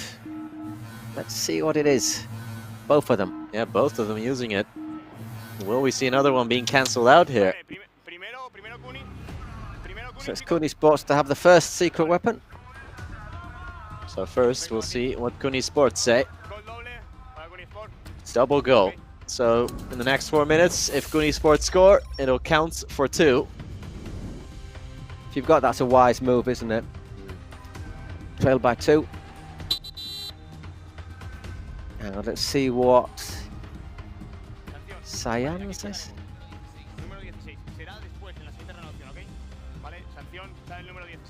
Got a 4-minute sanction. And that sanction goes to Jordi Gomez, so he will be temporarily out of the game after this play. So there he is now. He can still, I think what the referee said is that the next time the ball goes out of play, he will be put on the bench, or there'll be a man down. As here comes Sayans. Once again, smart use of the cards. Sometimes, you know, oh, hang on a second. Half a chance here. Can they make it count? No, they can't. So still ball in play, though. Keeper has his pocket I think what the referee picked. actually said was that the second wild card, or the second secret weapon, will come into effect after the first one. Oh, okay.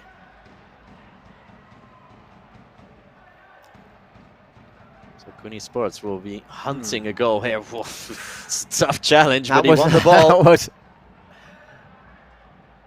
Flew in there. Oh, nice turn from Mantovani. He's been in the wars, hasn't he? No, now he's off. You hear that? There you go. So now that the play has been stopped, Jordi Gomez. So a man down, Kuni Sports. And needing to score that double goal. Yep. They need to score a goal with a man down. Again, like you said, very clever use. Very clever use of the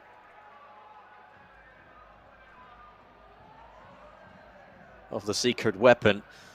Kuni Sports, how will they attack this? How will they probe and potentially get that equalizer if they score in the next 2 minutes 40?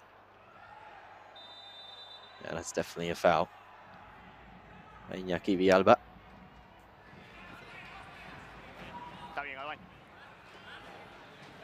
¿Está bien, Dani? No.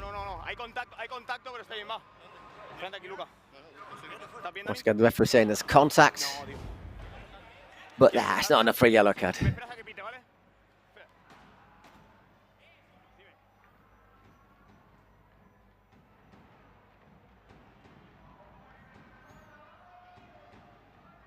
Jordi Gomez must be chomping at the bit, knowing it's vital that he's on.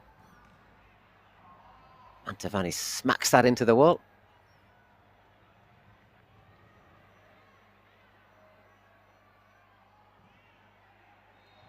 And good play. Goes for a corner.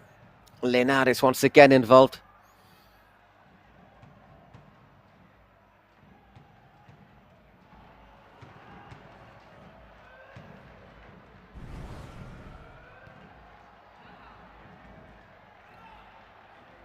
And, you know, they're not making anything really of the chance of the double goal, are they, Coney Sports? Not getting the ball, not able to do enough with it. Absolutely, they've not Having really... Jody taken off has just taken away the impetus from them.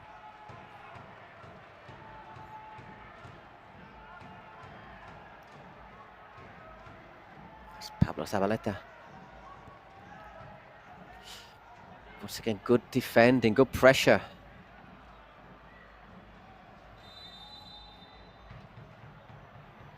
Offside. Less than a minute yet with that double goal.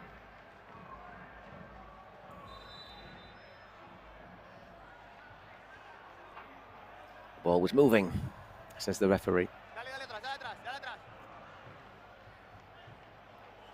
So both secret weapons here, almost kind of cancelling each other out, really.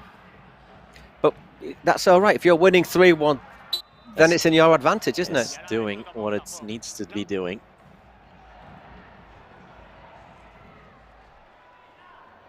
And meanwhile, also, time slowly but surely running out for Cooney Sports, not just for the double goal, but in general.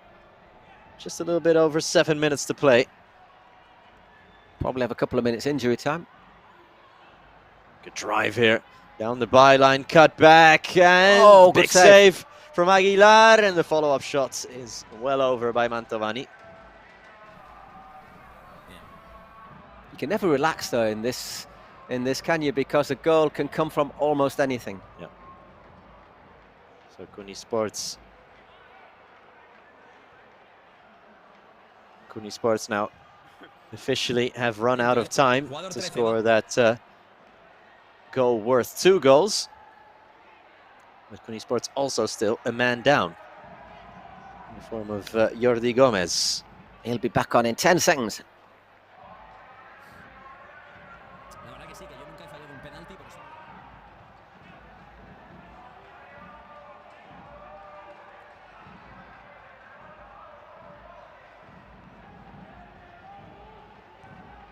Zabaleta, we just obviously got 4 more minutes, and then it'll be another double goal. That one's down in the area there. Yeah, did you see what happened? Not sure what happened there. It's Jordi Gomez who's just come back on. There he is, fighting with Mantovani. Sort of looks back at him.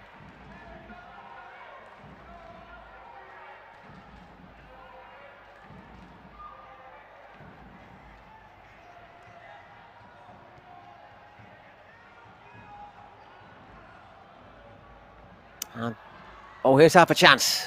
But well played by Dani Perez.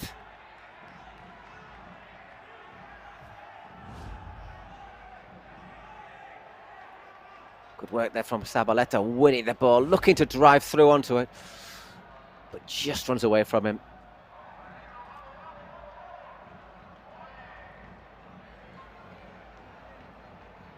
They look up here. Ooh. Yaki Villalba tried to play it out, but once again, Saidjans keeping it tight, not giving them any options. Just thinking, Cooney Sports, after this, they'll go bottom, won't they? Obviously, after El Barrios win. Yeah. Ooh, that was a bit naughty. Yeah, that's going to be a card, surely be a booking. A yellow card. I think the only debate was going to be what colour the card was going to be. Turenbo will go into the penalty box then. So he's out for 2 minutes. Yeah, I mean, Dani Perez absolutely made the most of that, but it was a late challenge. He was never going to get there either. I think you saw a little glimpse of it, didn't it? But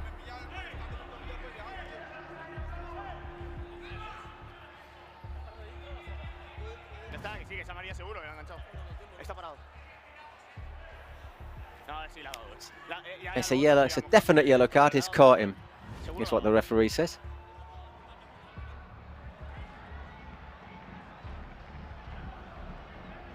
I don't think he can really complain about that, Turenbo.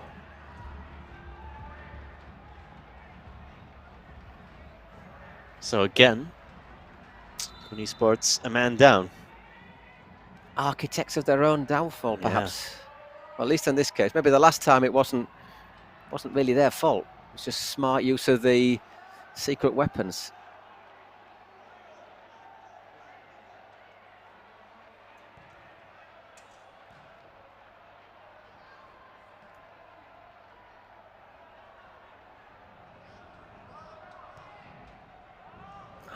Not bad effort, worth it from Alphonse Serra, but well wide. 2 minutes before we go to the last 2 minutes, if that makes sense. And obviously in the last 2 minutes, goals will have double value. So it's not all over yet for Kuni Sports even. 2 minutes away from being 2 minutes away. Yeah, well, you see, that makes sense to me. And that's right around the time that Torenbo gets back into the game as well. So maybe time for him to recharge the batteries. And if Kuni can hang on to this, because Linares again. Linares was in there. Well, Aguilar saving the bacon of Kuni Sports. Because if this would have been a 3-goal deficit, then it would have been hard to come back, even with double goals. Exactly, would have been that extra goal would have made a big difference. Let's another look at it. Still a free kick though for Kuni Sports. And Aguilar making himself big. Dani, ¿estás ahí bien, Dani? Planta, planta. Dale, dale. Dale, dale.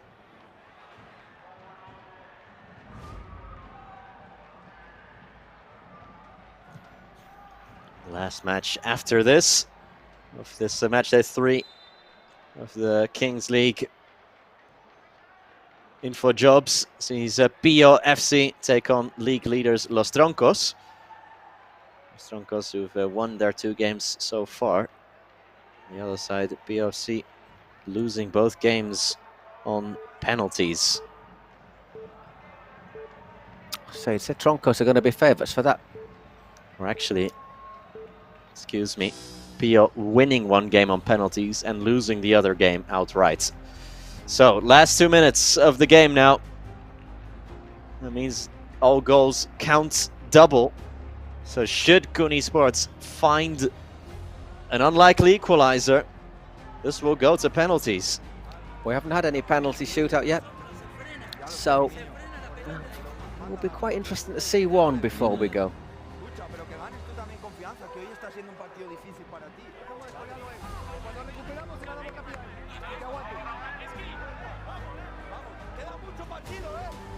There's a long way to go, he's saying. Queda mucho partido. There's a lot of the game left. Well, we know exactly how long of the game is left. But we don't know how much injury time. 4, 5, run!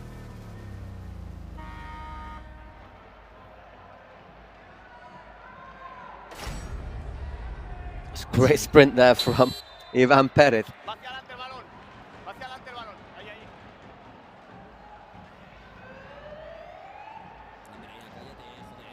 And you can vote for on Twitch for MVP. I'm always one of the sort of people who think that you've got to vote for MVP's got to be on the winning team. Yeah, with a very rare exceptions. There are very, very rare exceptions. Very, very rare. It's always in. Yeah, I think Linares should be a big candidate for me. Linares and Gero so far getting almost split down the middle, the votes.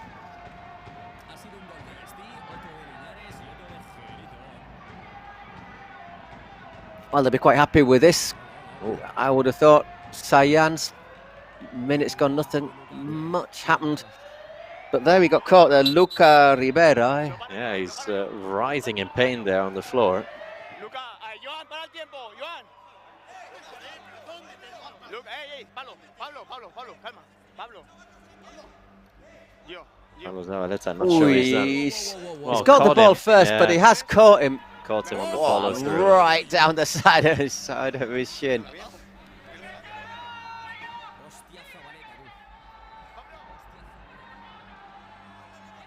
think you can be quite happy that this is on an artificial pitch rather than a proper grass pitch.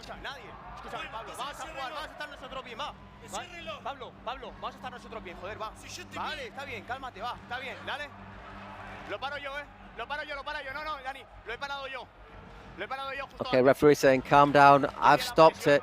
Clock's stopped. That just shows, I think, even though you've retired as a professional, that fire never goes out, does it? You still have that competitive edge. And there's a reason professional footballers get where they get. Because they are immensely competitive. Oh, penalty shouts there. Referee says, get up. Jordi Gomez, the captain of Kunisports. Let's have a look again. Oh. Whatever there is outside the area. Yeah. He was very keen to dive inside of the area there, Jordi Gomez. He scabbed both of his knees in the process. I think that's one of the prices you pay, isn't it, for playing football in Spain? Continually scab knees. Yeah.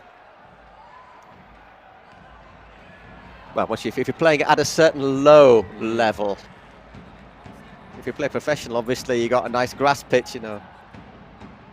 Yeah, I played most of my youth on AstroTurf pitches as well, with the logical scab knees every weekend as a result. We used to play on dirt. It was horrific. It's when you wake up and the sheets are stuck to your knees. Meanwhile, we have 2 minutes of injury time. Kunisports pressing high here as they're trying to force the issue. It only leads to Sayans perhaps being in on goal here with Augusto Fernandez. Keeps pressing. Free kick, surely. But they haven't really threatened, have they, Kunisports? No. Sports in the second half. I mean, even when they had the double goal. Oh, here they are, though. Through on goal, just like that. Still going. Oh, how did he not score? Jordi Gomez, he had a teammate right next to him. Just went alone. I think maybe he didn't see that there was a player in the goal. That would have been 3-3. Yeah, that would have been 3-3. Had a teammate next to him. Don't see right now who it was that was standing next to Jordi Gomez. But if he would have just laid that off, surely that would have been 3-3. There, yeah. It was so... But let's just say Dani Perez puts out a saving hand. Yeah. And there Mantovani does what Mantovani did in his career. Took no risks. Yeah, just hoof it Put clear. it long. Let's get rid of it. When in doubt, hoof it out. And that is the end. We had such a dramatic end as Kunisports nearly snatched the penalty shootout from nothing. In the end, Sayans FC then hang on to win 3-1 against Kunisports. They continue to be winless. Zavaleta having some words here post-match. Pablo Zavaleta seems to be lecturing a little bit here as well. Young lad, you wouldn't have done that to me when I was 10 years young. Well, Pablo Zavaleta, as you said, hasn't lost that competitive edge at all. But it's 3-1 then to Sayans compared to Kunisports. One more shot on target. There wasn't a lot in it, was there? I always thought that Sayans had more deserve it, but it just shows what this Kings League InfoJobs is like. In one error in the last 2 minutes, it could cost you the game. And that's what keeps it so interesting, so exciting, right to the finish. Yeah, the Grefkir team president must be happy with the results. Another solid victory for his side. 8 de 9 puntos llevamos, afición. Muy bien, muy contento. Sobre todo las imágenes que deja esta liga de Zabaleta discutiendo con Luca. Es que esto es la Kings League. Pero bueno, muy bien, muy contento por el grupo. Los nuevos fichajes que hemos hecho, sobre todo por Jero, que creo que además ha ganado el MVP. Muy bien, muy contento y la verdad que donde tenemos que estar. Así que he dicho que estoy contento. Jero Martín, that is, by the way. Vale. Estoy contento y nada. Y estoy también, coño.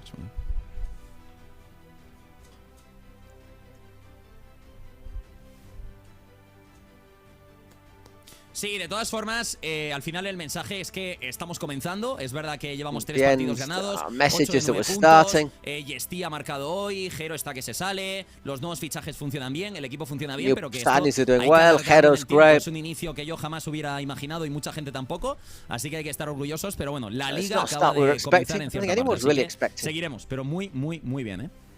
Very good.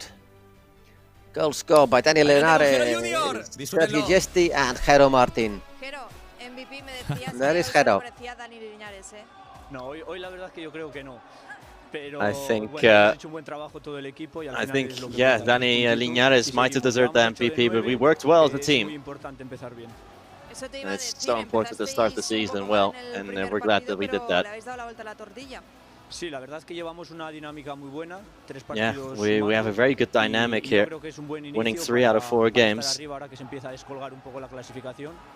And it's important to keep up at the top of the standings because we can't let our opponents get away from us.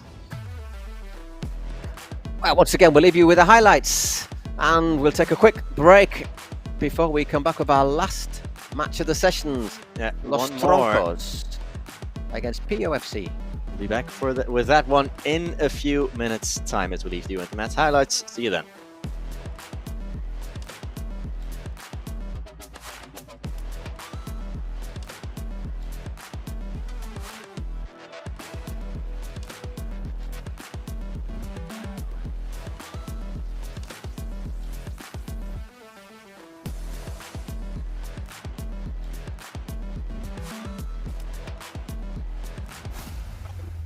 Bienvenidos a la última previa en el día de hoy del Bar de Mao, en un día muy especial, ¿no, Polo? Hemos estrenado bar, aficionados. Sí, no, la verdad es que va mejorando esto poco a poco y nada, encantado de que haya afición y de que haya ruido ya en el Cupra, porque si no está un poquito apagado. Pero mola sí, un muy montón bien. que la gente venga con sus camisetas de los equipos, ¿no? Con sus banderas, se escuchan. Mira, si tengo una por aquí. A ver. ¿De qué equipo? Móstoles. Ah, pero ¿no tendrás una camiseta igual de otro equipo, no? ¿No serás capaz? Sí. ¿Sí? Sí. ¿La tienes ahí? Sí, tengo otra. A ver. Polo el más chaquetero, ¿eh? De 1K. Bien, para la gente que venga se lleva camiseta. Bien. Ya no quiero saber si tienes más o no, ya con esto me conformo. ¿Y el nuevo bar qué te ha parecido? ¿Bien? No, está muy guapo. Muy guapo. Hoy hemos estrenado la primera foto con Román Alegre y a ver si se van pasando futbolistas y vamos añadiendo. Troncos Pío, último partido. Último partido. Vuelve Lopo, está Víctor Oribe, los Troncos muy bien, vienen con una dinámica muy positiva y Pío que también tiene que estar ahí rascando un poquito porque cada vez se aprieta más esto. Vuelve la leyenda Alberto Lopo y se junta con Torrendiós. ¿Qué te parece esa dupla? No, una pasada, ¿no? Histórica. 2 armarios, la verdad. Pues creo que está Laura con Alberto Lopo, así que a ver qué nos comenta la leyenda de Pío. Que gane el mejor. Nos vemos la semana que viene. Sí, hoy vuelve Alberto Lopo y estábamos comentando que para Pío no sabemos si es una buena noticia o no, porque en el único partido en el que han sumado puntos es cuando tú no estabas. Nos dejé en buenas manos, buena plantilla, buenos jugadores, así que el otro día fueron 2 puntos, esperemos que hoy sean 3. Bueno, pues lo veremos, muchísima suerte. Nosotros.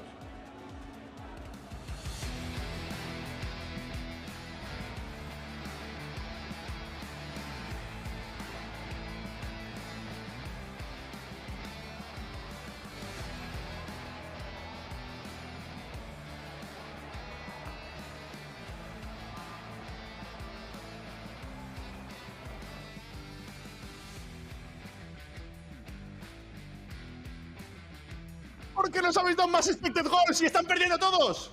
Los que tienen expected goals positivos. Increíble.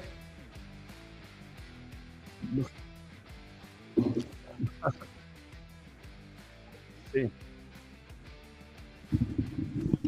Sí, no, en serio, muy contento con el inicio de la temporada de Troncos y de Troncas. Sí que es verdad que este horario, entiendo que Rivers está más acostumbrado a estas horas, pero aquí en España se hace muy largo la espera y yo estoy sufriendo todo el día. Yo quiero que pase el partido, para lo bueno, para lo malo, y con muchas ganas, de verdad, muchas ganas de ver a los tronquitos. Que yo me acabo de levantar. Buenos días. Buenos días. No, es drama, sí, llevo viendo toda la jornada, pero sí, no. Sí, no, pero eso es ilegal, ¿eh? Eso es ilegal. ¿Cómo vas a poner un partido a las 9 de la 8 de la mañana? No. No.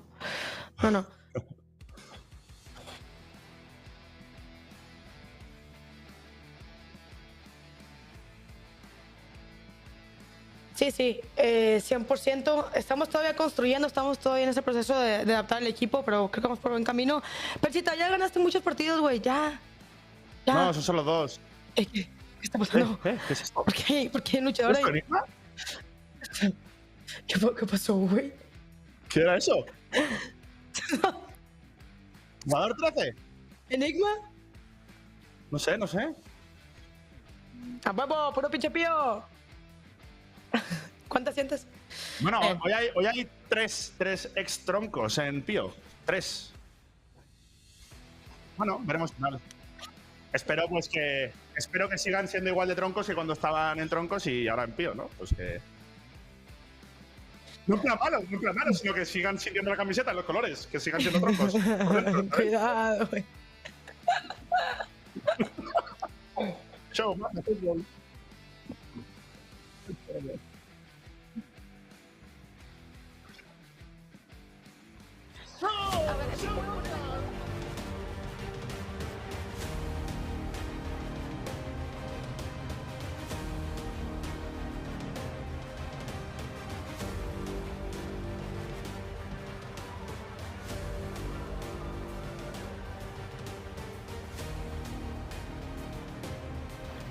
Welcome back to the last match here of the Kings League InfoJobs Matchday 3 as Troncos, top of the table.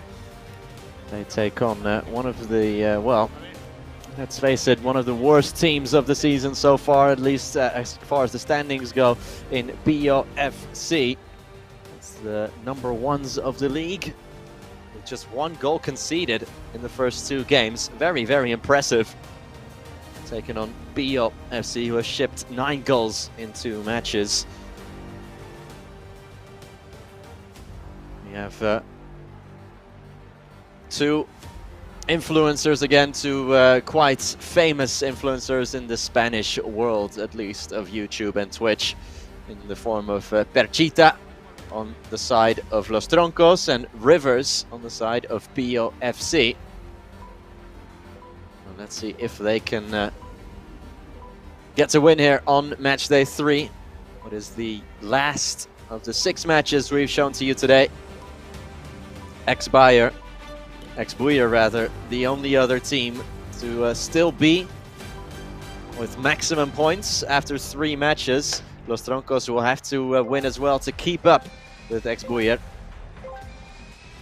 And as we've seen all the time today, it's 1v1 plus a keeper to start the match.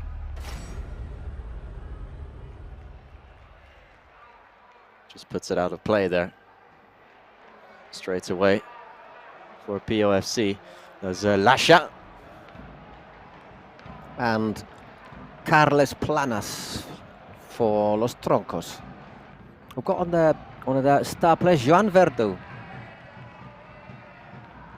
We're used to wearing a blue, green and white shirt because he used to play for Betis and Espanyol and Deportivo La Coruña. That's quite a known quantity for any La Liga fans here. Depot were quite good. Yeah, the Depot of recent times not as high up as there's the nutmeg, and there could be the goal, rounding the keeper, and a cracking finish as well. Los Troncos straight away take the lead in the first minutes of the match, and it's Carles Planas. A beautifully worked goal here, Paul. Once again, you see, between the legs. That moment when it's 1 against 1, 2 against 2, is it going to be decisive, as it has been in so many matches so far? And you've got another player on the pitch. Planas just goes between the wickets of the defender, and here he goes again. He's got an empty goal. He can make it 2. Can he make it 2? He can indeed. There it is, 2-0 in the 2nd minute. Carles Planas We hardly knew you. Well, he's left them feeling a bit flat, as Carlos Plana said. But that is what you can't do, can you, at this sort of situation when your keeper's forward? You can't lose it like that. Yeah. Just had his pocket pick there by Planas. They insist with the same tactic.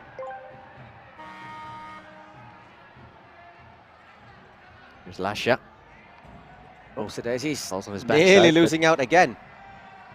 And Aitor Vives. It's a horrible start to the match for POFC. Like you said, the opening minutes is when most goals tend to happen, and both of them falling on Tronco's side.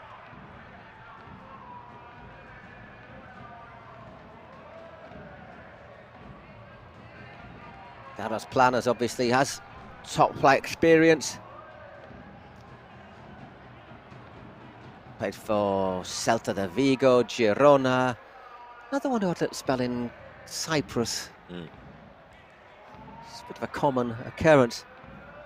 Actually made 2 first-team appearances for Barcelona as well. So I'm not surprised he put those away. 2 very good finishes as well. One on his right foot, one on his left foot. As we go up to 5v5 now. That's including keepers, so outfield players it's 4v4. So still 2 from having full sides.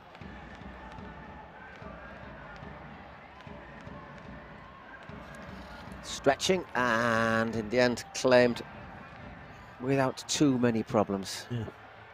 Don't know if hair dye is included with the salary that the Los Troncos players get, because we have quite a few interesting trims here on the players. Excellent. It makes life a lot easier for a commentator. That is absolutely true. Here's one of them.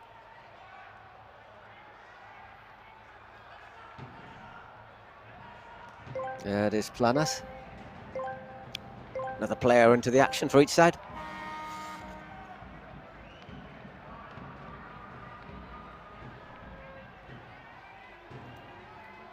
Marc Torrejon, another really experienced player.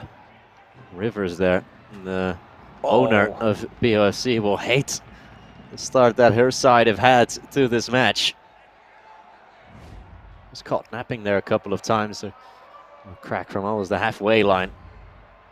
It's unlikely to test the keeper there. Okay, the pressure high up the field there, Ivan Lopez. They play their way out of the press, and here they come again.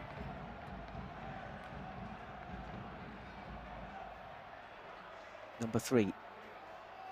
Well, what's another pronunciation issue, is it? Is it Ian or Ian?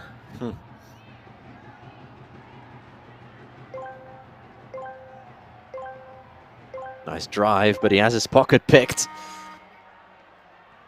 Keep possession. In Barcelona.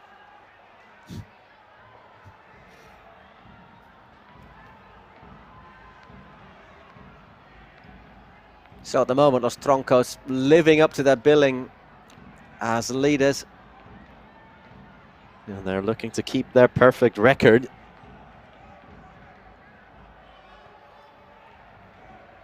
But as things stand, on goal difference, ex-Buyer would still take the lead of the championship.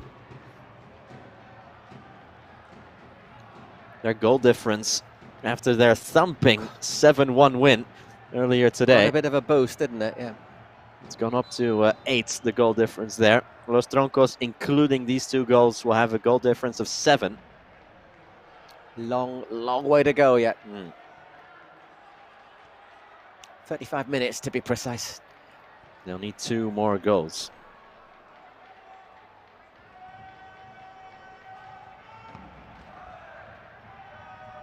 Just getting the win over the line will be the most important part, of course, because we're only, after today, 3 matches of 13 into the championship, into the first half of the championship.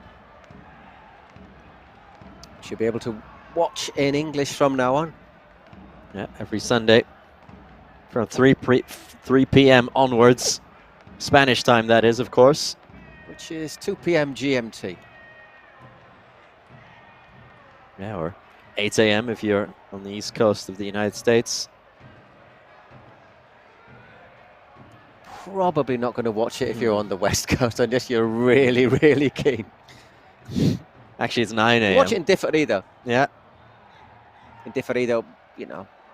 Oh, hang on a second. Chance for a third. Oh, still a chance for Troncos. Falls out, but Pio clear their lines. Finally.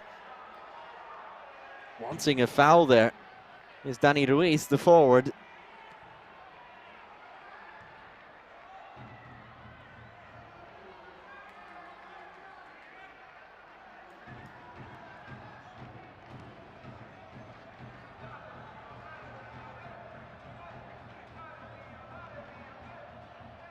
Well, they've managed to stem the tide a little bit, Pio.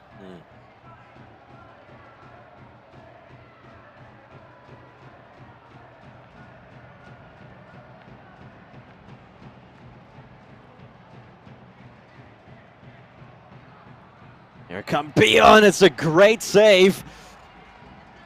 It's a really smart stop there. Suddenly found themselves in on goal there with Ivan Lopez. It's a cracking save there in the end. Right back down the other end, Joan Verdu, number 10.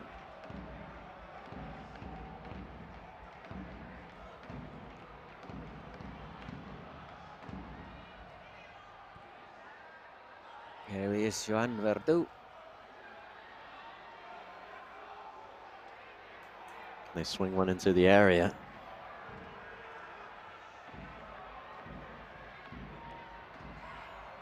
Bit of space here to perhaps pull the trigger, and that's exactly what Edgar Alvaro does. Probably couldn't really get much power behind that.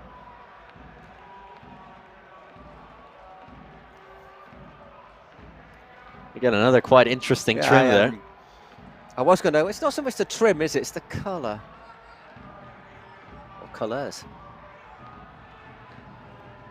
Here come Pio on the other side, but it's well won from Planas, rather. Barging through.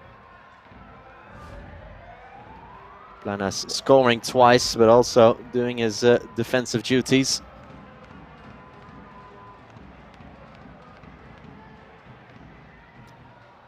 So we're almost halfway through this first half. There's 2 goals coming in the first couple of minutes. Offside there.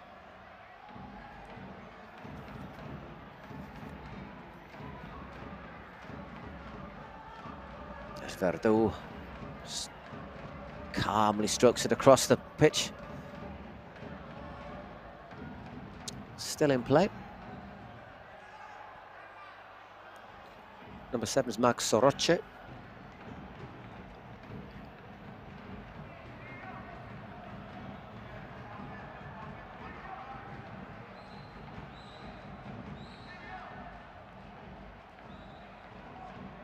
Good combination play. Ooh, looking to slip that one through to Roble. Yeah, try to find the big number 9. Verdu. Troncos looking so comfortable here. Pio did have that one big chance. They need something rather quickly to get themselves back into the match. Los Troncos look more like scoring than their rivals. It's another open game, isn't it? We've only had one where it was really, we saw defences on top all the time. So I think we're going to see more goals here before the end. Well, in fact, I'm absolutely convinced we are.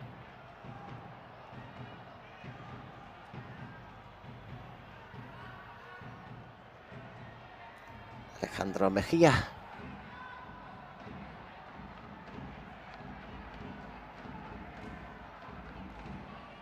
One there by Troncos, not quite.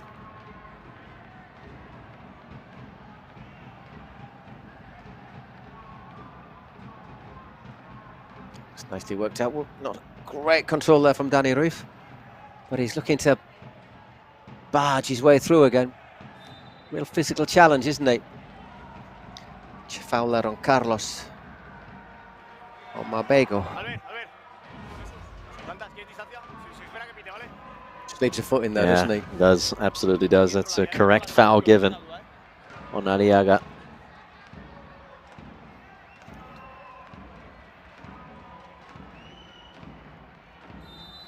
It's Albert Lopo.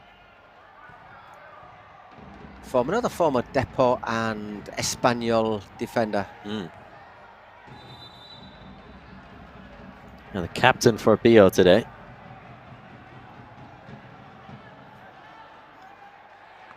Pio, who, as things stand, would drop to 11th, which would leave them outside of the playoffs completely. 10 of the 12 teams go to the playoffs in the Kings League InfoJobs. But Kuni Sports and Pio would be the ones dropping out. So again, Danny Ruiz struggling away. It's a big handful physically, isn't it, for stoppers, for defenders.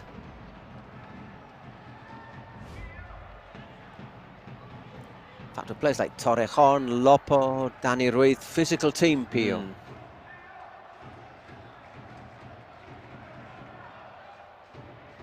By the way, on the website, kingsleague.pro, there's all the stats, all the information about the players. Most of it is, to be honest, is in Spanish, but you can look at the leagues, and I think the numbers are pretty much a universal language.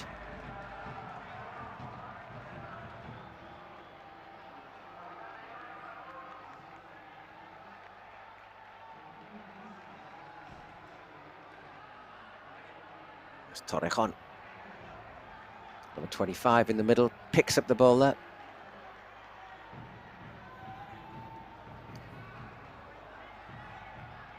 Mejia just allowed Sanchez to close him down. And Drago there, Sergio Sanchez with a good shift to close down the cross, just denying them a way in, stopping the supply. But what can Pio do to find their way back into the match? To be fair, that's a good effort, and palmed away. Nods it down, does nearly everything right. Just didn't quite get the power behind it. It's Danny Ruiz with that chance. Another pop from distance there from Lopo. Not the first time he's tried that. And again, a shot from range. But Sepp Corderas can watch that one go out of play harmlessly. Oh, that was a good chance, wasn't it? That's too comfortable for the keeper. It's very close to him, didn't have a lot of power on it. Just glances off the forward's head there, doesn't it? Rather than getting the full power behind it. But Pio have had a lot of the ball in the last 5 or 10 minutes. Starting to, whether or not Troncos are very happy to just soak up the pressure and look to play on the break, we will find out. But they have looked reasonably comfy. Pio. Like, you know, yeah, Pio have had 45% of the ball. It's going to drop here to Los Troncos. Well worked. Max Soroche still going, and gets the corner.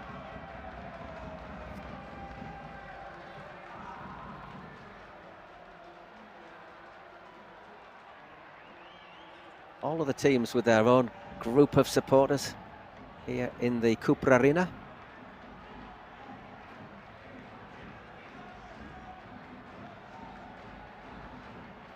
Planes keeps things moving for the Troncos, but the ball goes out for a throw-in for Pio. Yeah, a little bit sloppy there from Sergio Sanchez, just giving away possession. And Pio, with 4 minutes to go in this first half. 2 minutes to the dice. Yeah, 2 minutes until a roll of the dice. They surely want a low number there. Although the start of the match with low numbers has gone horribly for them, so maybe they don't. Both goals conceded were when we weren't with our full teams out on the pitch yet. It was with 2 outfield players and 1 outfield player. Yeah. So maybe they'd rather have a high number than a low number, because Carles Planas was tearing them apart.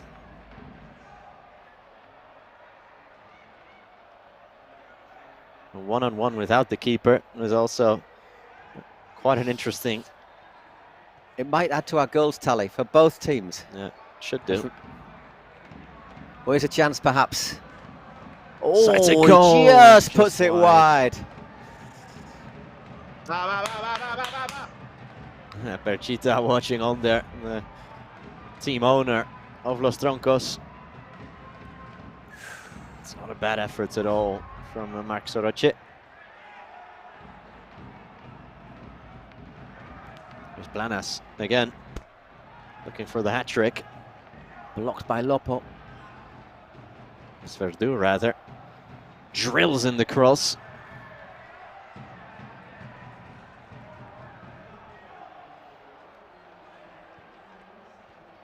And again, Verdu.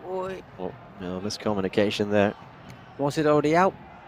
No, it wasn't. Throw in for Los Troncos. Opt to send it backwards. A little bit lucky there. Ian. Oh, miscommunication again there as time runs out.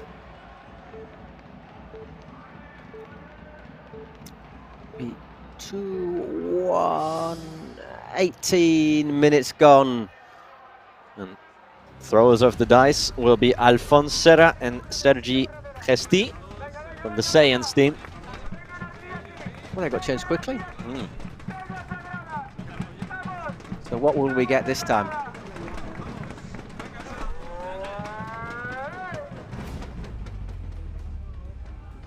Five.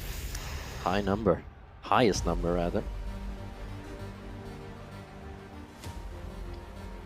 Like if I was leading 2-0, I'd be quite happy to keep things as unchanged as possible. Yeah, you don't want these tremendously low numbers and these high swings potentially in the scoreline when you are on a comfortable 2-0 lead. So the last 2 minutes of the first half will be completed with 10 players on the pitch, 5 on each side.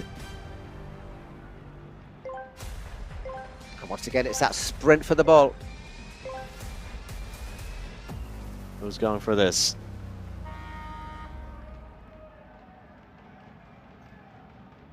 You have to play this backwards, remember. I tell you what, you've got to be brave to go in for that, haven't you? Because you see them both sliding in. And I must confess, I'm very glad that shin pads are obligatory in this competition. Yeah. You have to play it backwards with that one, otherwise the opponents will get a goal kick. Well, I think is if you both went forward, the options of a pretty disastrous collision for both players are very high. And we haven't seen yet 2 fully committed players going into a head-on collision. I say, but if you have to get there and play the ball backwards. That's probably why that rule exists, maybe. Yeah, exactly. Good physical play, but a little bit too physical for the referee's liking. Dani Ruiz extended the arms.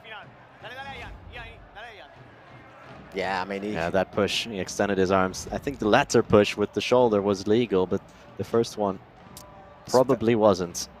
Very easy for the referee to see as well, with arms away from the body.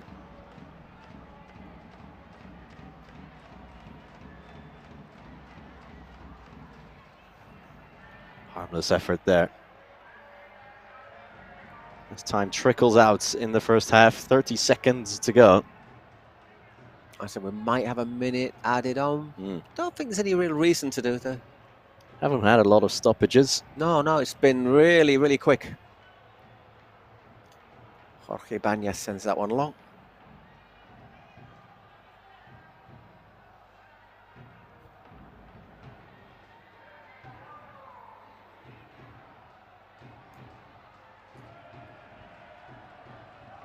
Drink prime.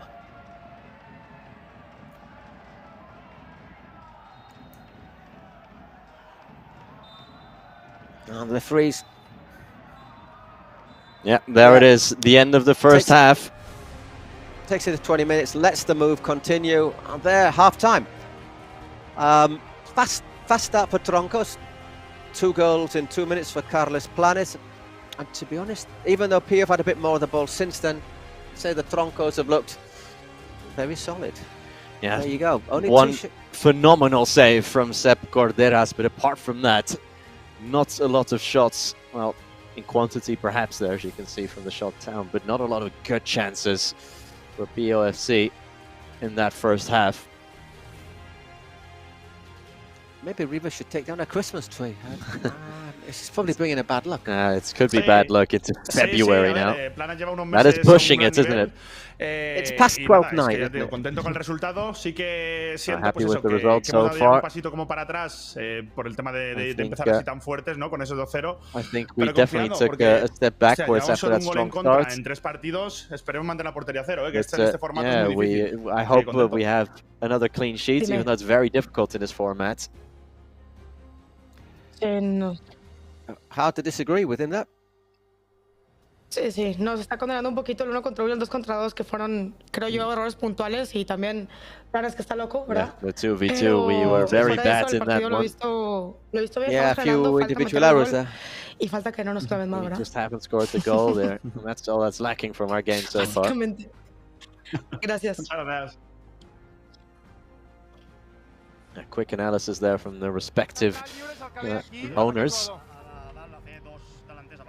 Aquí, així, farem 3-1-2, doncs ja estem, doncs al central ja es queda aquí. Eric Bartra, the coach for Troncos. I després aquí, no cal que estiguem a sobre, deixeu-los fer el primer passe si In voleu. Catalan, Aquí, this team que talk. vagin jugant, ja se la jugaran, ¿vale? I després nosaltres amb pilota, que som... Búscame alguna en vez de con el pie de Oribe a la espalda de Oribe, ahora que está Dani, para que luego podamos activar a Oribe rápido, ¿vale? Y So try and get Olive going down that run, down that line quickly. Es buena, sigo intentando que va a entrar. Hay espacio para el golpeo, ¿vale? Vamos, dale, va. Oribe, the forward for Pio. Trying to use his pace. Almost all ready to go for the second half.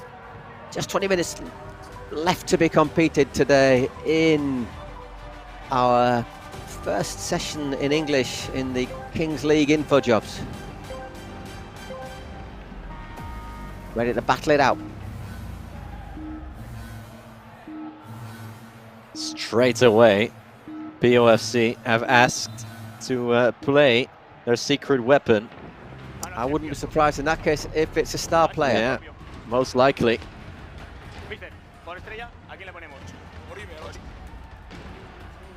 There you go. There you go. If you got your star player, use it as quickly as possible, don't you?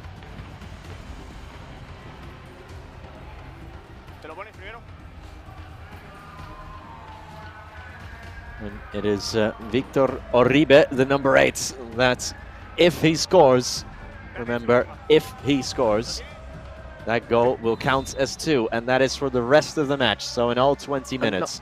It's until he scores, it only counts for 1 goal. Yeah. So only his goal would count as 2 until the last 2 minutes of the match. So from now until the 38th minute, if he scores, it's worth 2 goals. So that would be an equalizer straight away. And there he wasn't far away. Almost getting it there, Victor Uribe. What a stop again from Sepp Corderas. Fabulous save there. That was going into the top corner. So that's why they've chosen him as the star player, eh? Here he is again. No. Couldn't get his head on it. Controlled turn. Keeper was quite far off his line, wasn't he? Just narrow that angle a wee bit.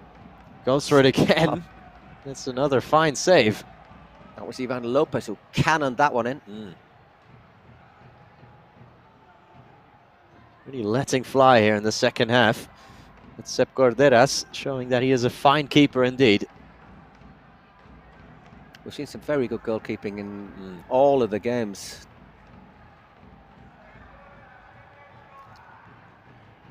Yeah, one goalkeeper won the MVP in the form of Segovia earlier today. One didn't, who probably should have in the last.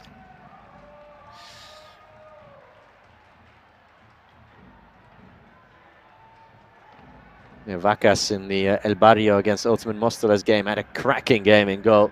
Didn't get the MVP. Oh, there is 3-0. Troncos find a way through again, and it's 3-0 then. Beautifully worked. Low cross, easy finish.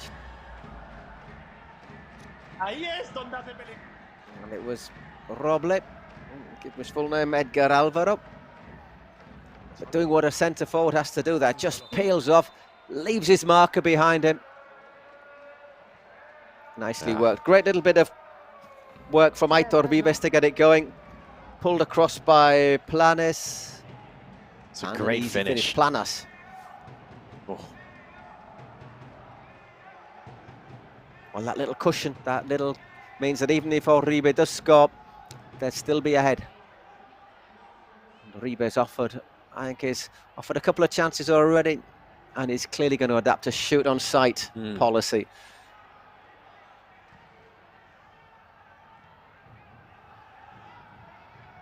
Torrejon, yep. Good feet.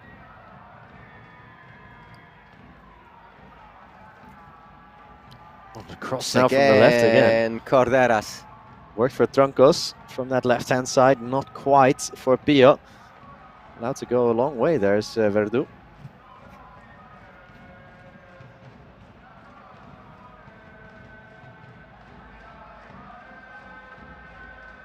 Planas again. Low reverse pass didn't quite work. Misunderstanding there between himself and Sergio Sanchez.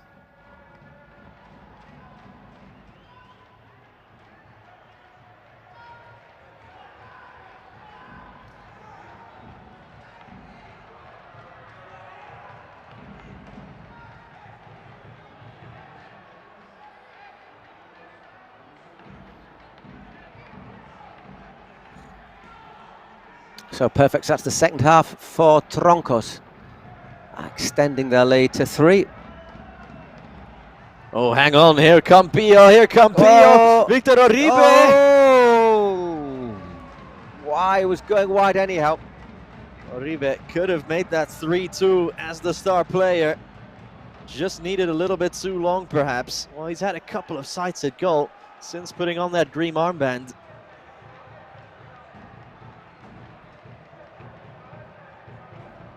Won it high up the pitch, and suddenly they were in. Torrejon doesn't quite get the contact he was looking for. Once again, Uribe. Kept it in, but Verdu make sure of it.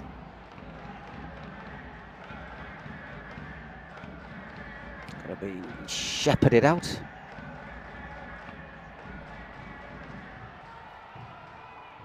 Lively start to the second half. Troncos still have their secret weapon. Not used it just yet, so who knows what it contains. What will it be? It could be anything. It could be that penalty. It could be that penalty shootout. Could be that goals being worth double for 4 minutes.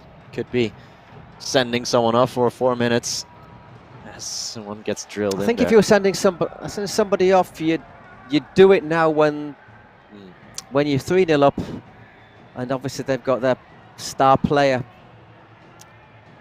on.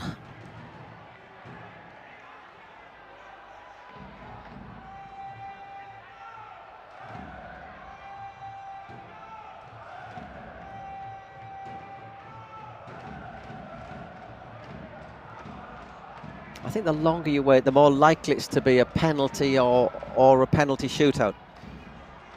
The effort there again, but it's going nowhere, is it? Alejandro Mejia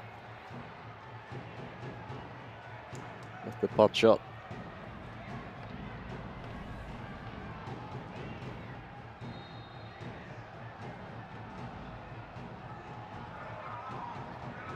Well, 50-50 in the middle of the park. Planas can usher this out. She says. There we go, kick. Half-hearted appeals there, really. But nothing more for a corner from Victor Uribe. Meaty tackle. Again, Yeah, Carlos Ferrer's coming back a long way there, but not really going anywhere when he got the ball. Ooh, once again, it's one of those interesting falls, isn't it? Is it the big forward making himself awkward and then losing his balance? Or was he pulled down? Referee says nothing.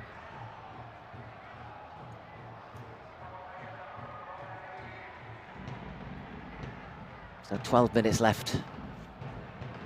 And again, that long ball goes straight out. Put in a lot of running, hasn't he, Danny Ruthenham? Yeah. But it looks as if he's just flagging a wee bit. His Planas limping a wee bit there. Look at this, really.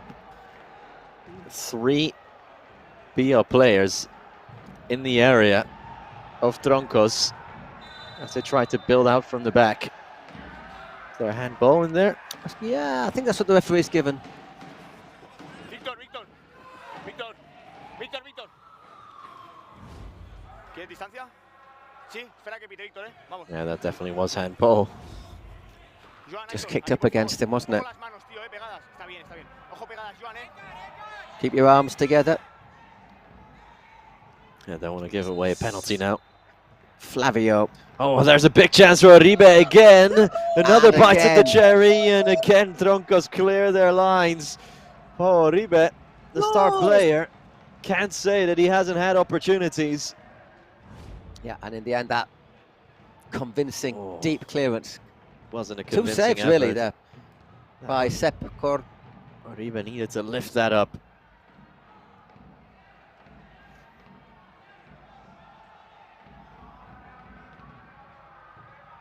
Here's Victor Uribe again. Okay, so the secret weapon has now been solicited by Troncos. Let's see what it is. I'm going to say it's a penalty or penalty shooter. Is right at the halfway mark of the second half. And they've got a 3-goal cushion. It's quite a comfortable one. Make it 4-0. And it's a big insurance policy, isn't it, against that star player. All right, so let's see what it is now.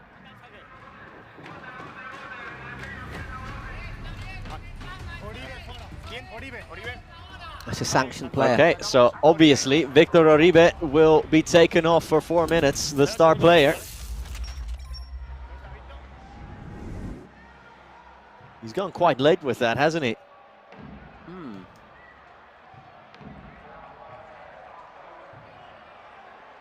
Maybe the idea being that he let Victor Uribe try and run himself down into the ground a wee bit. And now that the rivals are tired, you've got a man less.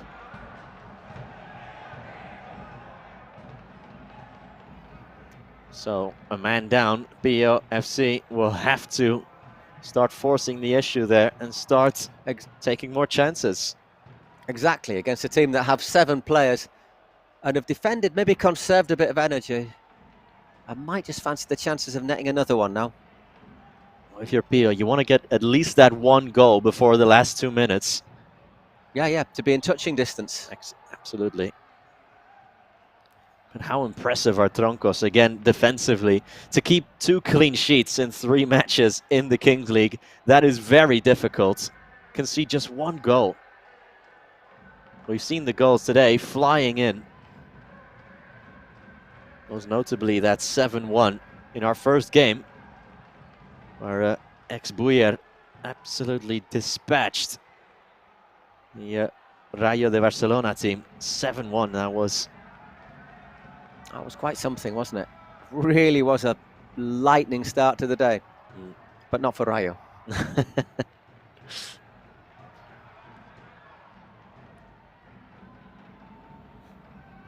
Well, hang on a second, here's a little chance.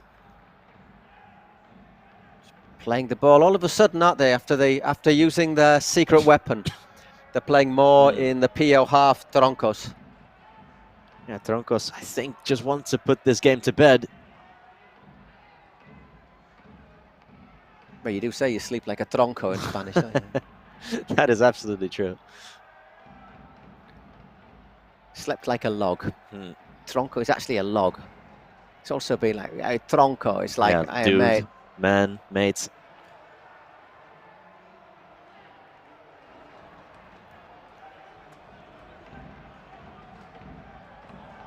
Still got nearly 2 minutes to sit out there, Uribe. Yeah, he must be chomping at the bit to get back involved. Verdu. Out wide, drilled in again by Carlos Ferres, number 19.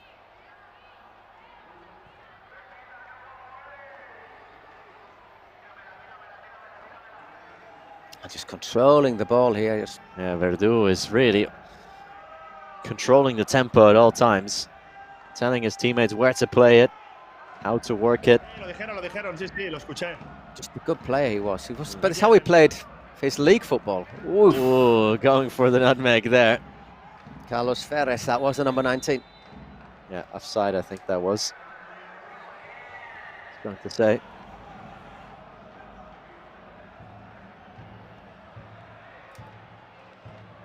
One more minute. Victor Uribe has to sit out.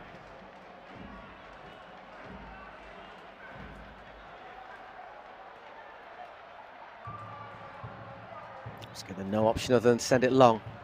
And that's always just a percentage ball, isn't it?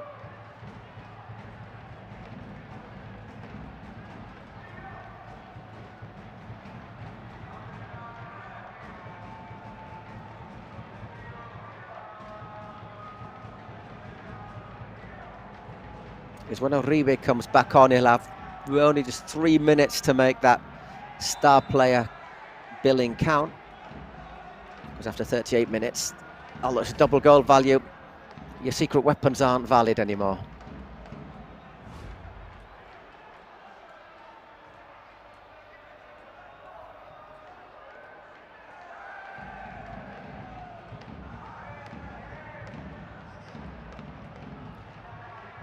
That's Flavio.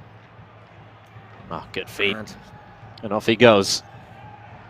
Harassed by two down players, goes down. No foul, says the referee. A little bit untidy, but there's a chance for the sprinting Troncos back again. now. Whoa, Suddenly low. Shots at goal. Maybe just testing if Jorge Ibanez was paying attention. That he was.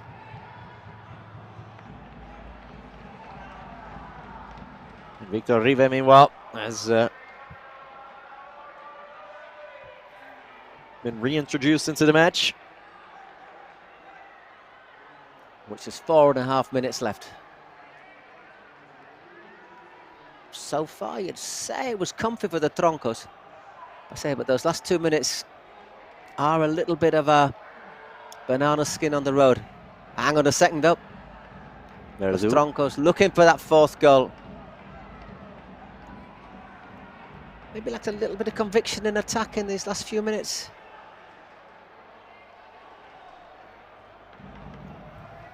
Lopo just plays it out wide to Ruggeri.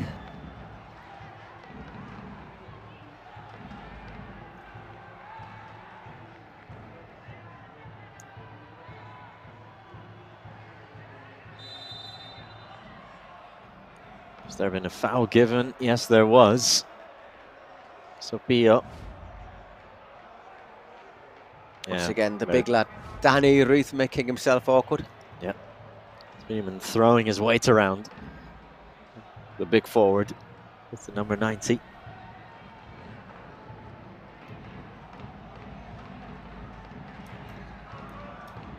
He's taking his time. And Won't even have many though more there's chances. Lopo and Torrejon forward, nothing comes of it. Ball sent long. Can Aliaga keep it in? Yes, he can.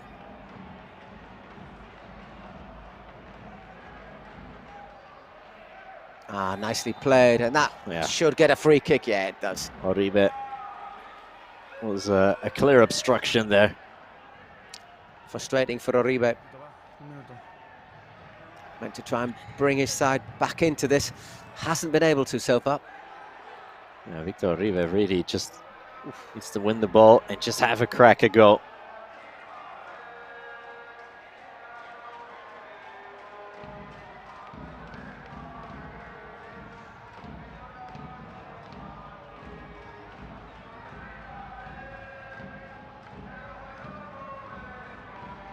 Holding the ball up really well there. Edgar Alvaro. Still going. Now he's lost it. I think that will be a Troncos throw-in. Yeah. A couple more seconds to go. Just put into the mixer. Open header. Completely unmarked. Oh, and a big chance to just put the game out of sight there. Cactus, as his shirt says, Aitor Vives. With a big, big chance, completely unmarked, and it was straight at the keeper. Perchita knows that was the game. Yep. Lock, stock and barrel. That definitely would have been the end of it. And now, 2 minutes to go. Plus injury time, yeah. Which I don't think there'll be much again. Once again, we've whipped through this game, haven't we? Yeah. Well, in a sense. Troncos just keep their calm here. You'd say it's theirs to lose. Well, so far, well, the assignment hasn't changed for Pio in the sense that they have to score twice, regardless if that header would have gone in from Aitor Vives. But I think the moral blow of conceding that goal would probably have just killed off any chance. Good kickoff there. Carlos Omabego getting there first. Shot from range. We should just remind you, of course, that the star player rule, is not valid. So if Oribe scores now, it'd only be worth 1 goal. But except it would be worth 2 because all goals now have 2. Everyone's a star player now, in a sense.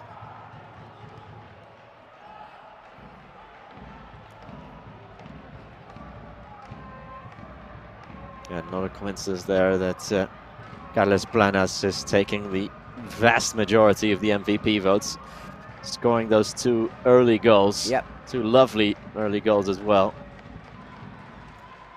The absolutely nutmeg. Decisive. Put a nutmeg in there for free. And 1 of the 2 minutes has eked out.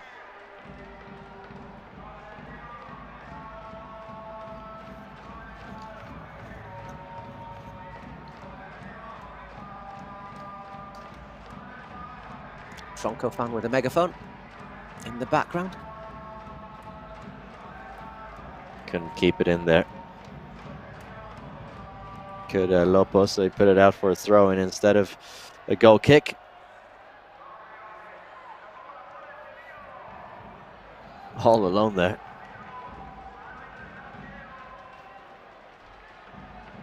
Edgar Alvaro. Roble. It's got to go long, hasn't it, from Torrejon? The referee gives the foul in defence. Let's see how many minutes will be added on. I don't think there'll be much, eh? Oh, not too many stoppages in this match. 2 minutes 2 again of added time. Seems to be just about de rigueur 2 minutes, doesn't it? 2 minutes, yeah. I mean, what should we have? Well, 2 minutes. Lopo's going to hit this hard, isn't he? Lopo just goes for power. Good stop from Corderas. We're going to keep another clean sheet. Or is he? Here is Lopo again. Corderas provides the save. Well, Sepp Corderas. Well, that's 2 more big saves from the keeper, isn't it? Statistically, the best goalkeeper in the Kings League InfoJobs with just 1 conceded in 120 minutes of football. In 7 aside, that is some record. That's strong. 2-handed save there. It was well hit by Lopo as well. And the other chance after for Albert Lopo was by far the biggest one. Verdu might have a go here. And he does, but in the end, Ibanez gets down into the last minute.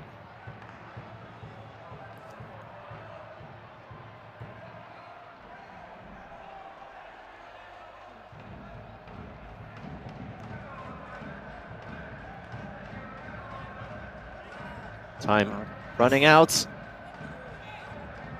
Last 30 seconds of match day 3 of the Kings League InfoJobs, and what a day it's been. Quickly run through all the results after this. Oh my bag, I just flashed one across goal there. But it looks like this will be it. This will be all she wrote. Stand long by Corderas. Hang on, Verdu. Is that a foul? Play continues. I think it could be just the end of this move, and that's it. Yeah. Ushered out of play.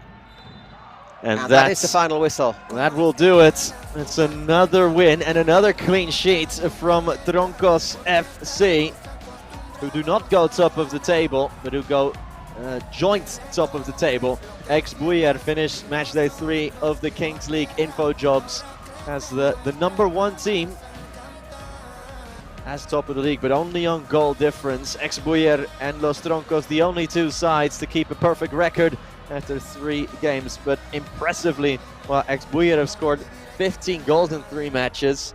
Los Troncos have only conceded 1, a stark contrast, 2 very different philosophies. Los Troncos from start to finish. Those numbers again. 8 shots on target for Pio, but once again, we've said how good Corderas played. Only 5 for, pardon me, Los Troncos. 2 of those in the first 2 minutes. That put them 2-0 up. Yeah, that was all they needed. 59% of the ball. They were very comfy on the ball. They were comfy in possession, and they were solid at the back. And to be fair, they were very worthy winners. Let's get the reactions of Perchita and Rivers. No, eso, contento porque seguimos ahí arriba de la clasificación sin perder, 3 de 3. Happy because we're still top of the table, 3 out of 3 llevamos wins. 3 jornadas con solo un gol en contra. And en ocasiones, after 3 match days, 1 goal conceded. La verdad, durante el partido, pero ya te digo, trabajo del equipo, del portero de la defensa. Pio deserved the goal probably. It's just very happy in general with everything, and let's hope we can win the 4th one as well. No quiso entrar la pinche bola, no quiso entrar. Perchitas contra. Yeah, the ball just didn't want to go in, did it? Yo no entiendo nada. I don't know if they had Ter Stegen in goal. Ni modo, felicidades, Perchita. Yeah, well done, congratulations. I don't understand anything. Football is football. That's all I can say. The deep philosophy. Yeah. Carlos Planas. ¡Vamos! Asistencia, merecido MVP, merecida victoria, quizá. So, MVP. Yeah, well, deserved the win. We played really well. Muy duro, muy serio. Really tough game, really serious game. Llevamos todo el split jugando muy bien, muy serios, compitiendo. We've been playing really well all of this group of game. Y muy contento en lo personal. So I'm really happy. Por el equipo, por la victoria, por seguir and the personal level for the team as a whole. Iba a decir, sois los únicos que le aguantáis el tirón a Ex-Buyer con 3 de 3. Yeah. The only team that's got 3 along with the Ex-Buyer. Nos tenemos que quedar con eso, que se están dando los resultados, pero porque se está trabajando muy bien todas las semanas. Working well, we're getting the results. Partidos muy bien, pero lo importante al final es llegar aquí y dar el and callo the important thing is to get here, run, compete. Si competís. Enhorabuena. So congratulations. Let's just very quickly run through some of the results from today. Well, all of the results. Rayo Barcelona 1, Ex-Buyer 7, Porcinos 3, Anhelicadores. I've got to the stage where I can't even remember pronounce things. 6. Uno K. Ica Casilla side 1. Gigantes 3, yeah. And Ultimate Móstoles 1. El Barrio 2. And finally Cuni Sports 1 against Sayans 3. And what we just witnessed there is Troncos 3, Pio FC 0. Well, what a match day it's been. 6 matches, 6 high-octane end-to-end matches. And hopefully you enjoyed it as much as we did. And now it's time to bid farewell, Paul. 6 more games next weekend. Porcinos against Pio. That might be interesting. So, I hope you've enjoyed it. There are the results confirmed on the screen. I wonder if they'll actually give us the table as well. Yeah, well, that table will tell you that Troncos and Buyer are the only teams that are still perfect in terms of points won. They are 9 out of 9 with 3 matches played. Saiyans right behind them with 8 points with 3 wins, but one of those 3 wins came via penalty shootout, which gives you 2 points rather than 3. And those are the top 3 teams right now, and those seem to be, as of now, just the 3 best teams in the early running here of this first split of the 2024 Kings League campaign. Exactly. I do get the feeling this is a sport, a competition where things can change very, very quickly. But looking at that, Kun Agüero won't be very happy with him. Bottom of the table.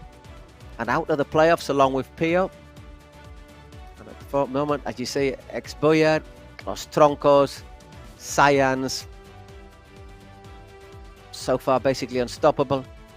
Gigantes were very solid today. Yeah, they have a negative goal difference overall, but they are there in 4th place. There's still plenty of matches to go. There are still 8 more rounds to go, plus the playoffs. So still a lot of football to be played here at the Cupra Arena. So we hope you've enjoyed it. So for myself, Paul. And for me, Nicholas Cuartas-Onefort. We bid Thank you very much. And we bid you a goodbye from the Cupra Arena. Hopefully, see you next week. Goodbye.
No entiendo nada, pero ¡gol!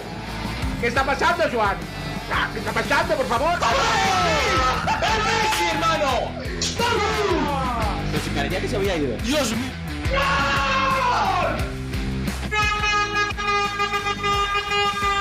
¡Sí! ¡Sí! ¡Sí! ¡Gol!